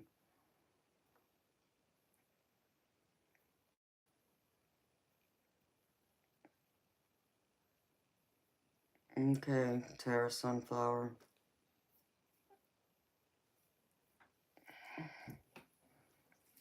When you do, just let me know, sweetheart, so I can verify. Um, I saw a lot of people, and I heard about it on the news. I think we all did. How many people were going into ICU and being intubated, and how a lot of people didn't come off of it. And then they were talking about the differences and why some people weren't coming off and why they were dying. And I don't know. I wasn't going to sit there and, debate that with anybody, but I think if your lungs are filling up with fluid that much, then what other options do you have? You either drown yourself in fluid from your lungs or you take the chance with the machine.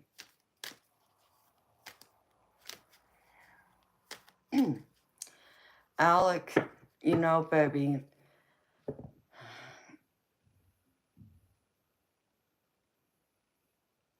maybe in some cases it was, but then again, like I was just saying, what are you going to do when your lungs are filled up with fluid?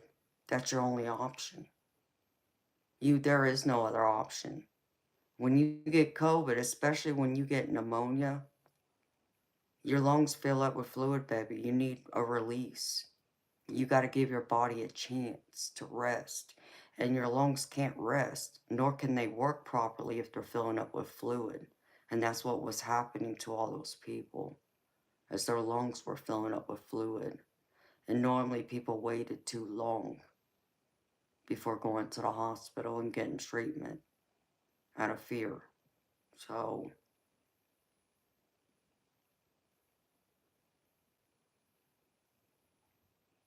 well, I'm happy to hear that, Farron. Were you glad that at least you went on that ventilator? It seemed like it helped some.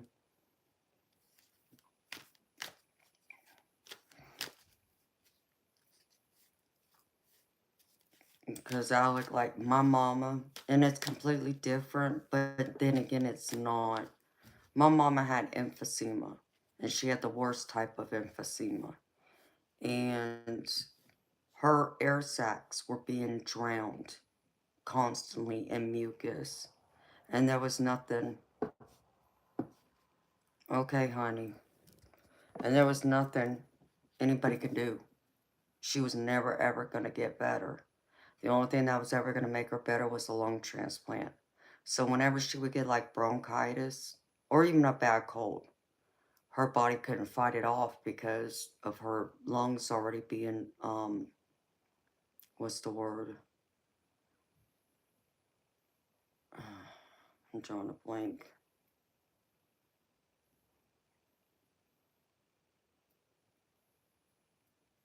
It was, they were already compromised. So every time she went to the hospital, it was guaranteed. She was going on that ventilator. She had to give her body a chance because her lungs needed to rest. Plus, the doctors needed to go in and suction out her chest of all that extra mucus that was building up to give her body and her lungs some room to be able to breathe through.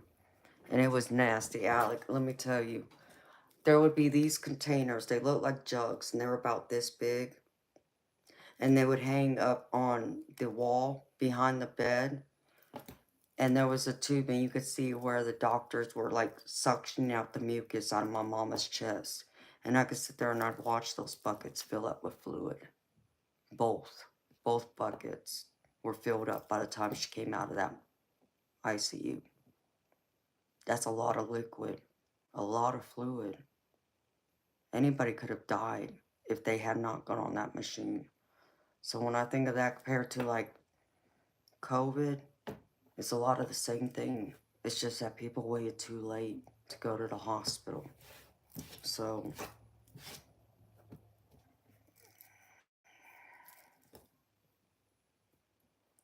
yeah, Farron, I know it was hard. Tara Sunflower, you have to go through PayPal, sweetheart. Cash App cancel my account or something. I don't know.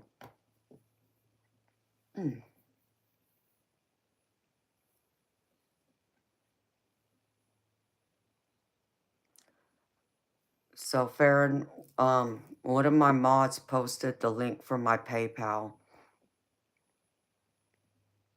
If you see Majestic Oracle, she posted a link to the PayPal.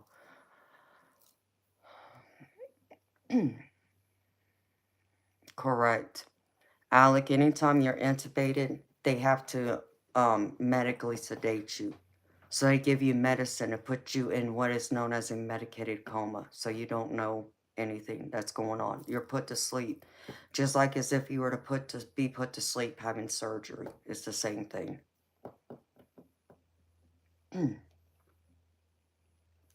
Okay, honey.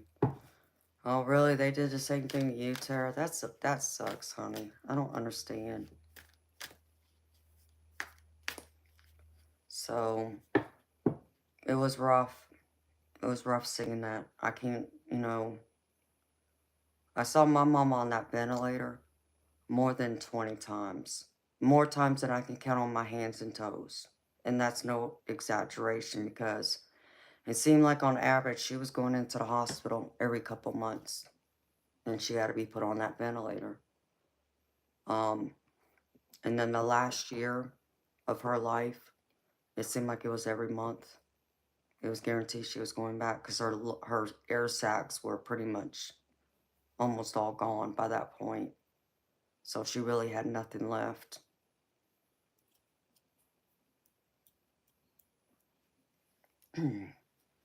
So Farron, I'm glad, you took that risk, honey. And I understand it was scary, but I'm proud of you for being brave.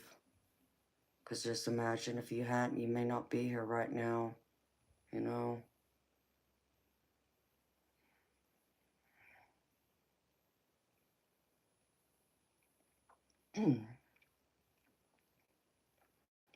Alec, when you stop and think of like your body, like when you get a sinus infection, and you know how that mucus builds up in your chest, that's pretty much where it starts from, baby.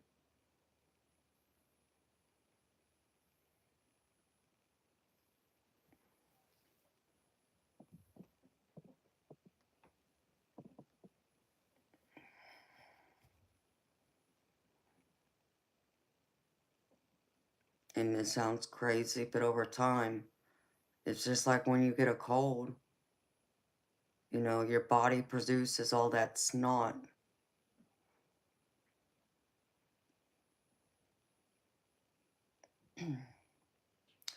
I don't know that much about it, Alec. I can only tell you just from the little bit I know. Oh, you're welcome, Farron.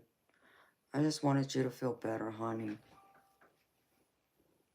Okay, Tara, I got your donation, honey. Thank you. It was rough, though, to watch it.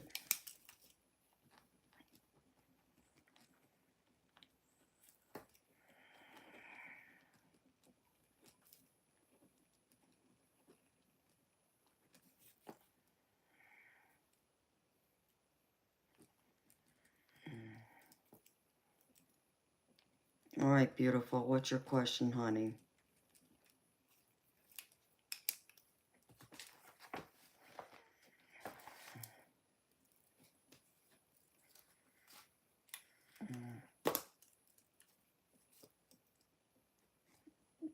Tara, if you're talking to me, sweetheart, thank you.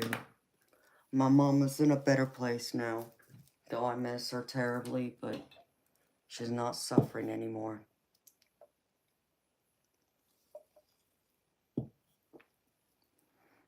Okay.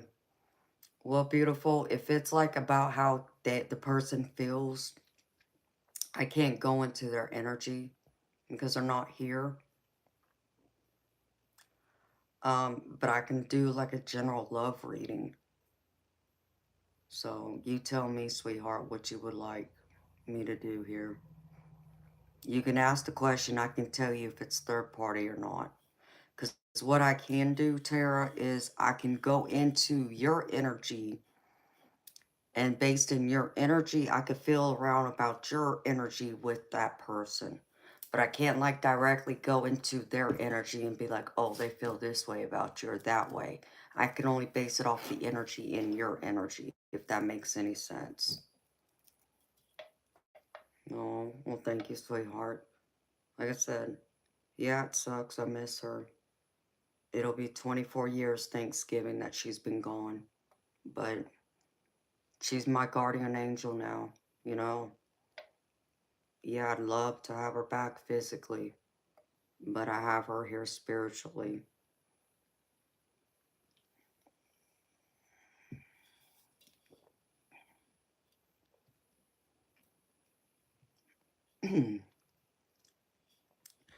Yeah, I can imagine having that tube down your throat will make it sore.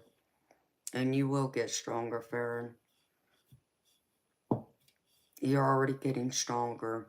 And just remember that, sweetheart. You're already getting stronger because you're getting better. You're going to continue to improve. Have faith. Believe in that.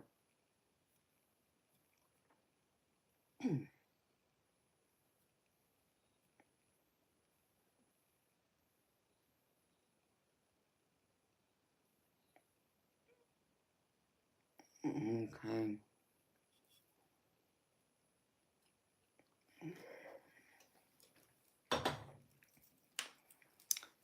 Hmm.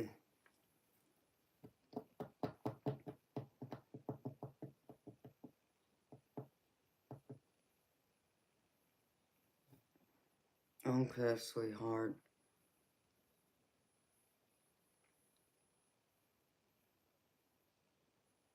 Okay.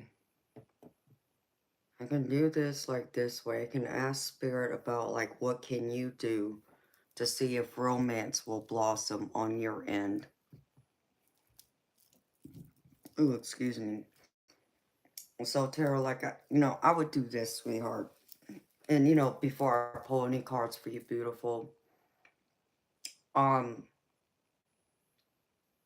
I'm that hopeless romantic kind of woman. I want the flowers, the candles, that kind of thing. And I've always been the type of person who's always been straightforward about my feelings, when I have an interest in someone.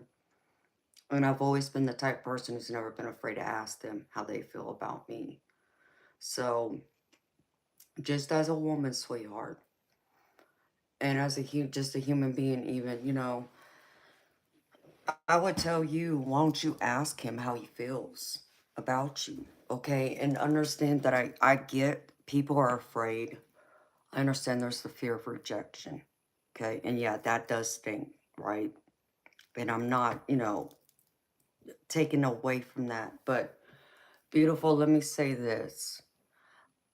I would rather know, like my mama raised me to believe that you don't know until you ask. So, the answer will always be no until you ask, right? And what, just by chance, they say yes, okay? By them saying no, okay, well, that's the worst that can happen out of that, right? And yeah, that rejection might sting, however, Look at it from the standpoint of at least you know right up front. Instead of walking in with expectations or the hope that something's going to happen, if they're not interested in you and then wondering like, well, is there something wrong with me? You know, because there could be more to it, you see. And also by doing so, beautiful, it also puts you on a higher standard of being confident with yourself, you know, being willing to put yourself out there, taking that risk, which some people like, others may not. Okay, everybody's different. But the other part of it I always look at is, at least if I'm willing to put myself out there to ask, okay, and the worst they can say to me is, no, I'm not interested. At least I know up front. Instead of me like wasting my time just wondering, like, are they going to ever make that move towards me? Do they really have interest in me? Blah, blah, blah. You see? And because if you find out that they don't, well, you don't have to waste any more of your time. You see? If that makes any sense. So that's how I would approach it, beautiful. That would be the first thing I would do. um, but also what I would do, you know, because me being mean, if I had an interest in a guy and let's just say I don't even bother asking, but I get my intuition tells me they have a like for me. And let's just say I'm already ready to, you know, get, you know, intimate with them or whatever. You know, I would plan out a nice evening for them. You know, because the thing about it is that I've learned over the years, men in general, they're not used to a woman being romantic like that. They're not used to a woman going out of their way to set the mood, to set the tone. You see, the expectation, all that pressure is usually put on the man. Now, why not turn it and you be that person and put yourself out there? You know, light some candles, buy them some flowers. Even men also don't get flowers, and that's really sad because they should be treated the same way us as women expect them to treat us. It goes both ways, right? So why not put yourself out there and take that risk? And I'm not saying you have to go all out like what I would do, but sweetheart, you know, I would make those plans. I'd be like, listen, you know, I want to plan a nice evening with you. Can, you know, you meet me here, you know, if you want to set up in your hotel room and set the mood, if you want to go that far.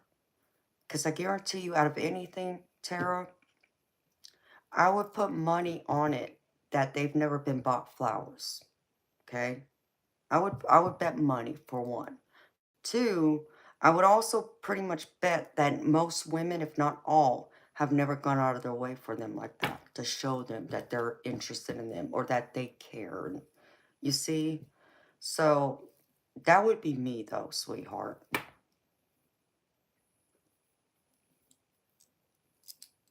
Hi, Jim. I'm good. How are you doing?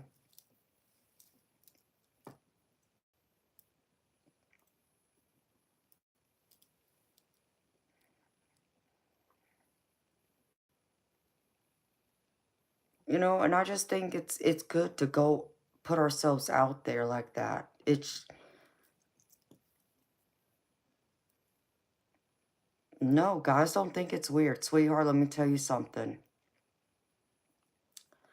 I have bought every guy I've ever dated, been with, flowers. And let me tell you something. Even the biggest macho men are taken back by it in a good way. Because again, they've never been bought flowers by a woman. So they don't know how to act. It's they're, you know, and they all told me they've never been bought flowers. They don't even know what to do. It's like it almost makes them speechless because it's always been put on them to buy the woman flowers, not the other way around. So they do appreciate it. Even let's just say, for example, Tara, let's just say that he's the biggest macho guy that wouldn't like show his feelings to you in public because he'd be afraid of what his boys would think of him. Let me tell you something. Behind closed doors, he will melt in your hands. I guarantee you that. He will tell you enough that he appreciates the gesture. Because again, it's going to touch him in a way no other woman's been able to touch him.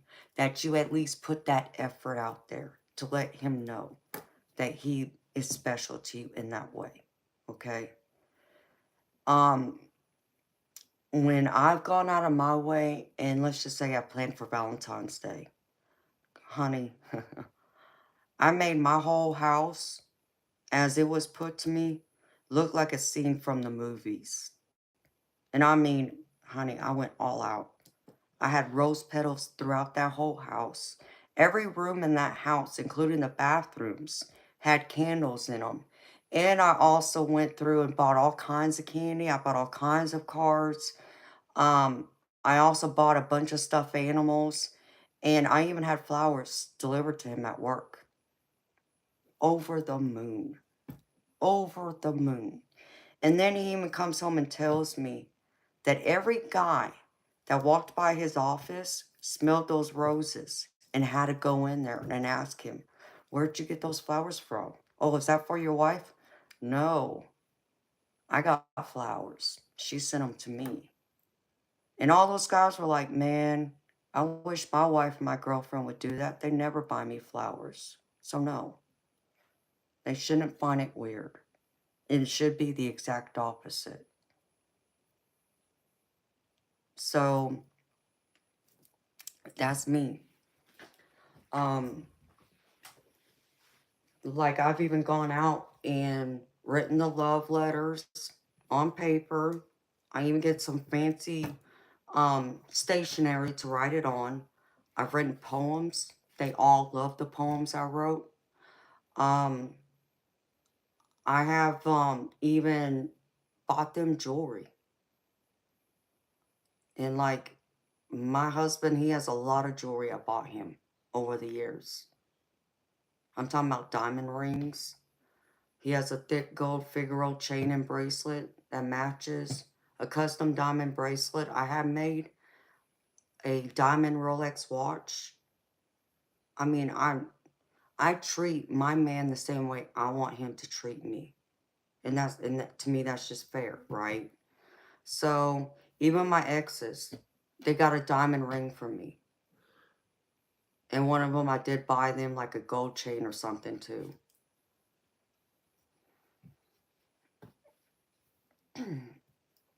They want that effort, honey. Understand me. They because they're not used to getting that kind of effort. And I try to make sense of it, of why. So but plan something special. Like I said, you know what? Even if it's just getting room service in your hotel room, but at least, set the mood.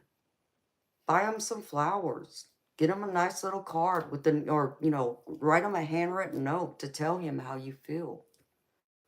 At least you will know up front how he feels, if he has an interest or not. And that way, if he has no interest, okay, yeah, it's going to sting, girl. I'm not going to sit and tell you it's not. But at least you know where he stands. And if he doesn't have any interest, you aren't over there wasting any more of your time. You find out up front. And to me, that's the best thing you can do.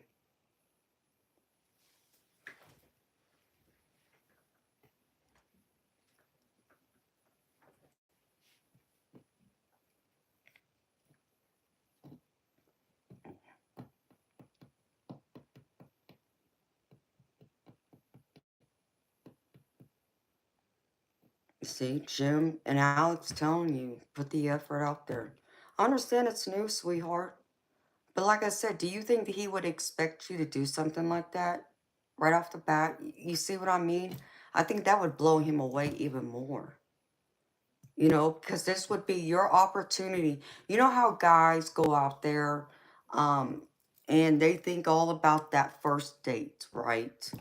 What's the perfect first date? That's what guys always want to know from us ladies. What would be the perfect first date to make that impression, right? Now you make the impression, sweetheart. Make the impression for him. Because he may not ever see it coming. And that way, at least you know right off the bat again where you stand. If he has a true interest in you or would consider going out with you. It starts that conversation too. And honey, but let me tell you something, Terry. You got to be confident in yourself too. You can't go out there and plan something like that and get weirded out by it, okay? Please don't do that, honey. But let's just say, sweetheart, I'll even give you another suggestion. Like, say when you get there, um, why not just write him a little note and just say, listen, I was thinking about you, and can we talk? Have lunch or something, and just buy him a single rose and see what happens. So I'm not saying you gotta go all out like I did, but do something that will get his attention, and that will make it clear you have a romantic interest in him. And then you'll find out if it's mutual.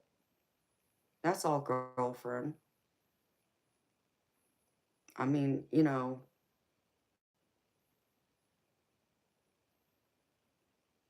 okay. Well, I didn't even read your question, sweetheart. I just answered it. So that's all you got to do, sweetheart. Write him a little note. Get him a single rose. And just let him know. In that note, you were thinking about him, and a red rose will say it all. Because we all know red's for love, right? So, and if he can't put his two brain cells together to figure out what that means, I mean, come on. So that's what I would do.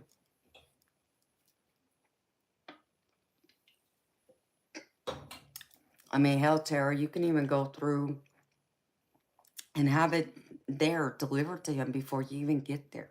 That way you know right off the bat, too.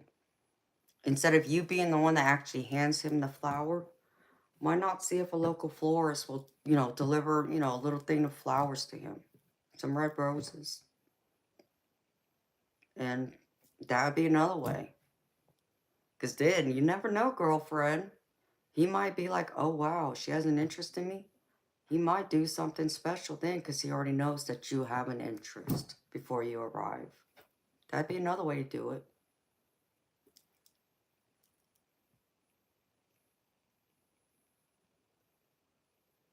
Ooh, I'm excited about this for you. Ooh, I love a good love story. I love a good love story, girlfriend. So, okay, let me get to your question now, sweetheart. I'm one of those sappy, hopeless romantics. That's all I can tell you.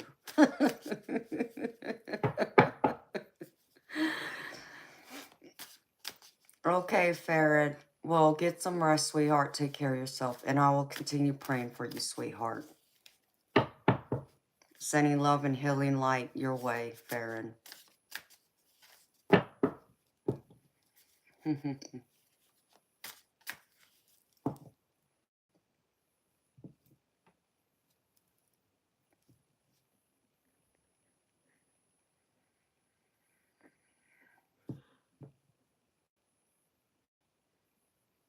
Yep. That's how I would handle that, Tara. But here, let's see what Spirit has to say. I mean, that's how I'd go about it.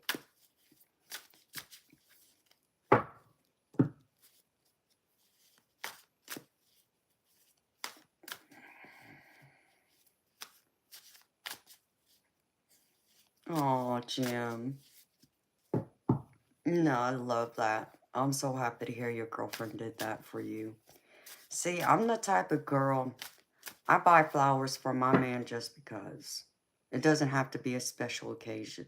I'm the same woman that would go up to, like, say I stop at the gas station to get gas.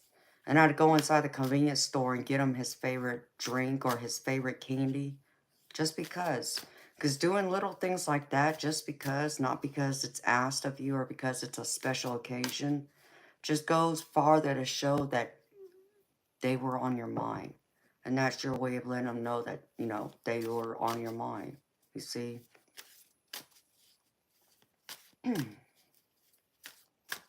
A grand piano. Ooh, Tara. I like that.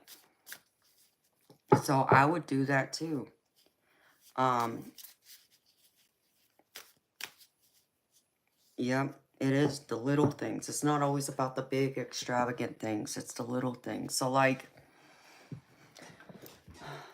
um, I mean, things are much different now because, yeah, our marriage is in the toilet. But when things were good and we were happy and in love, um, when he would travel, okay, I would go through and I would buy something for him to pack it in his suitcase to let him know that I was thinking about him while he was away. I'd buy him a little card. I'd, get him a couple snacks or something. So he would have something as a reminder. I'd even get a little stuffed animal and pack in his suitcase. So when he opened his suitcase at the hotel, it would be in there for him. And he loved stuff like that. So men like romance too, okay?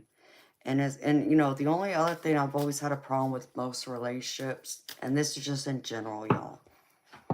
It's like people go through at the beginning, they do all these things, right, to get the person, but then once they get the person, they stop doing those things. It's like, no, no, no, wait a minute. You done forgot one key thing.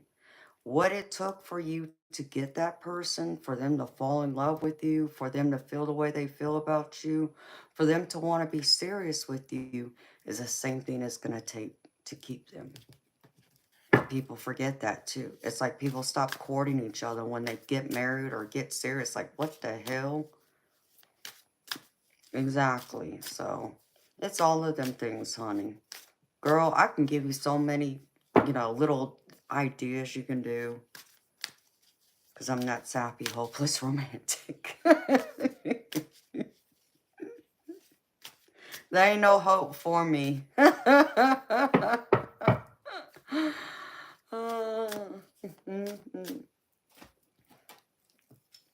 let's see. See, I'm all about hearts. Like, I'll tell you this, Tara. I told my husband, I didn't tell him what kind. Like, I didn't tell him, like, my dream engagement ring was a heart-shaped diamond solitaire. That's all I wanted. I didn't tell him like how big I wanted that diamond. I didn't have an expectation or anything like that. Just like, I just want a heart-shaped diamond. And we went shopping and we couldn't find one for nothing. I mean, when I say we went to every jewelry store in our area, we went to every jewelry store except for one. Because the one that we didn't go to, it was closed that Sunday. So, kept shopping. Well, we go like 2 hours away from where we lived at the time. Almost to like the border of the state line. And walk into a jewelry store. And there was, they had a heart-shaped diamond. We were both like in shock. And let me tell you something, girl. When I looked at it and I looked at him and said, there it is. That's the one I want. And it was only like a half carat. I didn't care. And I told him, I said, there it is. And he's like, no, I'm not getting that for you. And I just kind of looked at him crazy. I'm like, what? He was like, no, it's not that I wouldn't buy you anything like that. He was like, that diamond's crappy. No, I can do much better than that. That blew me away. I was like, what? Nah, And so I think it was about a month later. He kept looking. And that one jewelry store, the only one we didn't go to in our town, happened to be open. And he walked in there. And my husband told me, he was like, man, you talk about someone pulling diamonds out of their butt. He was pulling diamonds out of his butt, my husband was saying. He had several heart-shaped diamond solitaires. So he could pick from all these loose diamonds he had. And we were blown away. It's like, no wonder none of these other jewelry stores have any hearts because you got them all, So he did. He picked me out a carat and a half solitaire in a gorgeous setting. I was blown away. I wasn't expecting that. And he told me, he was like, because I picked out the crappiest diamond, and I'm talking about it was yellow. It was more yellow. It had more of a yellow tint to it. You could clearly see it. All I wanted was the heart. And then, like I said, I didn't specify how big that diamond had to be. Was more reasons why he wanted to go and go all out and do the best he could. So I was blown away when he did that.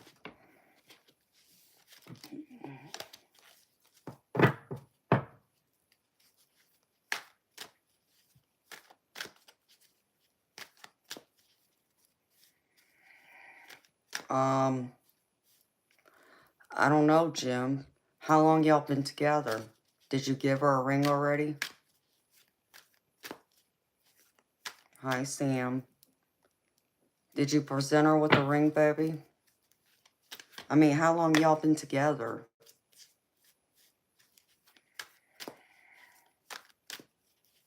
It was, Tara. That's where he did get my ring from. It was the one store that had all the heart-shaped solitaires. So, yeah.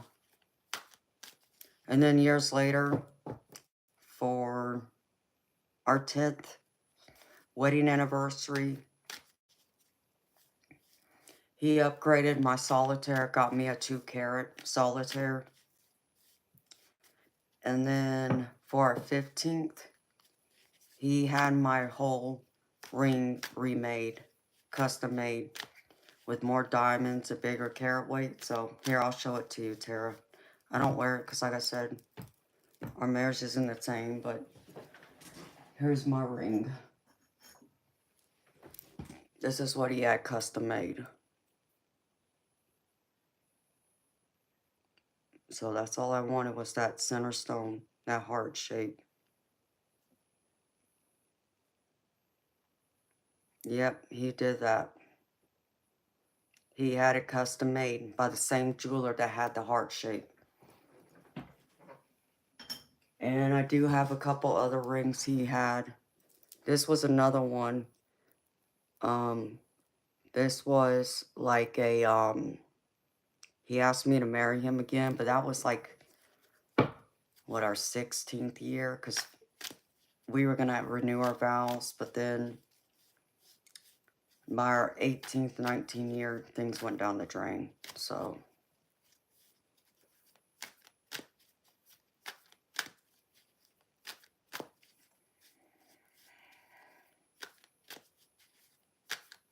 yeah, he did good when he had it made.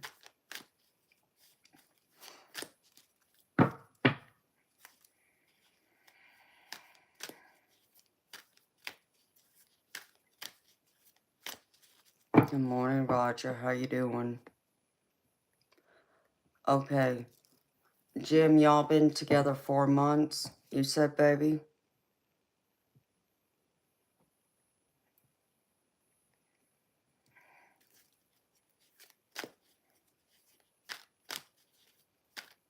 All right, Spirit. For Miss Tara.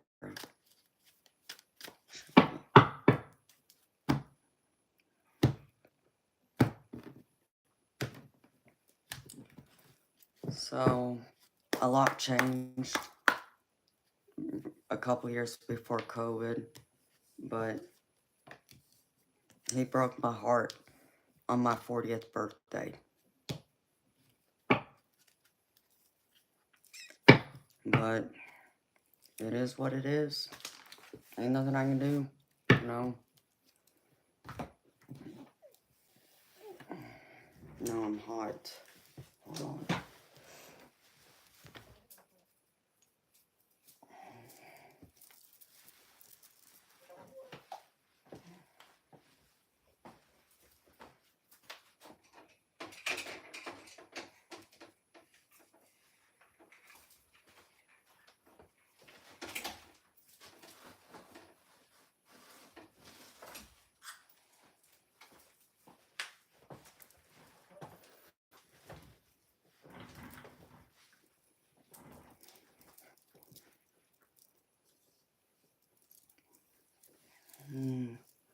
No, thank you, Tara.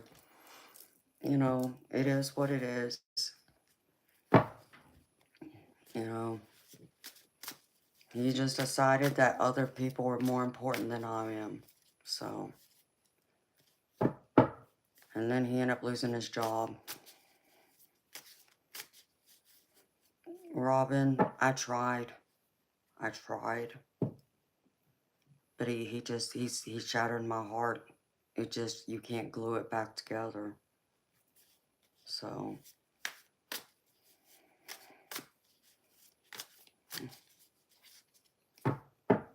it's not that I can't forgive, it's that my heart, he destroyed my heart. And you can't glue those pieces back together. I've tried. And it's just not there. So, and he hasn't made any more effort to want to try and make it work. Like, he told me he would get a job to help. He hasn't done that. So, you see, it's like, I'm giving him chances to try and make it work or to show me that he really wants this. And you know what he told me the other day? He was like, why should I get a job? You don't want to be here. You don't want to be with me. You won't even effing try, is the point. You won't even make the effort. So, but you want me to stick around. No, I can't do it. I just can't. And I've told him I'm not in love with him. And I'm not. So,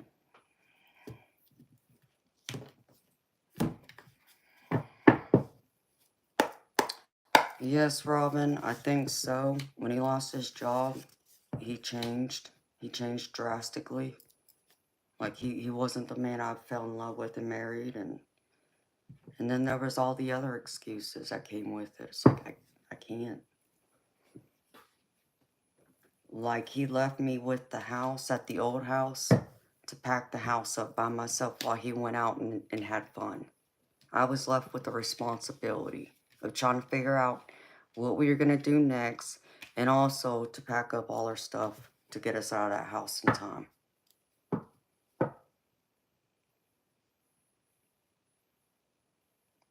Exactly, Diane. Exactly. And that's exactly it. Some things you just can't put back together. So, we had a great love story, a great run, but it's just, it's not there. I don't feel that way about him anymore. And he knows it. It's not like I haven't been upfront with him, because I told him that. I told him a long time ago, I'm not in love with you anymore. Do I still have love for you? Yes, but I'm not in love with you. And there's a big difference. To where I was in love with that man. Talking about in love, I was in love. But nope, he left me in pieces and didn't care. For 3 days, I cried myself to sleep on my 40th birthday. Can't do it. I can't, and I won't, and I shouldn't have to settle for that just because we've been married for so many years. You know? No, Alec, we don't. I mean, yeah, we sleep in the same house, but do we talk? No. I mean, we haven't, we haven't acted married in the last 4 years, roughly, you would say. So, 34 years we haven't acted married. We may sleep in the same bed, but our bed, we have one of those Tempur-Pedics where it's 2 beds to make 1 California king, but it's 2 twin beds. So I have my side where I can adjust the bed. He has his. He stays on his side, I stay on mine. We don't even use the same blankets. I have my own blankets, he has his own blankets. That's it. So,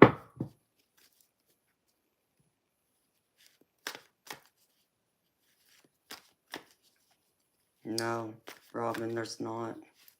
There's not. I tried leaving out hope, but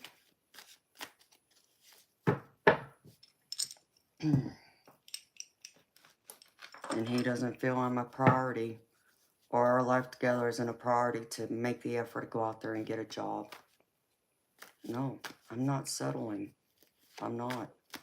I deserve better, and I know that.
No, thank you, honey.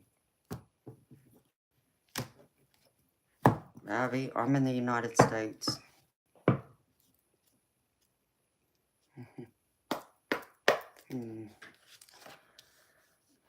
Robin, you know what though, honey? I'm not settling. I'm just trying to get myself together so I can leave. That's what I'm doing right now. So I'm not settling, actually. I'm just trying to get things together so I can leave. And he already knows that too. That's why he said what he said. Why should I get a job? You don't want to be here anyways.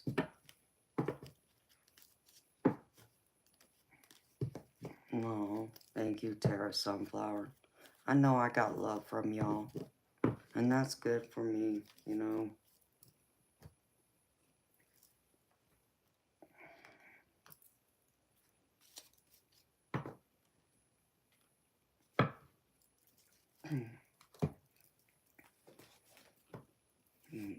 Use this one.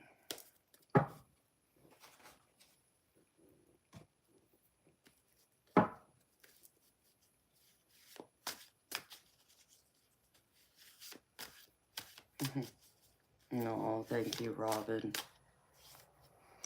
Oh, Alec, I am keeping all my jewelry. So he already knows that too. It's all going with me.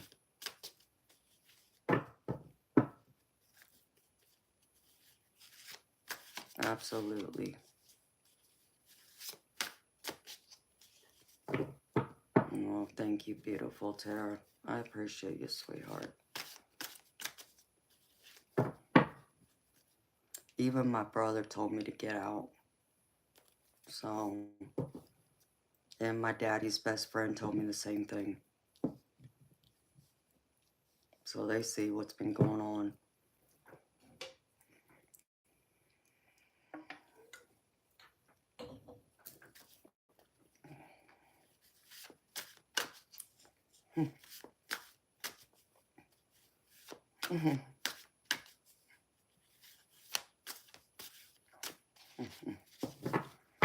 No, thank you, Robin. That's very sweet of you, honey.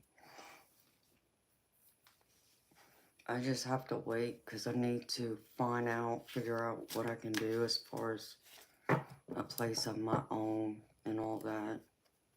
Because I'm thinking that he's either going to have to buy me out or we're going to have to sell the house. I don't know which one yet, but so. But I got to keep this channel going too, because this is where my income is going to come from to pay to get me out of here. So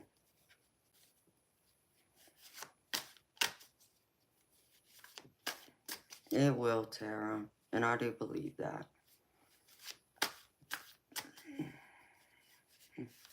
Oh, thank you, Robin. Roger, I'm good, baby. I'm gravy. I'm so gravy. I got some biscuits and gravy. Or biscuits and sausage. Oh, my gravy. How you doing, honey?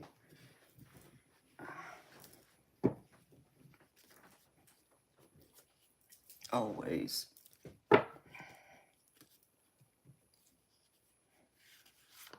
Thank you, Robin.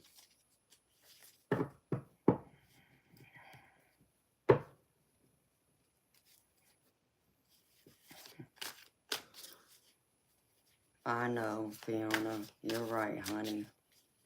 Right, Spirit, show me.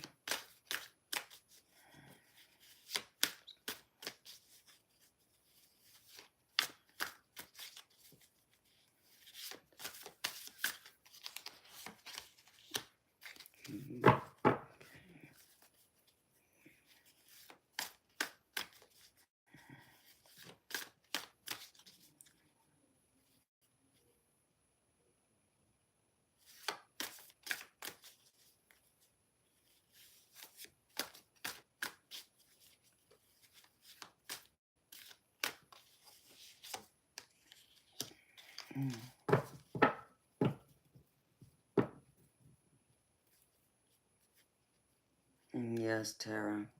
Very true.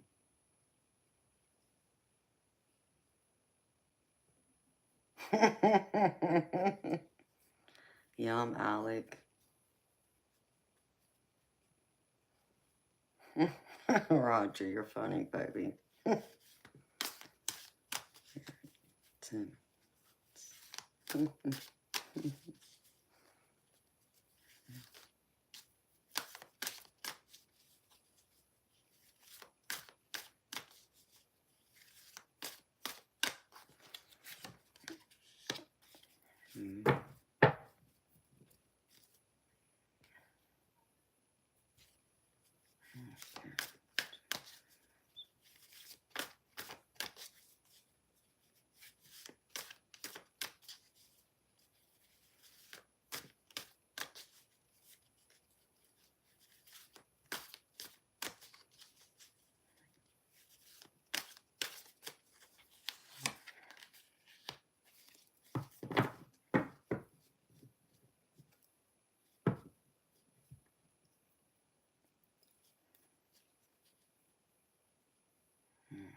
And there's a lot of major arcana down here.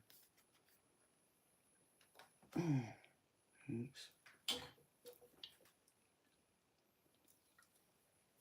Come on, beautiful people. I need to get another drink. I'll be right back.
Let me see.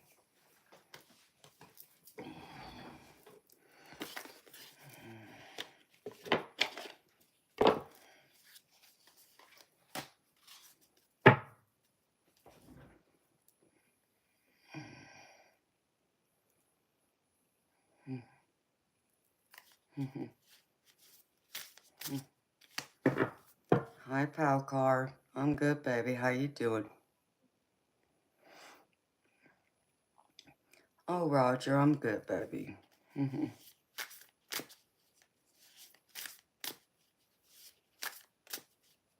Okay, Robin. Thank you so much, honey. You know, y'all help me a lot just by being here and being supportive of me. You know, and buying readings from me. That helps me a lot. And Robin, I'll be okay. I just gotta keep this channel going.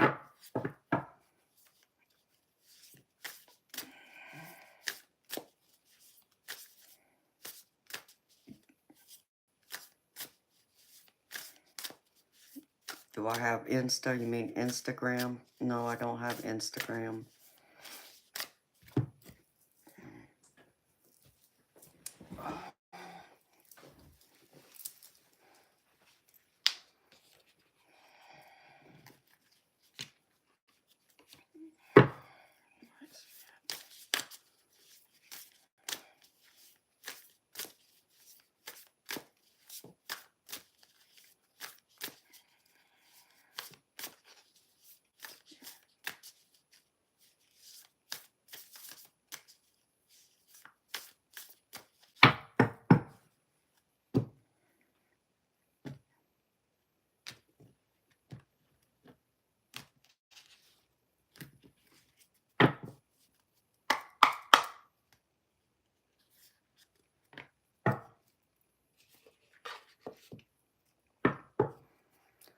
Robin, I just need people to not just subscribe, but help. I need more people to buy readings or make donations, because I'm having to pay the bills by myself right now because he won't get a job. So it's all falling on me. So as long as I can keep this channel going and it financially helps me to pay the bills that I have to pay that's left over, plus save some money, then that's what it is. Besides getting more subscribers. So it's just all that right now until I can get situated. Let's see. What's the other deck? Where'd it go? Oh, I want to pull from this.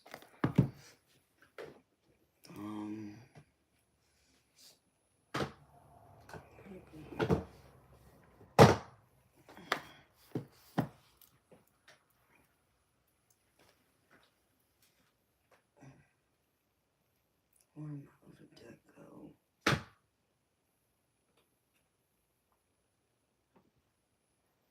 Of course, I don't see it. Let's see.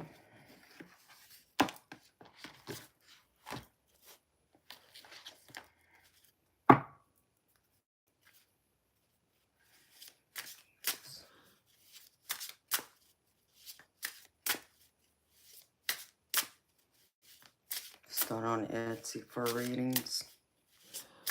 You know, I did see a place on there where people were able to buy readings from there. I've never thought about that before. I guess I can always check into that too.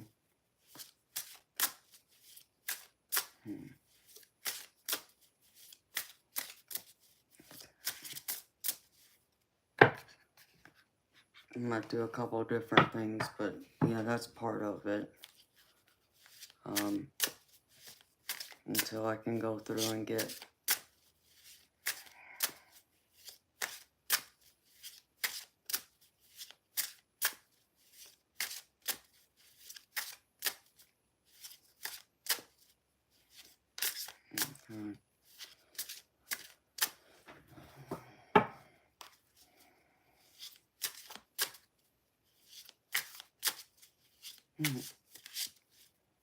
Oh, Robin, thank you, sweetheart. You're such a sweetheart to me. I appreciate you, honey. Yeah, Tara, and I know that, you know, it's hard though because, like, with me, I'm more of that deep, thorough reader. It's like it's hard to do, like, one question for like that because one question, like, once I do your reading, you'll understand how deep I go into it. Because I can't, it's hard for me just to do surface level, if that makes any sense. You know, it's, I don't know. I feel like it's incomplete when I do a reading. If I do like a short mini version, because even when I've done them, it's like, and I've noticed I wanted to pull more cards for free mini readings, but it takes a lot of energy for me to do it all too. So, if that makes any sense.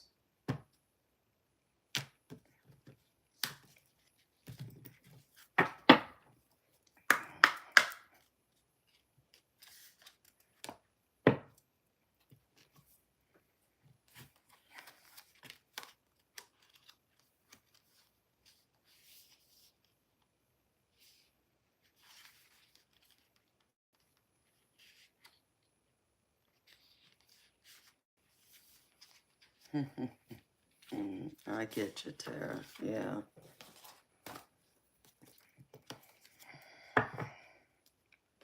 It's just, I'm a deep reader. I'm a deep person. I probably give a lot more than, you know, even my fellow tarot readers, the ones that, you know, support me, they even tell me that I should charge more than what I do because I go that deep, because I spend that much time and pull many cards.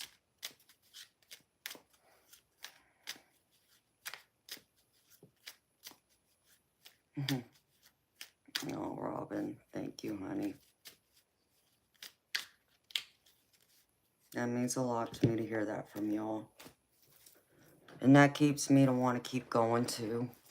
You know, that I am doing my purpose, which I was told by a medium I am doing exactly what I was put here to do. So, alright, Spirit, show me.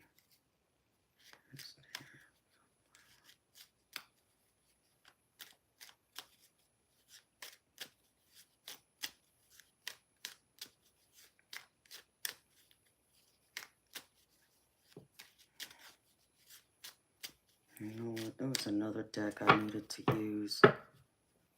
And,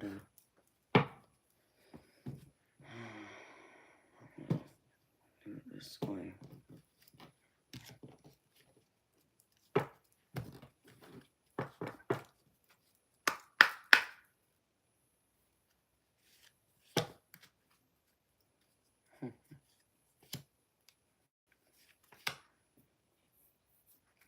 Three.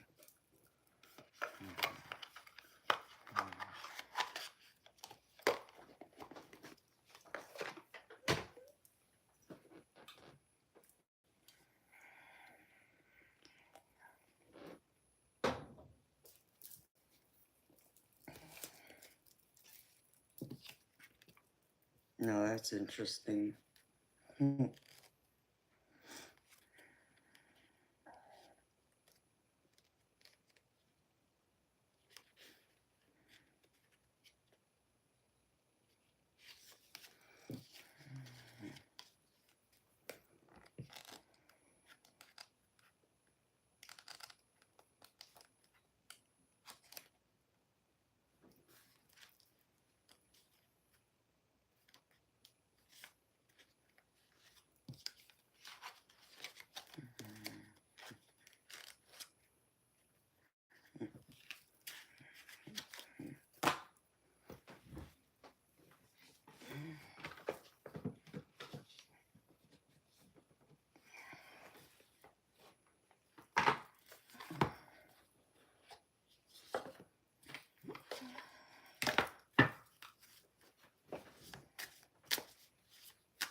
Oh,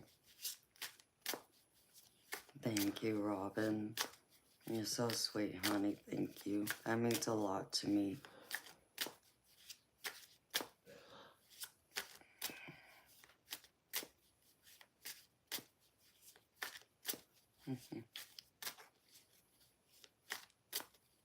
Hi, Pradeep. Hi, Mustafa. I hear you. Great Spirit.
really like this reading for you, Tara, just so you know, sweetheart.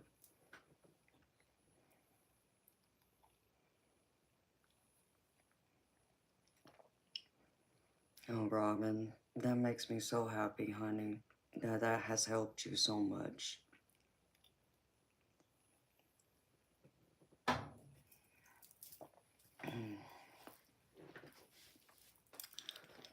All right, beautiful Tara. You ready, sweetheart?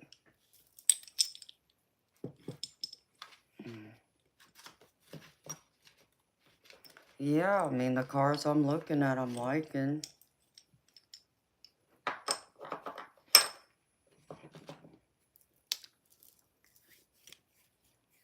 I'm liking what I'm seeing overall.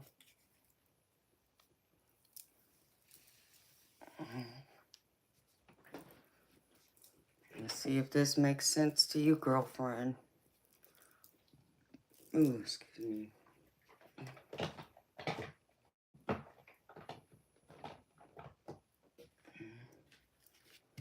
Okay. So I started with like pulling cards from my spirit guide deck just to see what spirit has directly to say, just clear messages. And the first one I get is trust your intuition. So trust your intuition, Tara. Whatever it's telling you, sweetheart, just trust it. Trust spirit. You know, trust in what they're showing you and guiding you. The next one is leadership. So I feel like this is spirit saying take the lead, take charge, make the first move.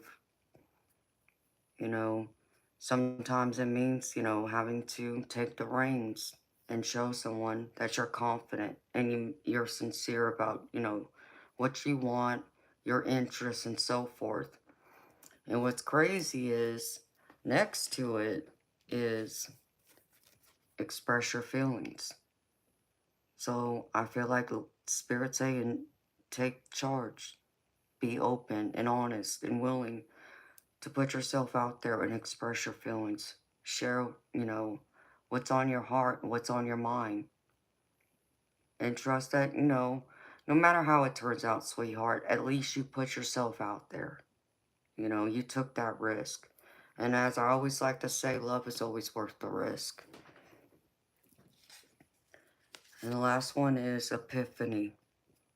So I feel like you're going to have something, you know, like you're going to get a clear message or sign from spirit, like a light bulb's going to go off, and suddenly, you know, you're going to know, or you're going to have a good idea of what, you know, you need to do next, you know, the next steps, approach you should make, what you should say, and so forth. So there's going to be something like a light bulb going off for you, though, that spirit's going to guide you to do. So again, trust your intuition, beautiful.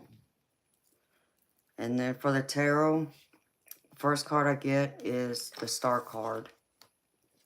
This is all about hope and optimism, being creative, even trusting your intuition.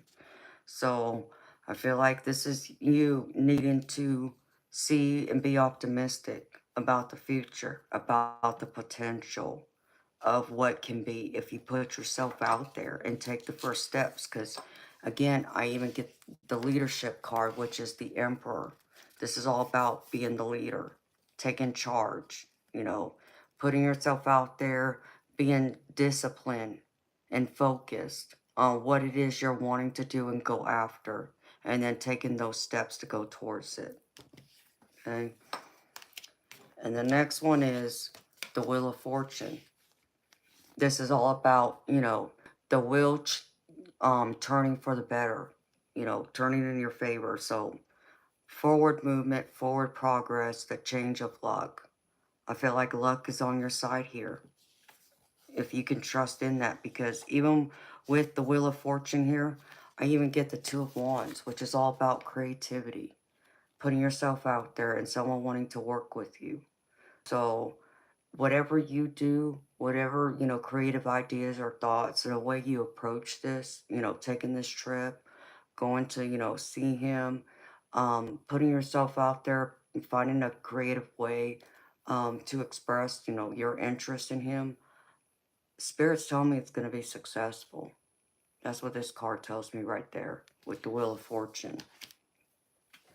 Because Spirit right now is trying to say to you, sweetheart, the next one I get is the Ten of Wands. And this is all about burdens. It's all about having those responsibilities, burdens, even some you're carrying that don't belong to you, beautiful. They belong to someone else. So I feel like you need to put those burdens down. Let them go. It's not meant for you to hang on to them or carry them around, because it's just bringing your energy down overall. And it's going to cause you to lose focus, which, your focus is wanting to, get involved with this new person in your life. Well, release your burdens and those responsibilities that aren't yours. Put them at the other people's feet who they belong to. And now focus on you. Give yourself some self-love and self-care. That's what this card's telling me. It's time to nurture you too in this process to move forward. So you can be at a higher vibration when you do go on this trip and be able to present yourself in more confidence and show your self-worth and your self-value. Show him that you're the type of woman he's been looking for. And even with it, Spirit saying, take a leap of faith. Put yourself out there. This is the full card in my deck. It says dreamer here, but, just so you know, because you've gone, tarot readings in the past. This is the full card. This is a new beginning, a new start. Taking a chance, taking a risk, going out there. No, you don't have all the answers. And no, you don't know exactly how you're going to get there or how it's going to work out, but you're willing to take that risk to put yourself out there. So take that risk. This is a new start, a new beginning. Spirit saying go for it. Okay.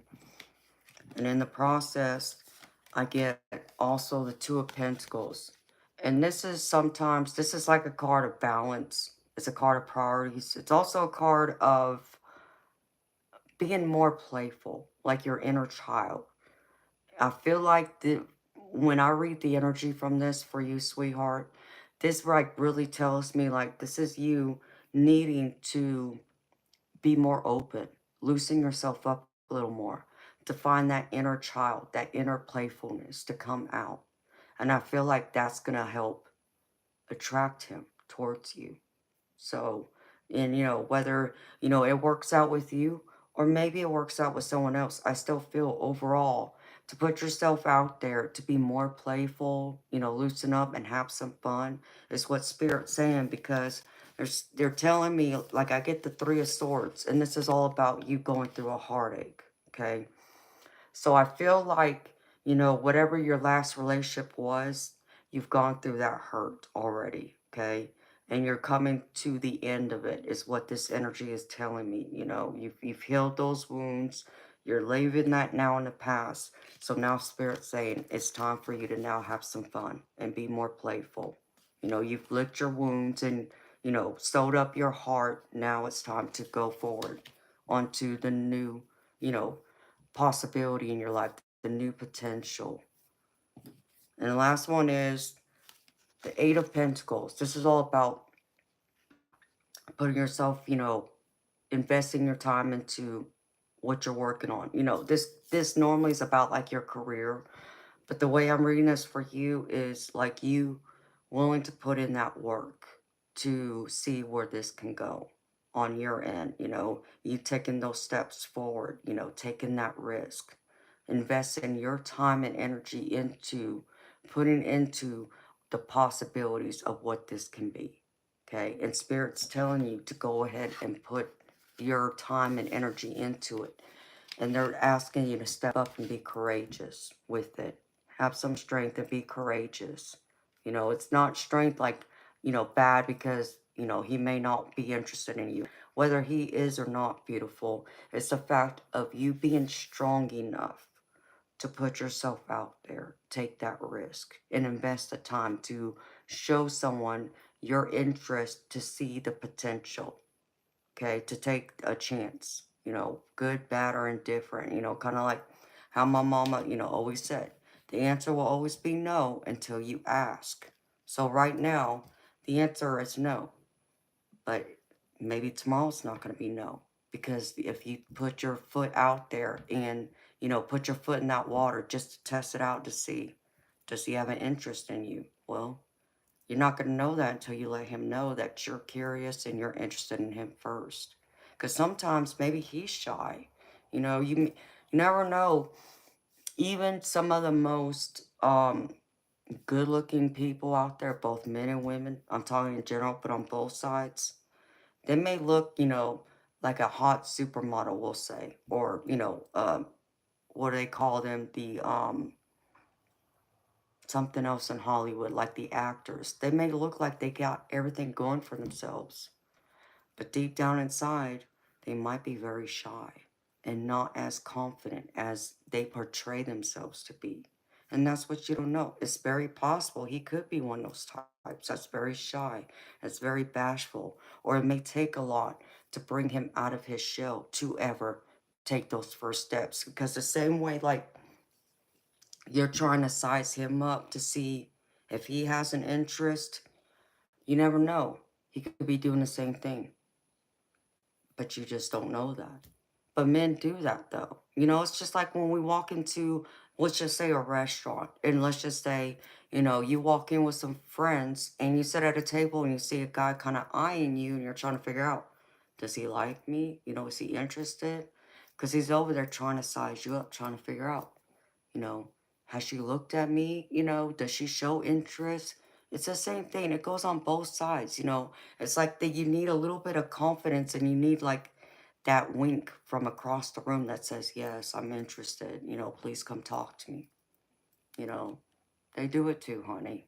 So, if that makes sense. Oh, I know. I get it. I get it. So and you know what would be even more beautiful, sweetheart? And this would be for any guy, though, that I can see them reading it. Like, knowing you're shy, as you said, but, you go, take the first step towards them. And knowing you're shy, maybe maybe it does turn out a little awkward, but you still took that first step. Even though despite your fears, despite the fear of rejection, maybe they're not interested, they're going to see, but you were confident enough and you liked them enough that you tried at least. You fought through that shyness, that bashfulness, that shell to approach them. Because what I can tell you from both sides, men and women in general, we're attracted to someone who's confident. When they stand tall and strong and you see how they talk and interact with anyone and everyone, and it seems like they never meet a stranger. They can carry on a conversation with anyone, ask the questions, so forth. That's confidence. And people are attracted to confidence. It doesn't matter necessarily what you look like on the outside. Yeah, easy on the eyes, as they say, sure. But your confidence will speak through what your outer shell is more of. And that's where a lot of people see the inner beauty more than the outer beauty. It's that confidence. Everybody wants to be around the people who are confident. So be confident.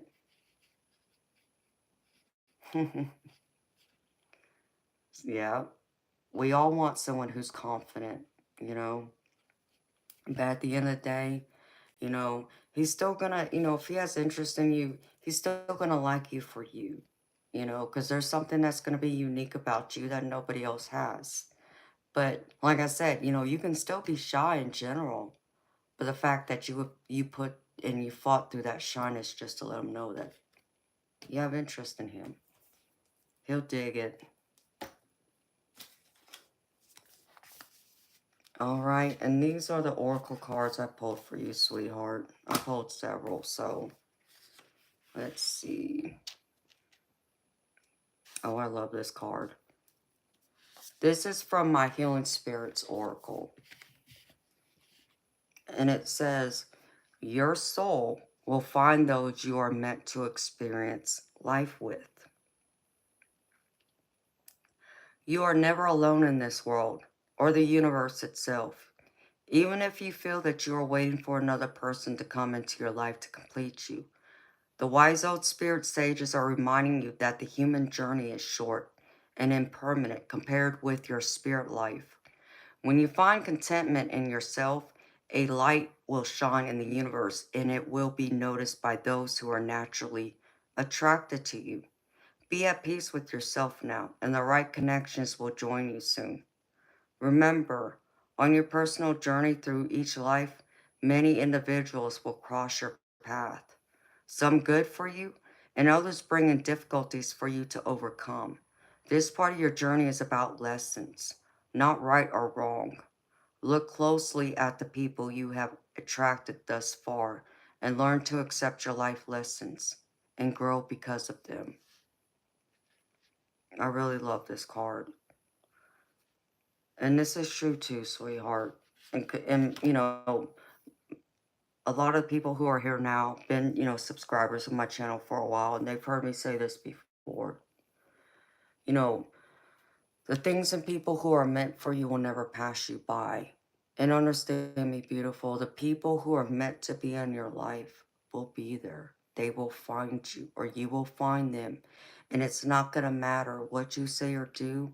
You're not going to need to impress them, beg them to want to be in your life. They're naturally going to want to be there, just as much as you're going to want them there. So always remember that. And let's just say this person doesn't, isn't interested in you. Okay, just know that there's someone better out there waiting for you. It just may take a little time before you find them.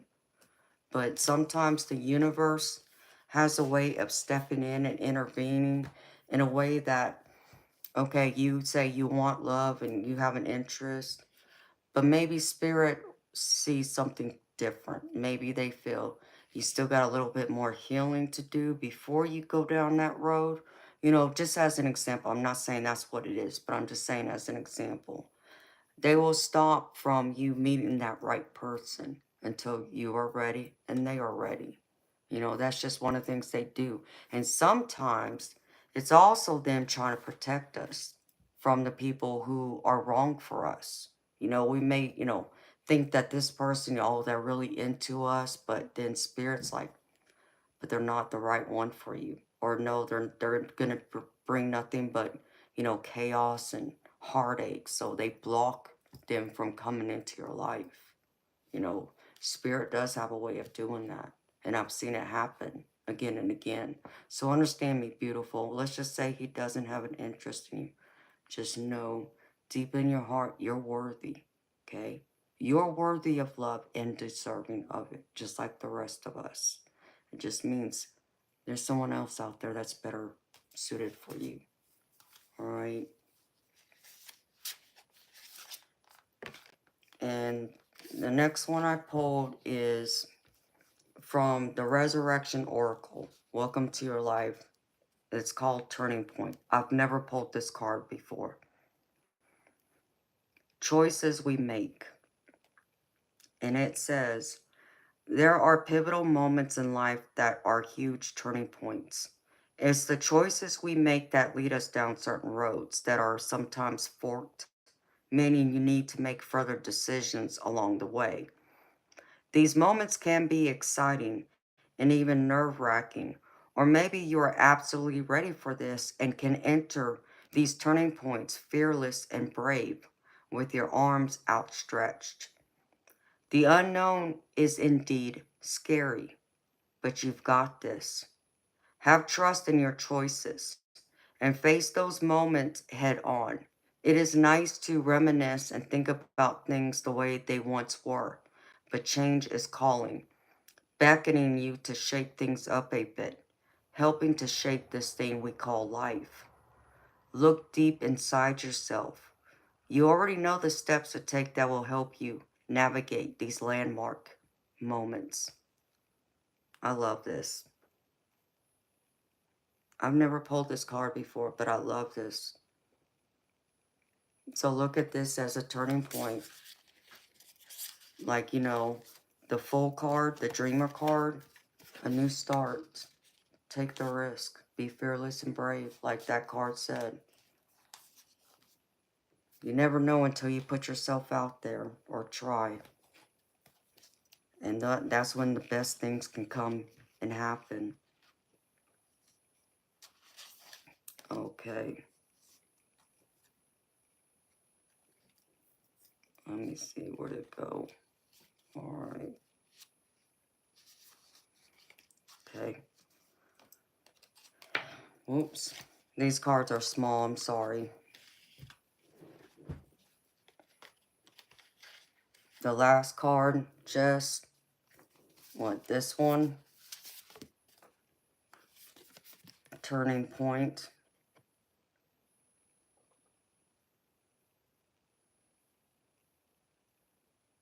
Is from this one, Jess. I love these decks. I need to get more of these. Yeah, it's the Resurrection Oracle. Welcome to your life. I love that deck. It's one of my favorite Oracle decks, actually.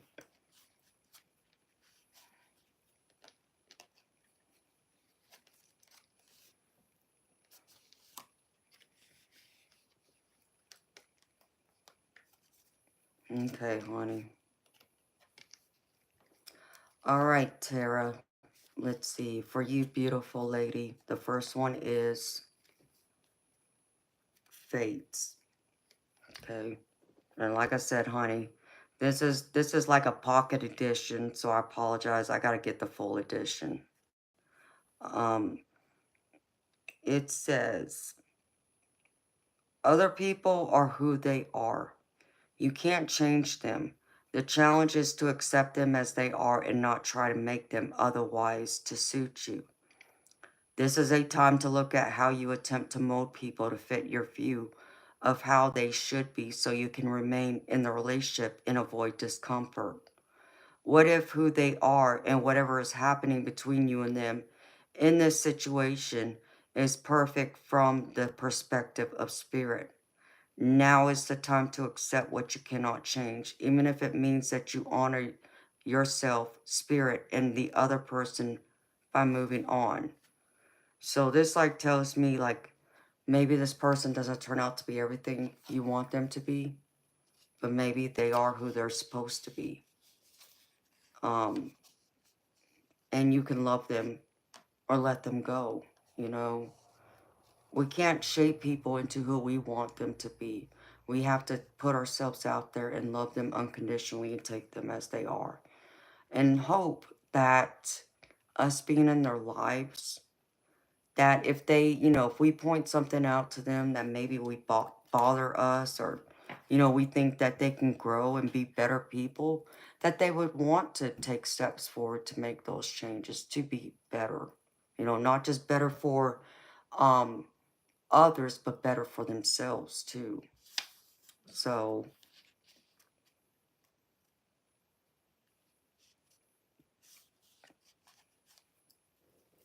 beautiful. I mean, I think we all have done that at some point. And I don't think it's just even with, even romantic love. I think that happens with friends and family. We don't see how uh, ourselves, trying to change someone and make them the mold of what we want. And it doesn't mean that it's bad either. It's just accept their flaws. Love them the way they are. All I can do is like hope, like you looking for love. All I can do is hope that the next person that they would want to change for the better for me, and for themselves to want to give it a solid go, to give it every possibility and potential of working out, instead of, seeing all these possible cracks or potholes that could, get in our way or keep us from being solid and happy together, they would go out of their way to want to plug up those holes so it's not a possibility or problem. But like I said again, they have to want it for themselves, not you try and make them that, but simply, put the suggestion out there and show them and encourage them that they can be better if they want it, that they have that potential, that you believe in them. And all you can do is hope that they'll take the reins and want to run with it. You see, that's how I look at it. Good morning, Audra. Okay, and this one is exchanging gifts. It says, love is an exchange of life force energy between two beings. It grows exponentially when it's reciprocated. You must give and receive in order for love to flourish and abundance to flow between you. Spirit wants you to start accepting all the blessings waiting for you, as well as offer the same gift in return. Open your heart and allow it to be filled. Let love in and let it flow out of you too. Love is truly yours today. I love that.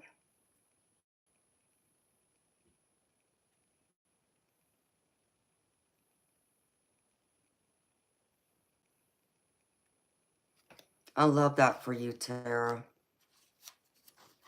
I love doing this personal reading because I've loved all the cards I've turned over for you so far. I really have.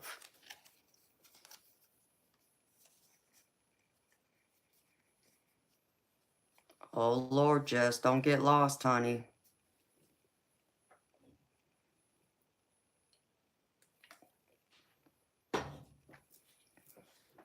All right, honey. Let's see. Okay, and Tara, I pulled a few cards from my Messages of the Universe deck for you. And this is what the first one says. It says, I know that you have been questioning yourself lately and wondering if you are good enough or strong enough to do that which your heart desires to do. This message is here to help remind you that you really are more than capable of doing it. Rise up and take that leap of faith. Wow, that's strong, Tara. I love that because it really goes with this Dreamer card and the Emperor card. You know, take a leap of faith. Believe in yourself. And Tara, know that you're worthy, honey. You're worthy of love. If this guy, hey, if he doesn't see the good in you and the worth and value in you, beautiful, know that somebody else will. Okay? And the next one is, no act of kindness is ever wasted. Some of the kindest people you will ever meet have been through hell and back themselves. That strengthens their compassion and empathy.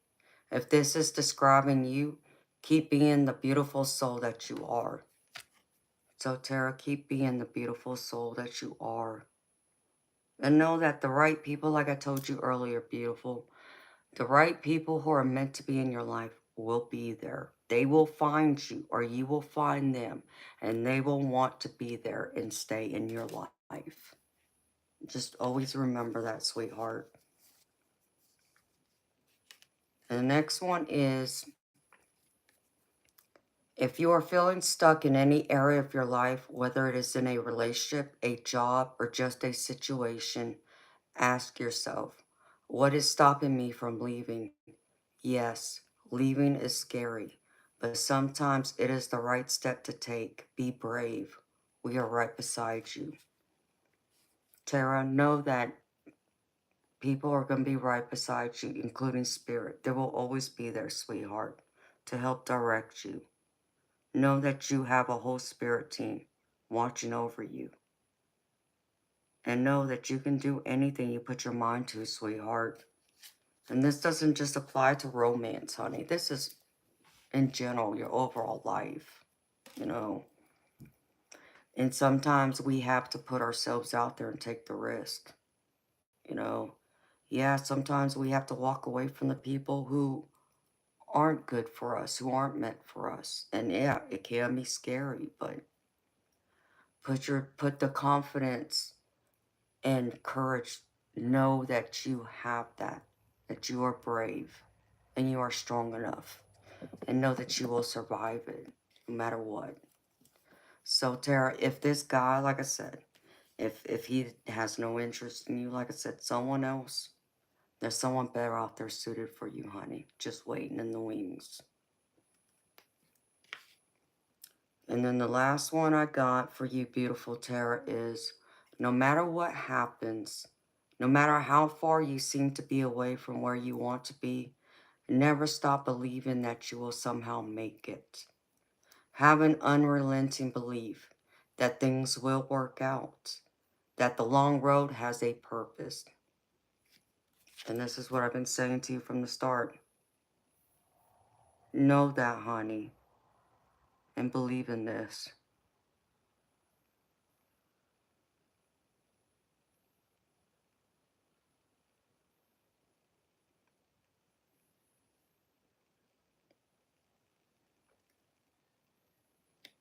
And then I'm going to pull you, hold on, Tara, I'm going to pull you an angel card real quick. Yeah, I'm going to pull this one. Sorry, I forgot to pull this for you.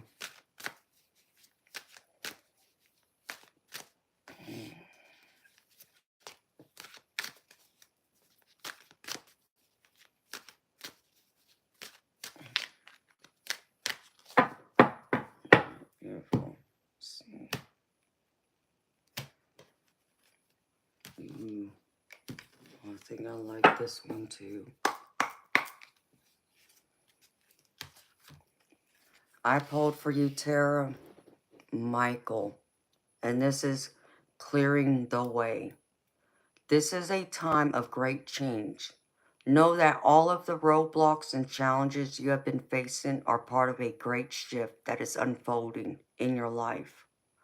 All aspects of your world that are not in alignment with your highest good are being cleared away so that you can stand in your truth once and for all. Trust in this unfolding. Now that's beautiful too. So know that Spirit is clearing the way for all the roadblocks, for anything that's going to stop you from being successful. And I feel like that's in general. That's, not just, love. That's everything. And know that what isn't good for you, Spirit's going to keep it from coming towards you. But what is meant for you will come in for you, beautiful. And that's what I have for you, beautiful Tara. So I hope this reading has resonated. I hope it helped answer your question and any other, questions or concerns you had. And also helped you to find that right guidance and where to go from here. And helped also to confirm and validate and giving you some encouragement of feelings you have, worries, put them to sleep, and so on. So thank you so much for trusting me to read for you today, sweetheart. I greatly appreciate it.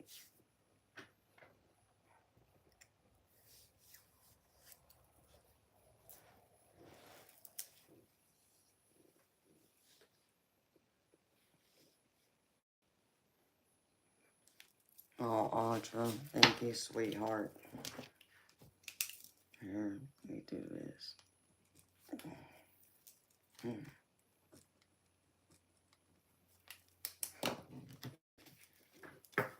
Oh, and Tara, I did do a general reading at the beginning of this stream, sweetheart. And you're more than welcome to go watch that too. There might be some messages in there that might add to this, sweetheart.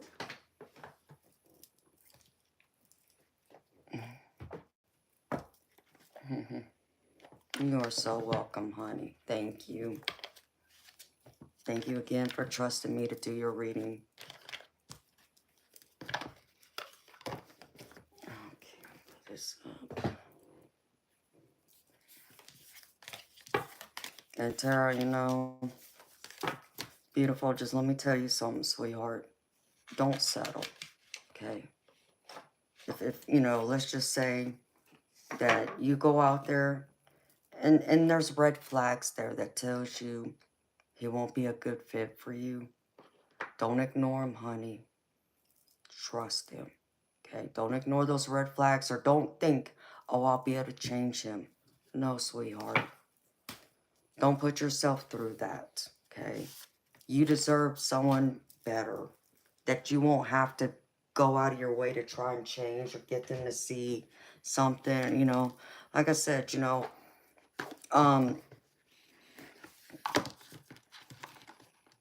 you want someone who really wants to be there and who's going to do everything in their power to want to be there. And, you know, if they want to make an honest go at it, to be, you know, possibly be your forever happily ever after, you know. And it shouldn't matter what it is. No obstacle will be too great for them to want to go after it, to be there, to be with you. The same as you would do for them. So don't sell yourself short. For whatever reason, Spirit wants me to make that very clear. Don't sell yourself short here. So if it's not everything you thought it would be, honey, don't go for it. Because like, you know, me, honey, let me tell you something. I got high standards and I have high expectations. And I understand it would take a lot for someone to really sweep me off my feet, because I know what it is I want and I know what it is I expect.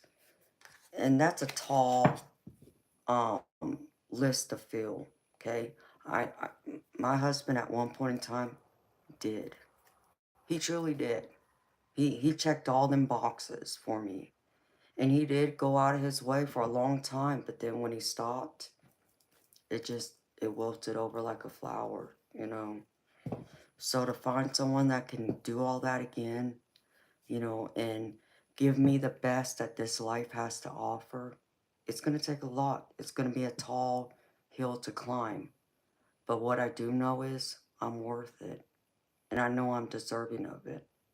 And the same is true for you too, sweetheart. So don't ever lose sight of that.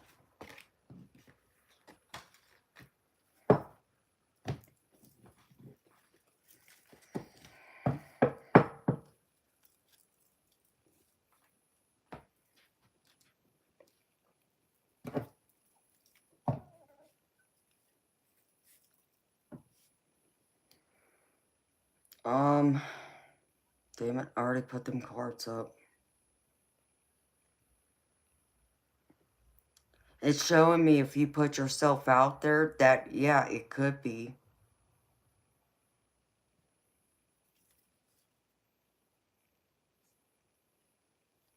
No, it's okay, honey. I'm sorry. I put most of the cards up, so now I'm like, oh, crap.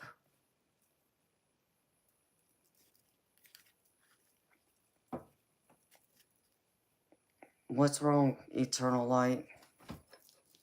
Why is she freaking out? What's wrong?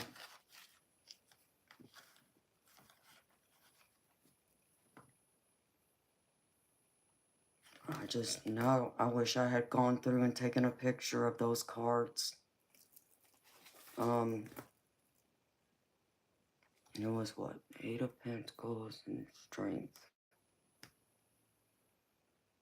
It's not saying, I'm not saying that it's not gonna be, and I'm not saying it's going to be. What I'm getting from Spirit is take the chance and see what happens. But I think you need to make your intentions clear of what you're wanting and what you're expecting, that you do have a genuine interest in this person. And then leave the rest up to him to decide if this is also what he wants.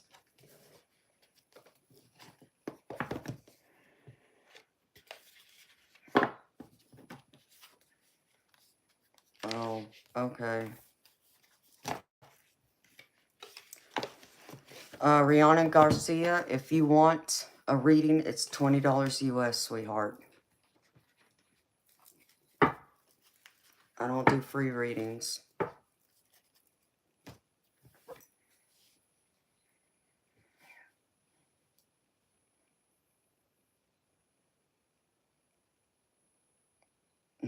Oh, really? Oh, wow.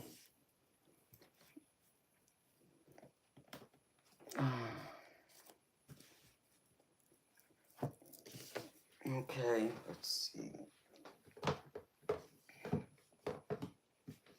Oh, thank you, Josh. I love my earrings too. I've had them for years. Man, these earrings are like, well, about 20 years old, I would say.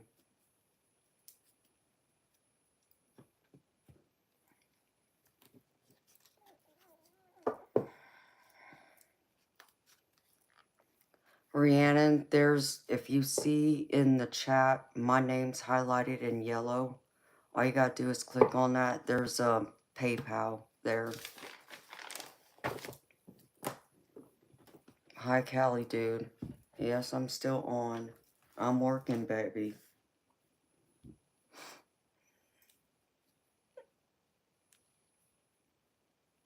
Mm.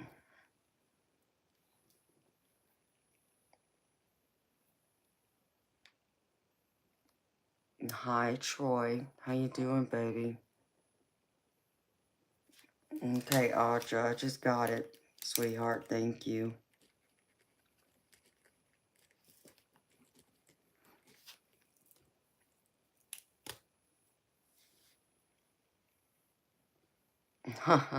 Troy, that's a way of putting it, baby. I'm good. How you doing, Troy? It's good seeing you, baby.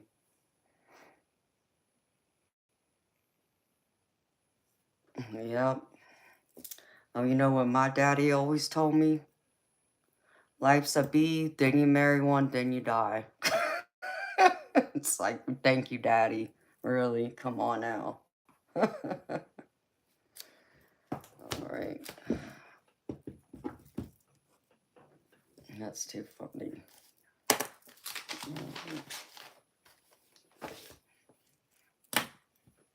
No, he's not really wrong, is he? Oh, my parents had some great sayings, I tell you.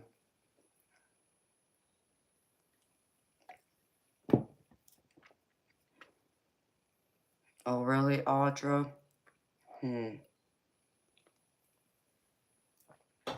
That's weird. Some people seem to have trouble and others don't. I don't understand it. Okay.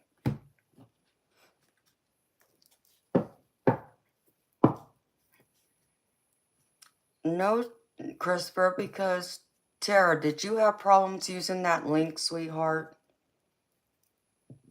From the chat description where I told you to go to?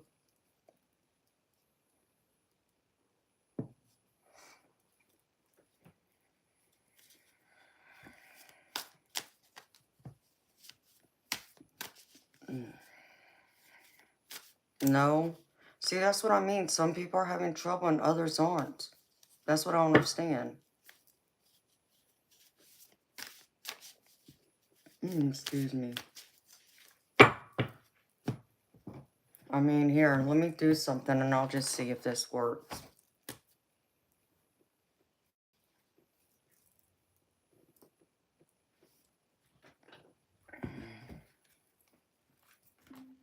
Oops, hold on. Let me do this.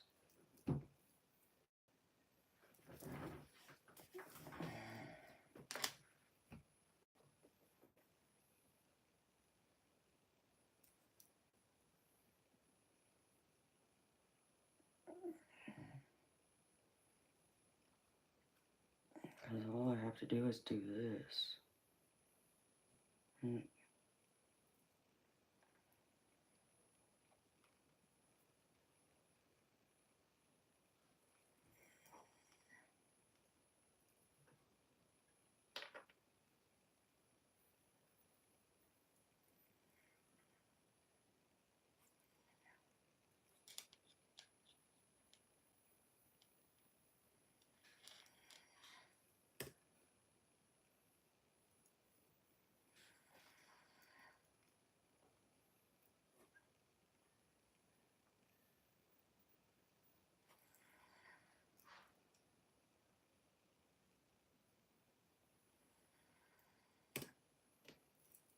Yeah.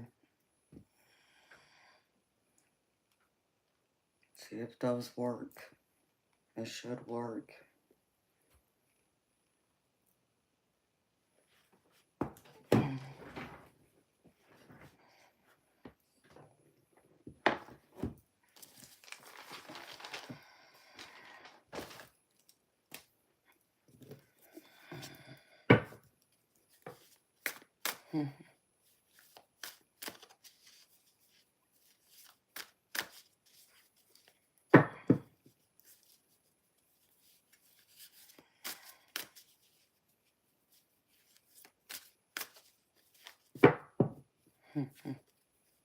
Oh, I'm special, huh?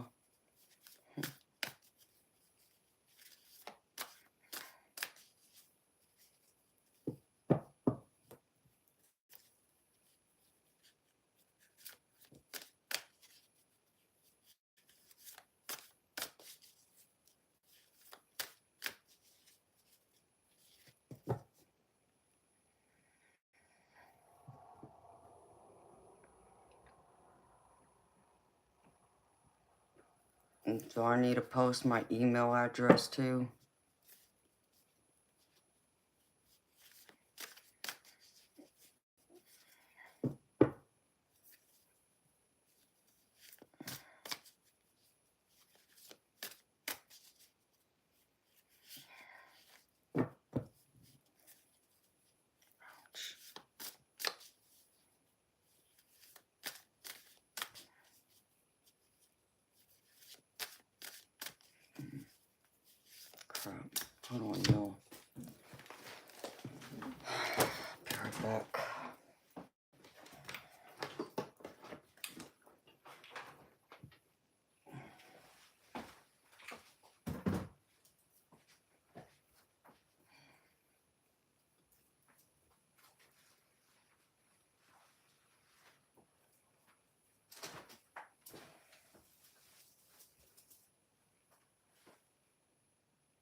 people.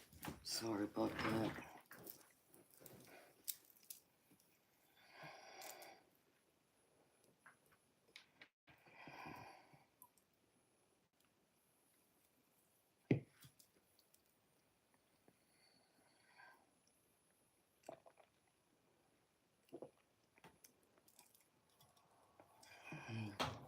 All right.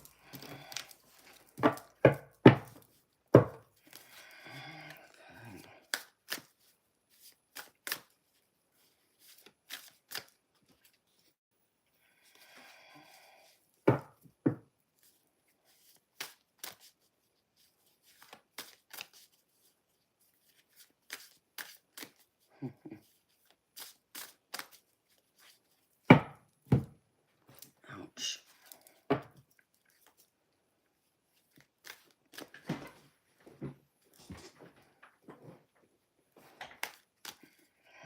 That flame is still dancing.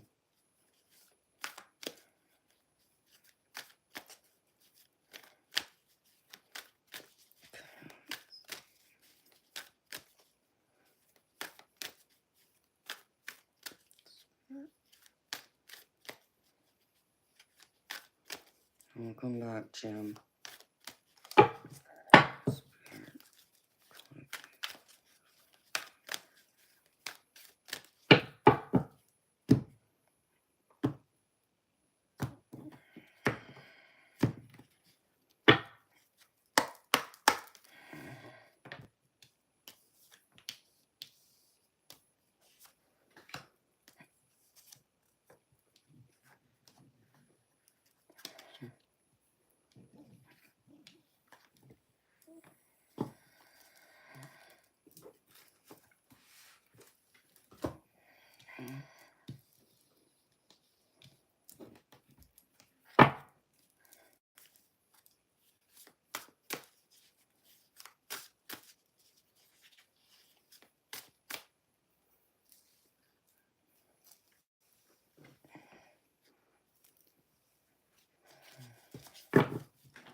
Jim, if you're talking to me, I'm in Georgia.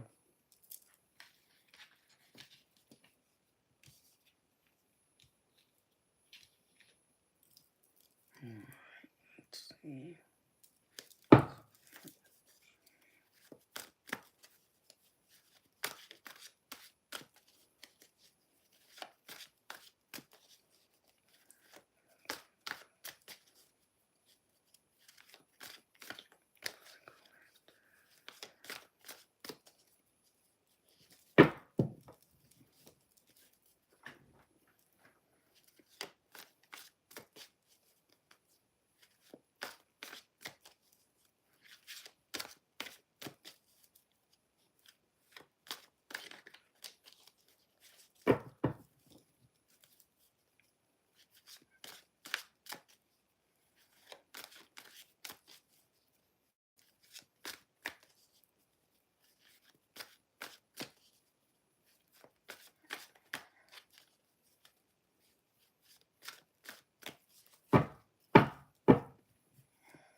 Okay. Yeah, no, I'm in Georgia, Jim.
Hi,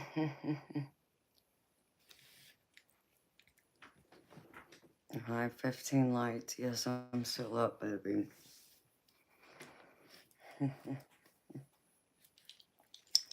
This is my job, baby. This is how I make my living. How you doing, honey? And welcome to everybody else who came into the chat while I was pulling cards. Welcome.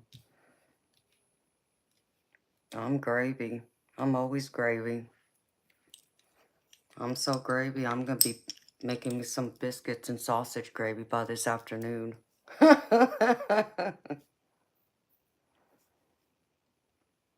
Yeah. Well, hopefully you're off work now, right? 15 lights. See, I'm still working, so save you a plate, Alec. Sure, baby.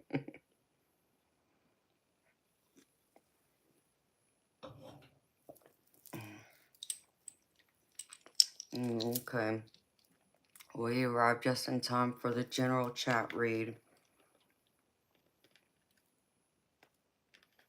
Oh, that's good.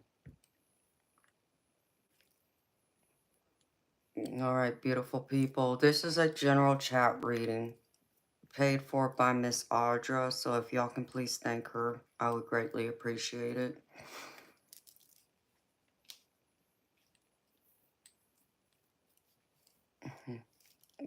Blessings, Fatima. Good morning, sweetheart. Wow, you seem like you're up earlier than normal.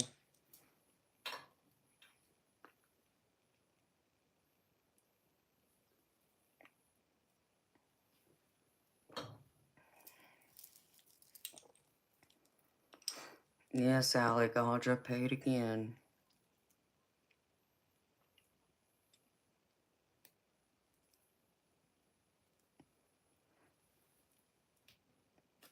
She's very sweet and very generous.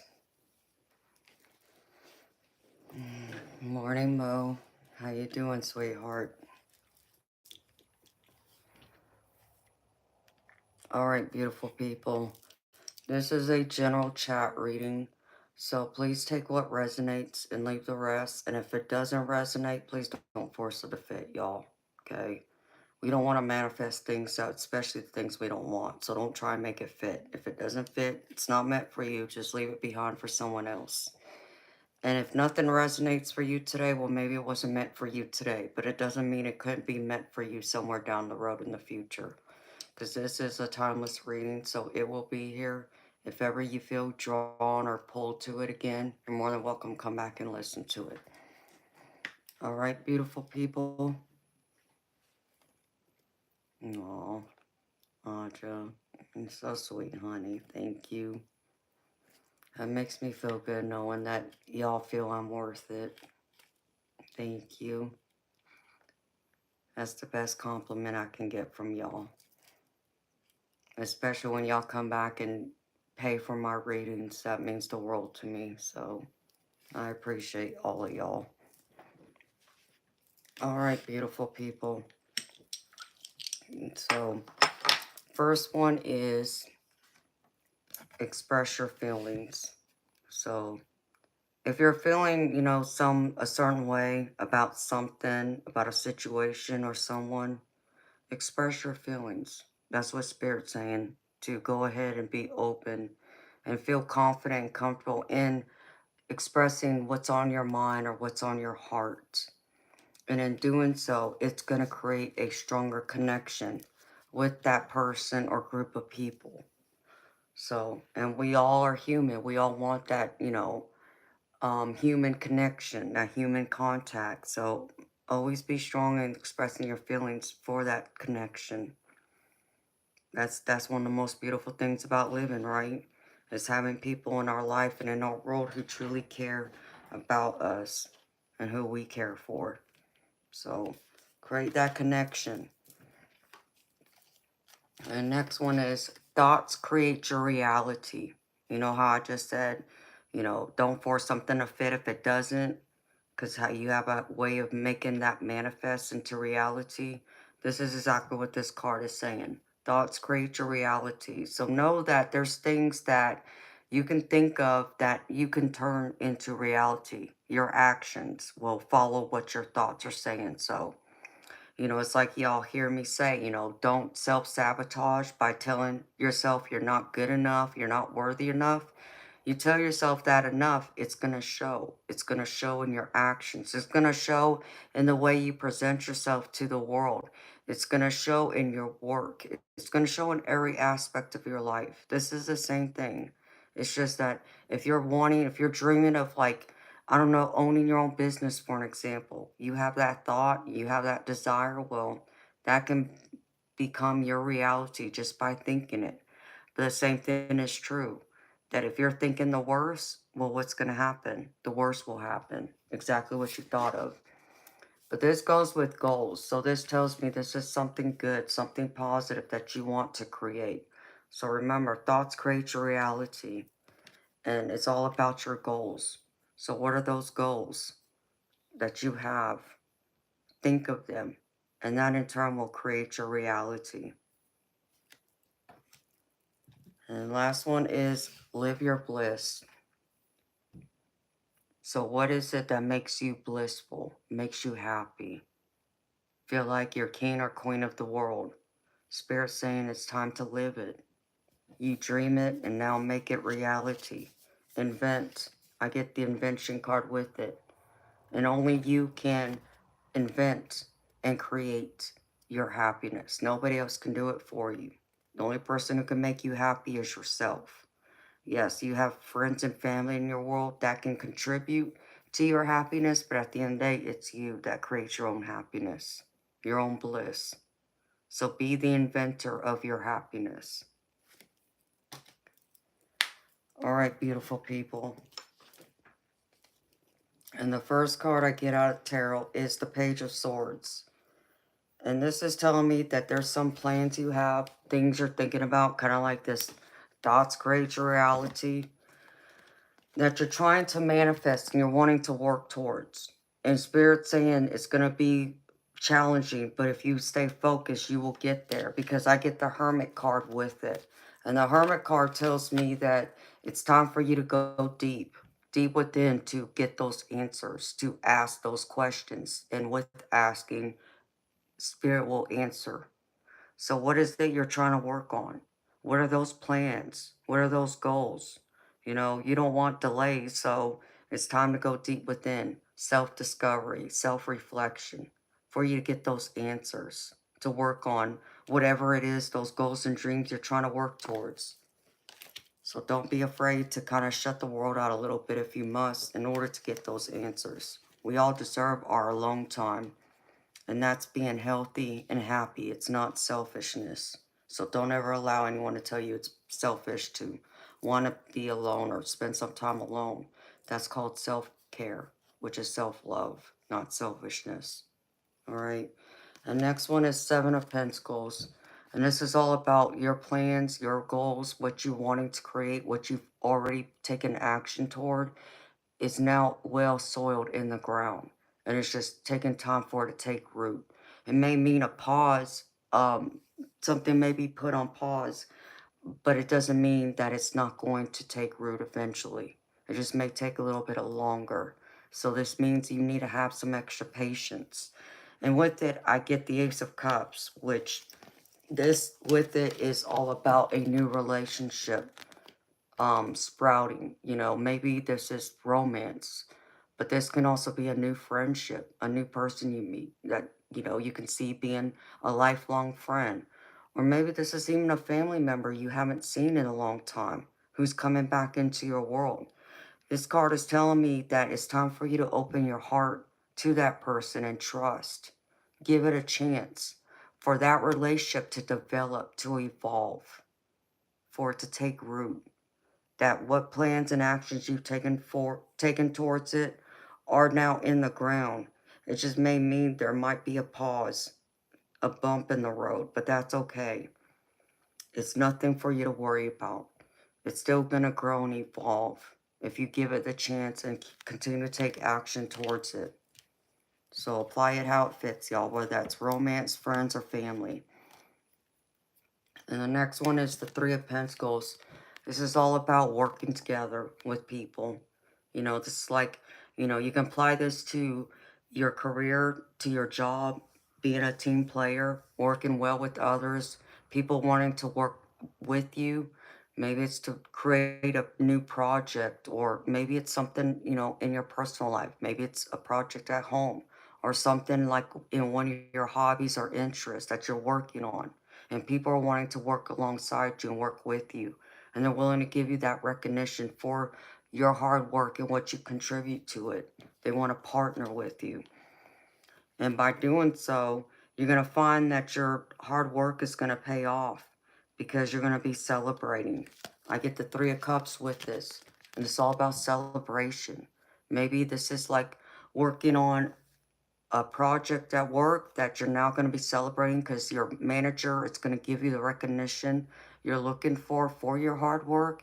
You know, maybe this is, you know, in your personal interest, a hobby you take on, and you've been, you know, practicing. Like if it was me, it'd be pool. You know, I was a captain of my team, and I'd always go through and I would tell my teammates how well they're doing, especially when they put the practice in. And it would show in their game, and I would see it, and I would always acknowledge that. So maybe it's something like that. Or maybe it's a celebration, like a get together. Maybe it's a wedding, anniversary, or a birthday. Whatever this is for you, Spirit's wanting to acknowledge whatever you have worked on and time you have invested in this. It's going to take root, and it's going to be acknowledged, and it's going to be a big, happy, successful, welcoming celebration for you. Okay, and the next one is the King of Cups. And this is also all about being in your heart space, opening your heart to possibilities, and trusting in the process, trusting in what you're doing, what you're saying, what you're bringing to the table, knowing that you're going to be recognized for your hard works, but also for your emotional, your mental, your spiritual. You know, trust in your heart, and people are going to take notice, and they're going to be trusting, and also reciprocate those feelings back to you, whether this is family, friends, or romance. Place it where it fits. And by doing so, Spirit is also saying with it, because you're going to approach this with practicality, that there's going to be a lot of beautiful things that are going to come with it. And you're going to be able to make things more beautiful in the process, because I get the Queen of Pentacles, and this is all about abundance. So you're going to be abundant, you know, whether this is in a relationship, you know, place it where it fits, whether it's family, friends, or romance, but it's going to be happiness. Your dreams are going to take root, and they're going to sprout to life. It's going to blossom. So don't be afraid to put yourself out there and be trusting. It may even mean that, you know, you give someone some heartfelt advice, and you see that that person takes your advice and they run with it. And then you see they come out, you know, abundant at the other side of it. You know, maybe they get that job they've been working towards, or maybe it's that relationship that they've been wanting. And now you see that, you know, they're, you know, now one happy couple. Or maybe it's a new friendship, a BFF. Places where it fits. Spirit just wants you to know that if you put your heart out there and give it the time and attention and trust in the process, that you will be successful and have the happiness you're looking for. And the last one is the Queen of Wands. And this is all about you being confident in yourself, working on yourself, believing in yourself. This is all about Spirit saying to you, it's time for you to spread your wings. Stop underestimating yourself. You know, stop doing that self-sabotaging negative talk you say to yourself. You know, if you tell yourself you're not good enough, or you're not worthy, or you're not valued, Spirit wants you to change your mindset and tell yourself you are worthy. You are valuable. You have a lot to offer. And they want you to spread your wings and take flight now. Because when you do, you will be successful. because I get the Wheel of Fortune with this. And this is about delays being over and luck turning to your good fortune now. This is a change for the positive. It's turning of the wheel. Instead of having, bad luck, now you have luck on your side. So take flight and go after what it is you want. Be creative. Do what sets your heart on fire. What gives you purpose. Spirit saying it's time now. So take action. Remember, be the inventor of your happily ever after, of your bliss. That's what Spirit wants you to know. All right, beautiful people. And now, let's see. I have a few oracle cards for y'all. And let's see. Let me pull this one first. This is from the Guides of the Hidden Realms. All eyes are open. And, Jess, I think this is the card you wanted me to take a picture of, I believe. So remind me again, honey. So all eyes are open. Inspired vision is the true nature of prophecy and prediction. It is not something that comes from knowledge you already have, but something new you receive from your higher power. Sometimes it comes unbidden as a glimpse into your future or a vivid download of how to solve a problem. Everything else is temporary, suspended in this moment of extraordinary clarity. In this way, your imagination is in service to your ability to receive the inspiration, the vision. It's different from choosing to see something, to imagine something by choice, or because you're influenced by something you've encountered. Inspired vision is unique, and it's yours. You can make yourself ready for inspired vision by meditating to clear your mind and being sincere about your intention. Be aware of how you perceive things and avoid trying to influence or change what you see. Just let the vision sit within your awareness and allow it to show itself to you. You know where you want to go and what you want to achieve, so you're ready to be shown the details. Whatever comes to mind and feels like truth, no matter how odd or strange, write it down. This vision will likely surprise you, but one day you will tell the story of how the perfect answer suddenly came to you. I love this card for y'all because this is all about the hermit again, and like what I was saying, going in for self-discovery, digging deep. Allow those visions to come naturally to you instead of forcing them. And when we allow things to happen naturally, that's when amazing things happen. And that's when spirit likes to come through loud and clear. All right, beautiful people. The next one is,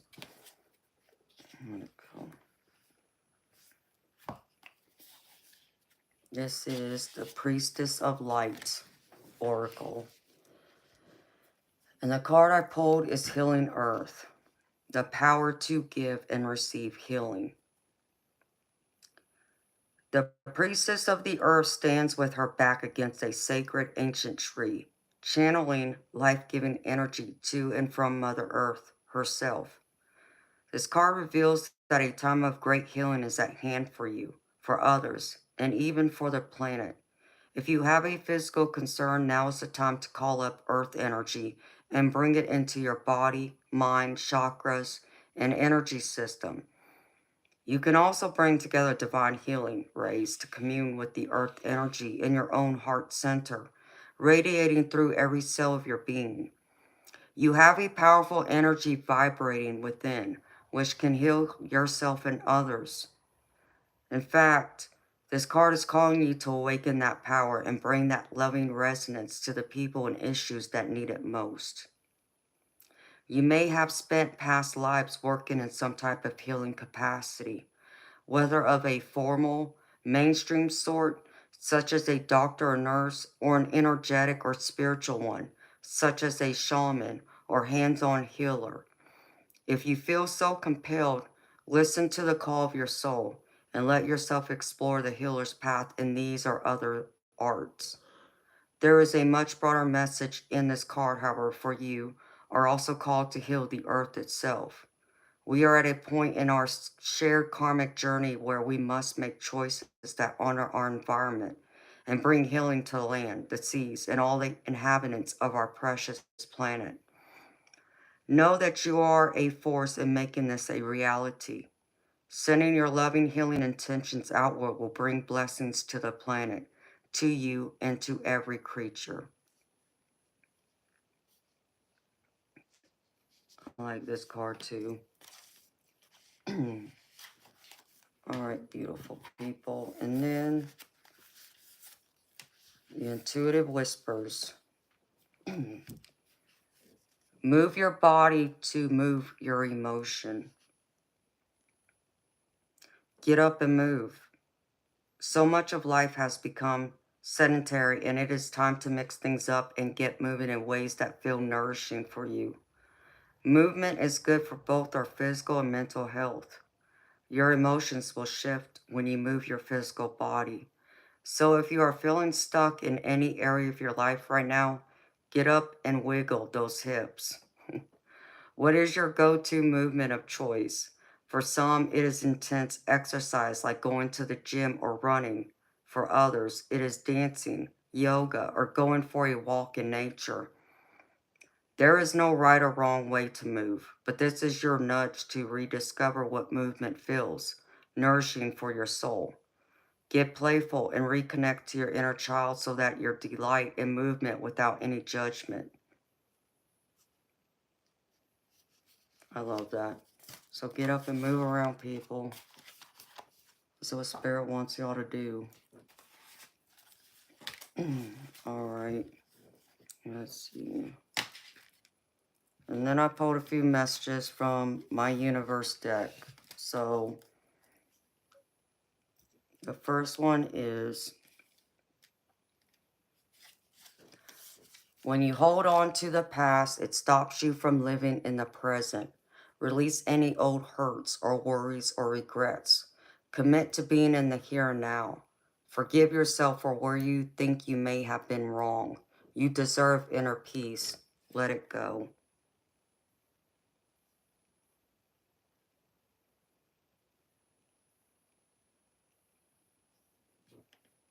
All right, next one is,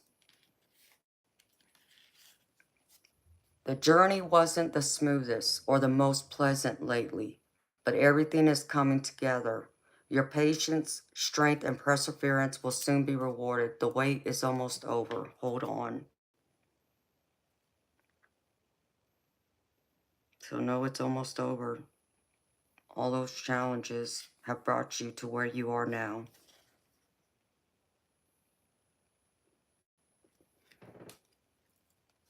And the last one is, live your life to its fullest potential. Let go of the need for approval from others. Live up to your own expectation and nobody else's. No more selling yourself short. Keep moving forward. You've got this.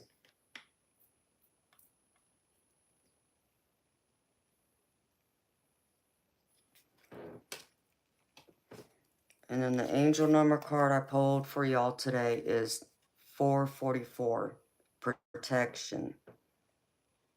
Get ready for the good things you've been hoping for. You were born for a higher calling.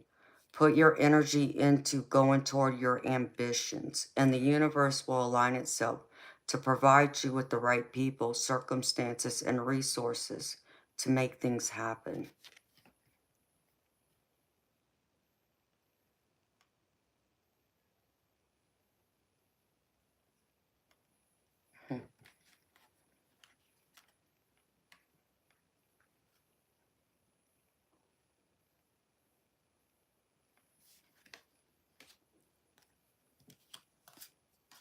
And that's what I have for you, beautiful people. So I hope those messages resonated with you and helped to answer some of your questions you may have and help you on your path of where to go from here. And I hope to help provide some comfort and encouragement for y'all. Any fears or worries or doubts, to put them to rest. So thank you for trusting me to read for y'all today. And thank you again, Audra. I appreciate it, sweetheart, so much.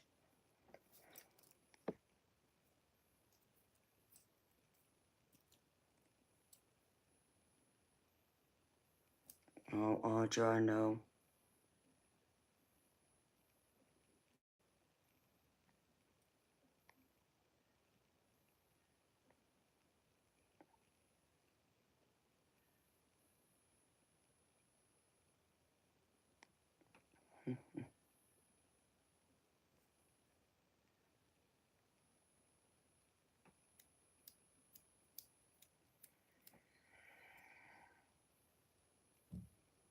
Oh, Audra, I'm so happy. I can't wait to see you get in that new car, honey. You're welcome, honey. Thank you.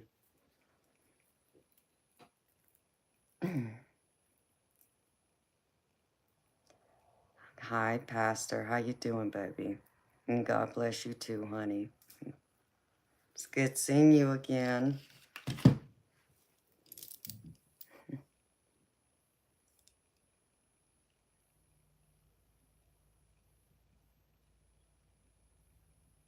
Oh, yes, please do, Audra.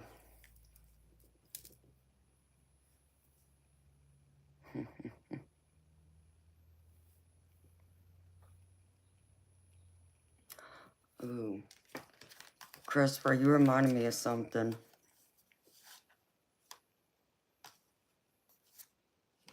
Where'd it go?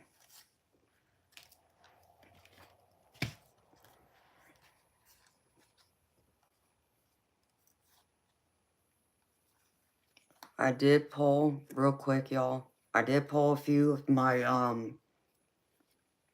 what is that deck? I normally don't pull from this deck.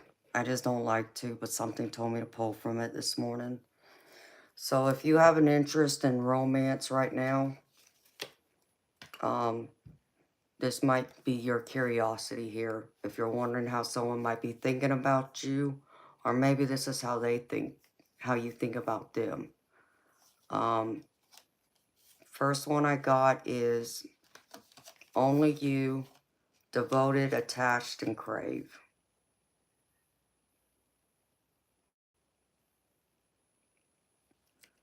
Another one is sorrow, loss, grief, and depression.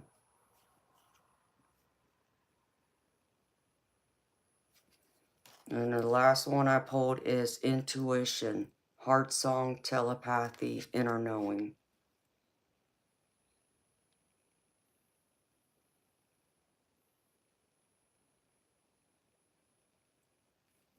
So, for some reason, Christopher, I thought of you. And that's why I pulled them, baby. Spirit told me to pull them, so there you go, baby.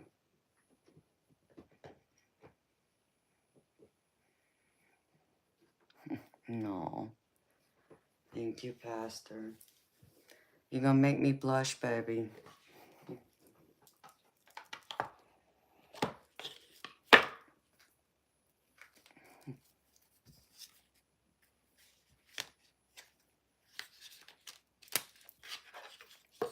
I'm so happy I make you smile, sweetheart.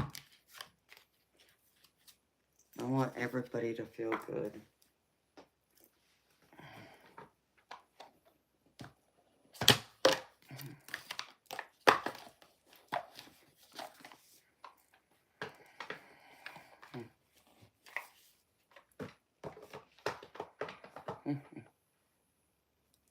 Hi, it's a cold game. How you doing?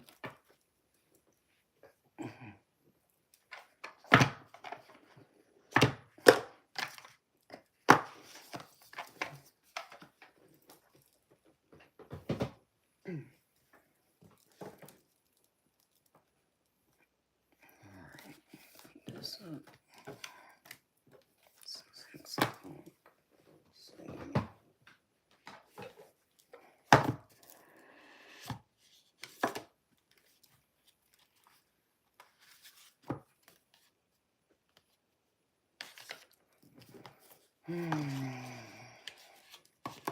My time, Ryan, it's 6 o'clock a.m.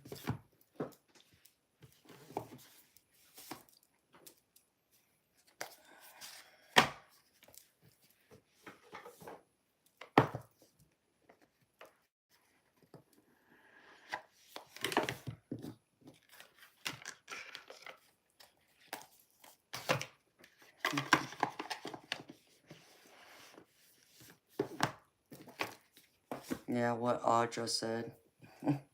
She gave you the exact time.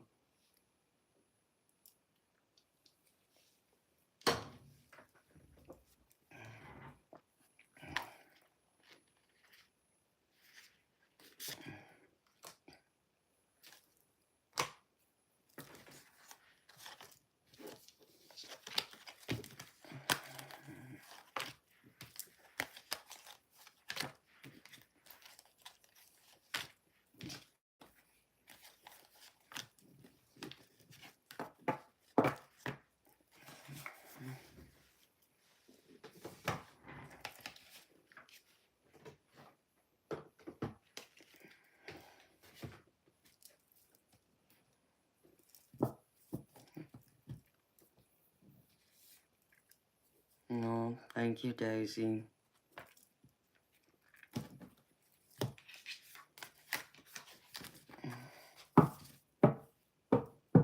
I know, Christopher, you're in my future.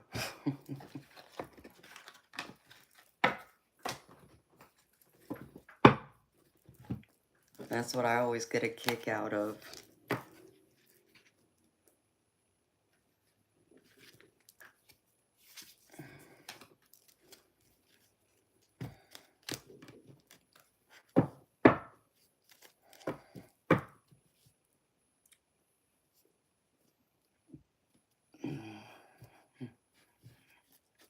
Where is mine?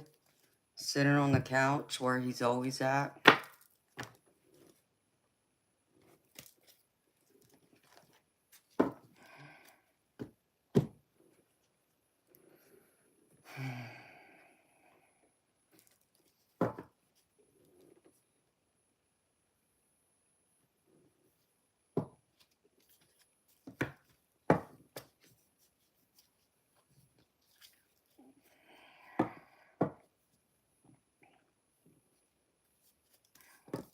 Hello, Alicia.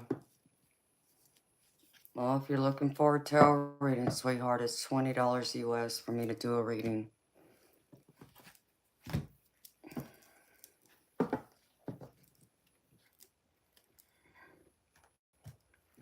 My husband's always sitting on the couch. He doesn't do anything.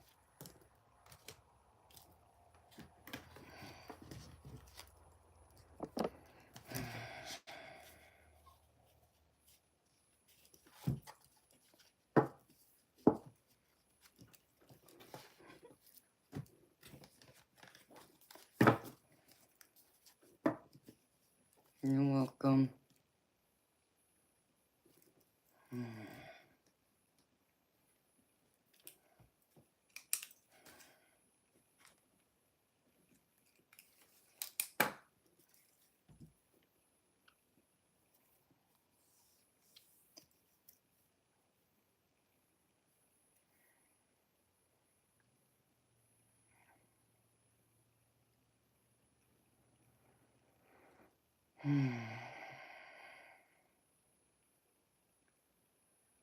Oh, Fatima. Yeah, well, you know, it'll get better, sweetheart. That's what I keep telling myself.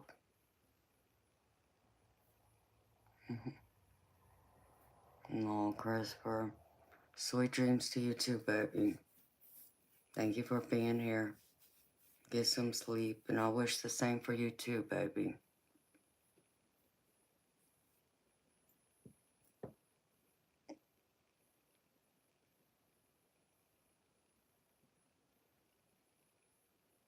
Orion, why would I do that? Why do you want me to tell him hi for you?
You're not going to answer my question, Ryan?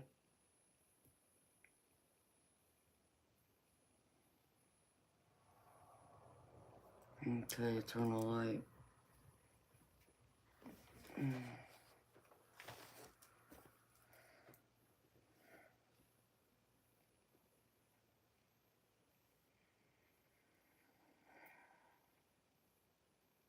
He knows he will get a boot. Yeah.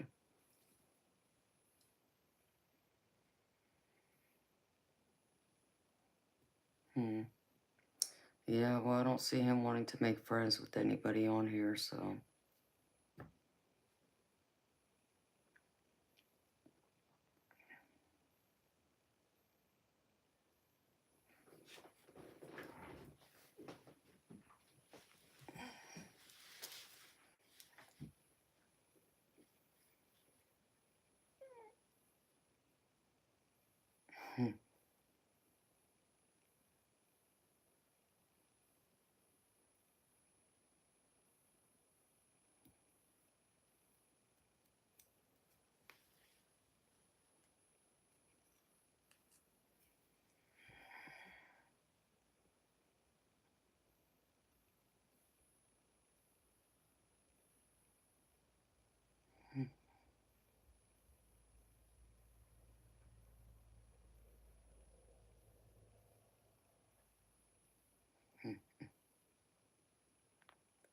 Yeah, I think you're probably right, Audra.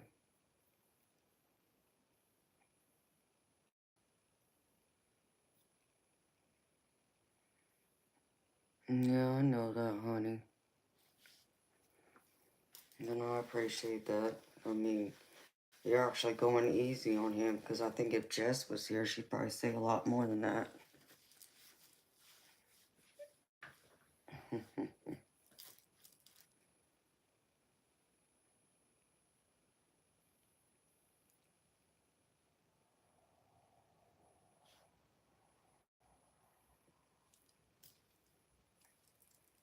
Oh, there she is.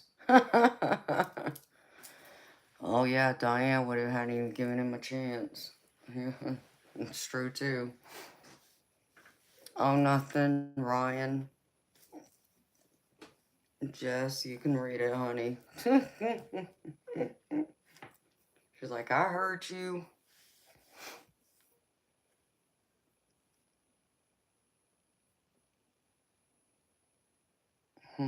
Oh, well, thank you very much. I appreciate it. Diane is eating. She'll be back.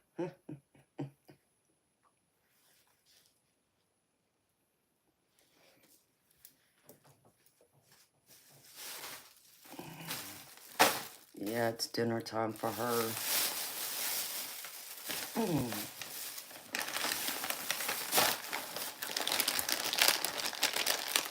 It's not gonna matter much anyways. I'm fixing to go.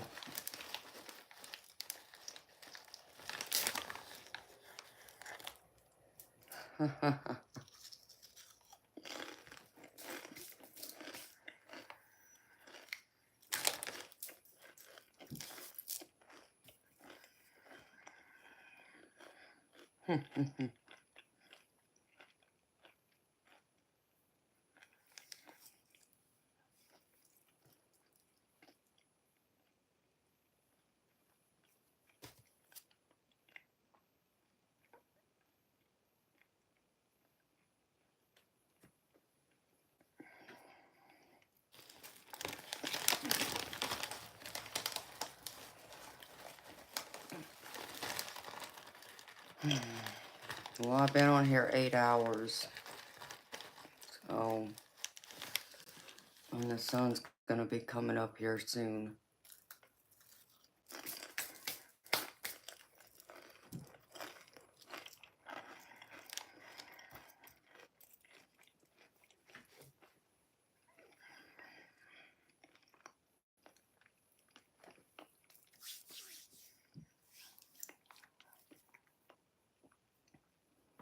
Hello, Daisha. So I'm thinking of coming on this afternoon, actually. Oh, I agree, Audra. I don't know, Jess. That's what I was trying to figure out. Oh no.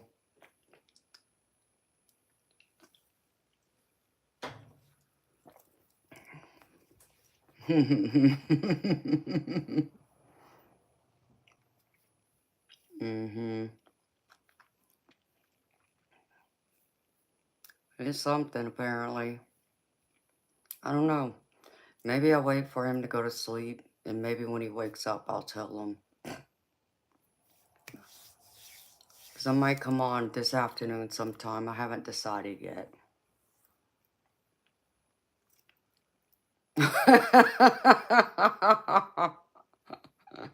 Jess.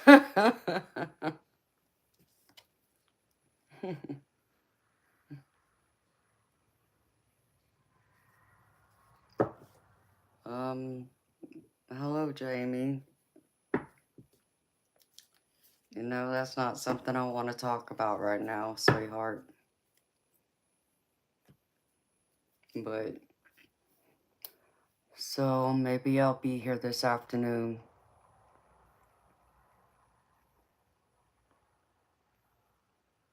Right?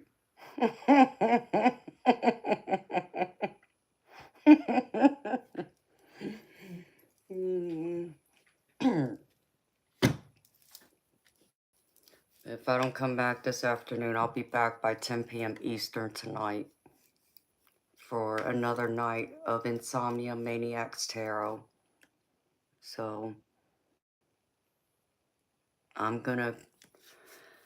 I think I'm gonna go for the day, y'all. Beautiful people. So, I'm gonna wish y'all a wonderful day.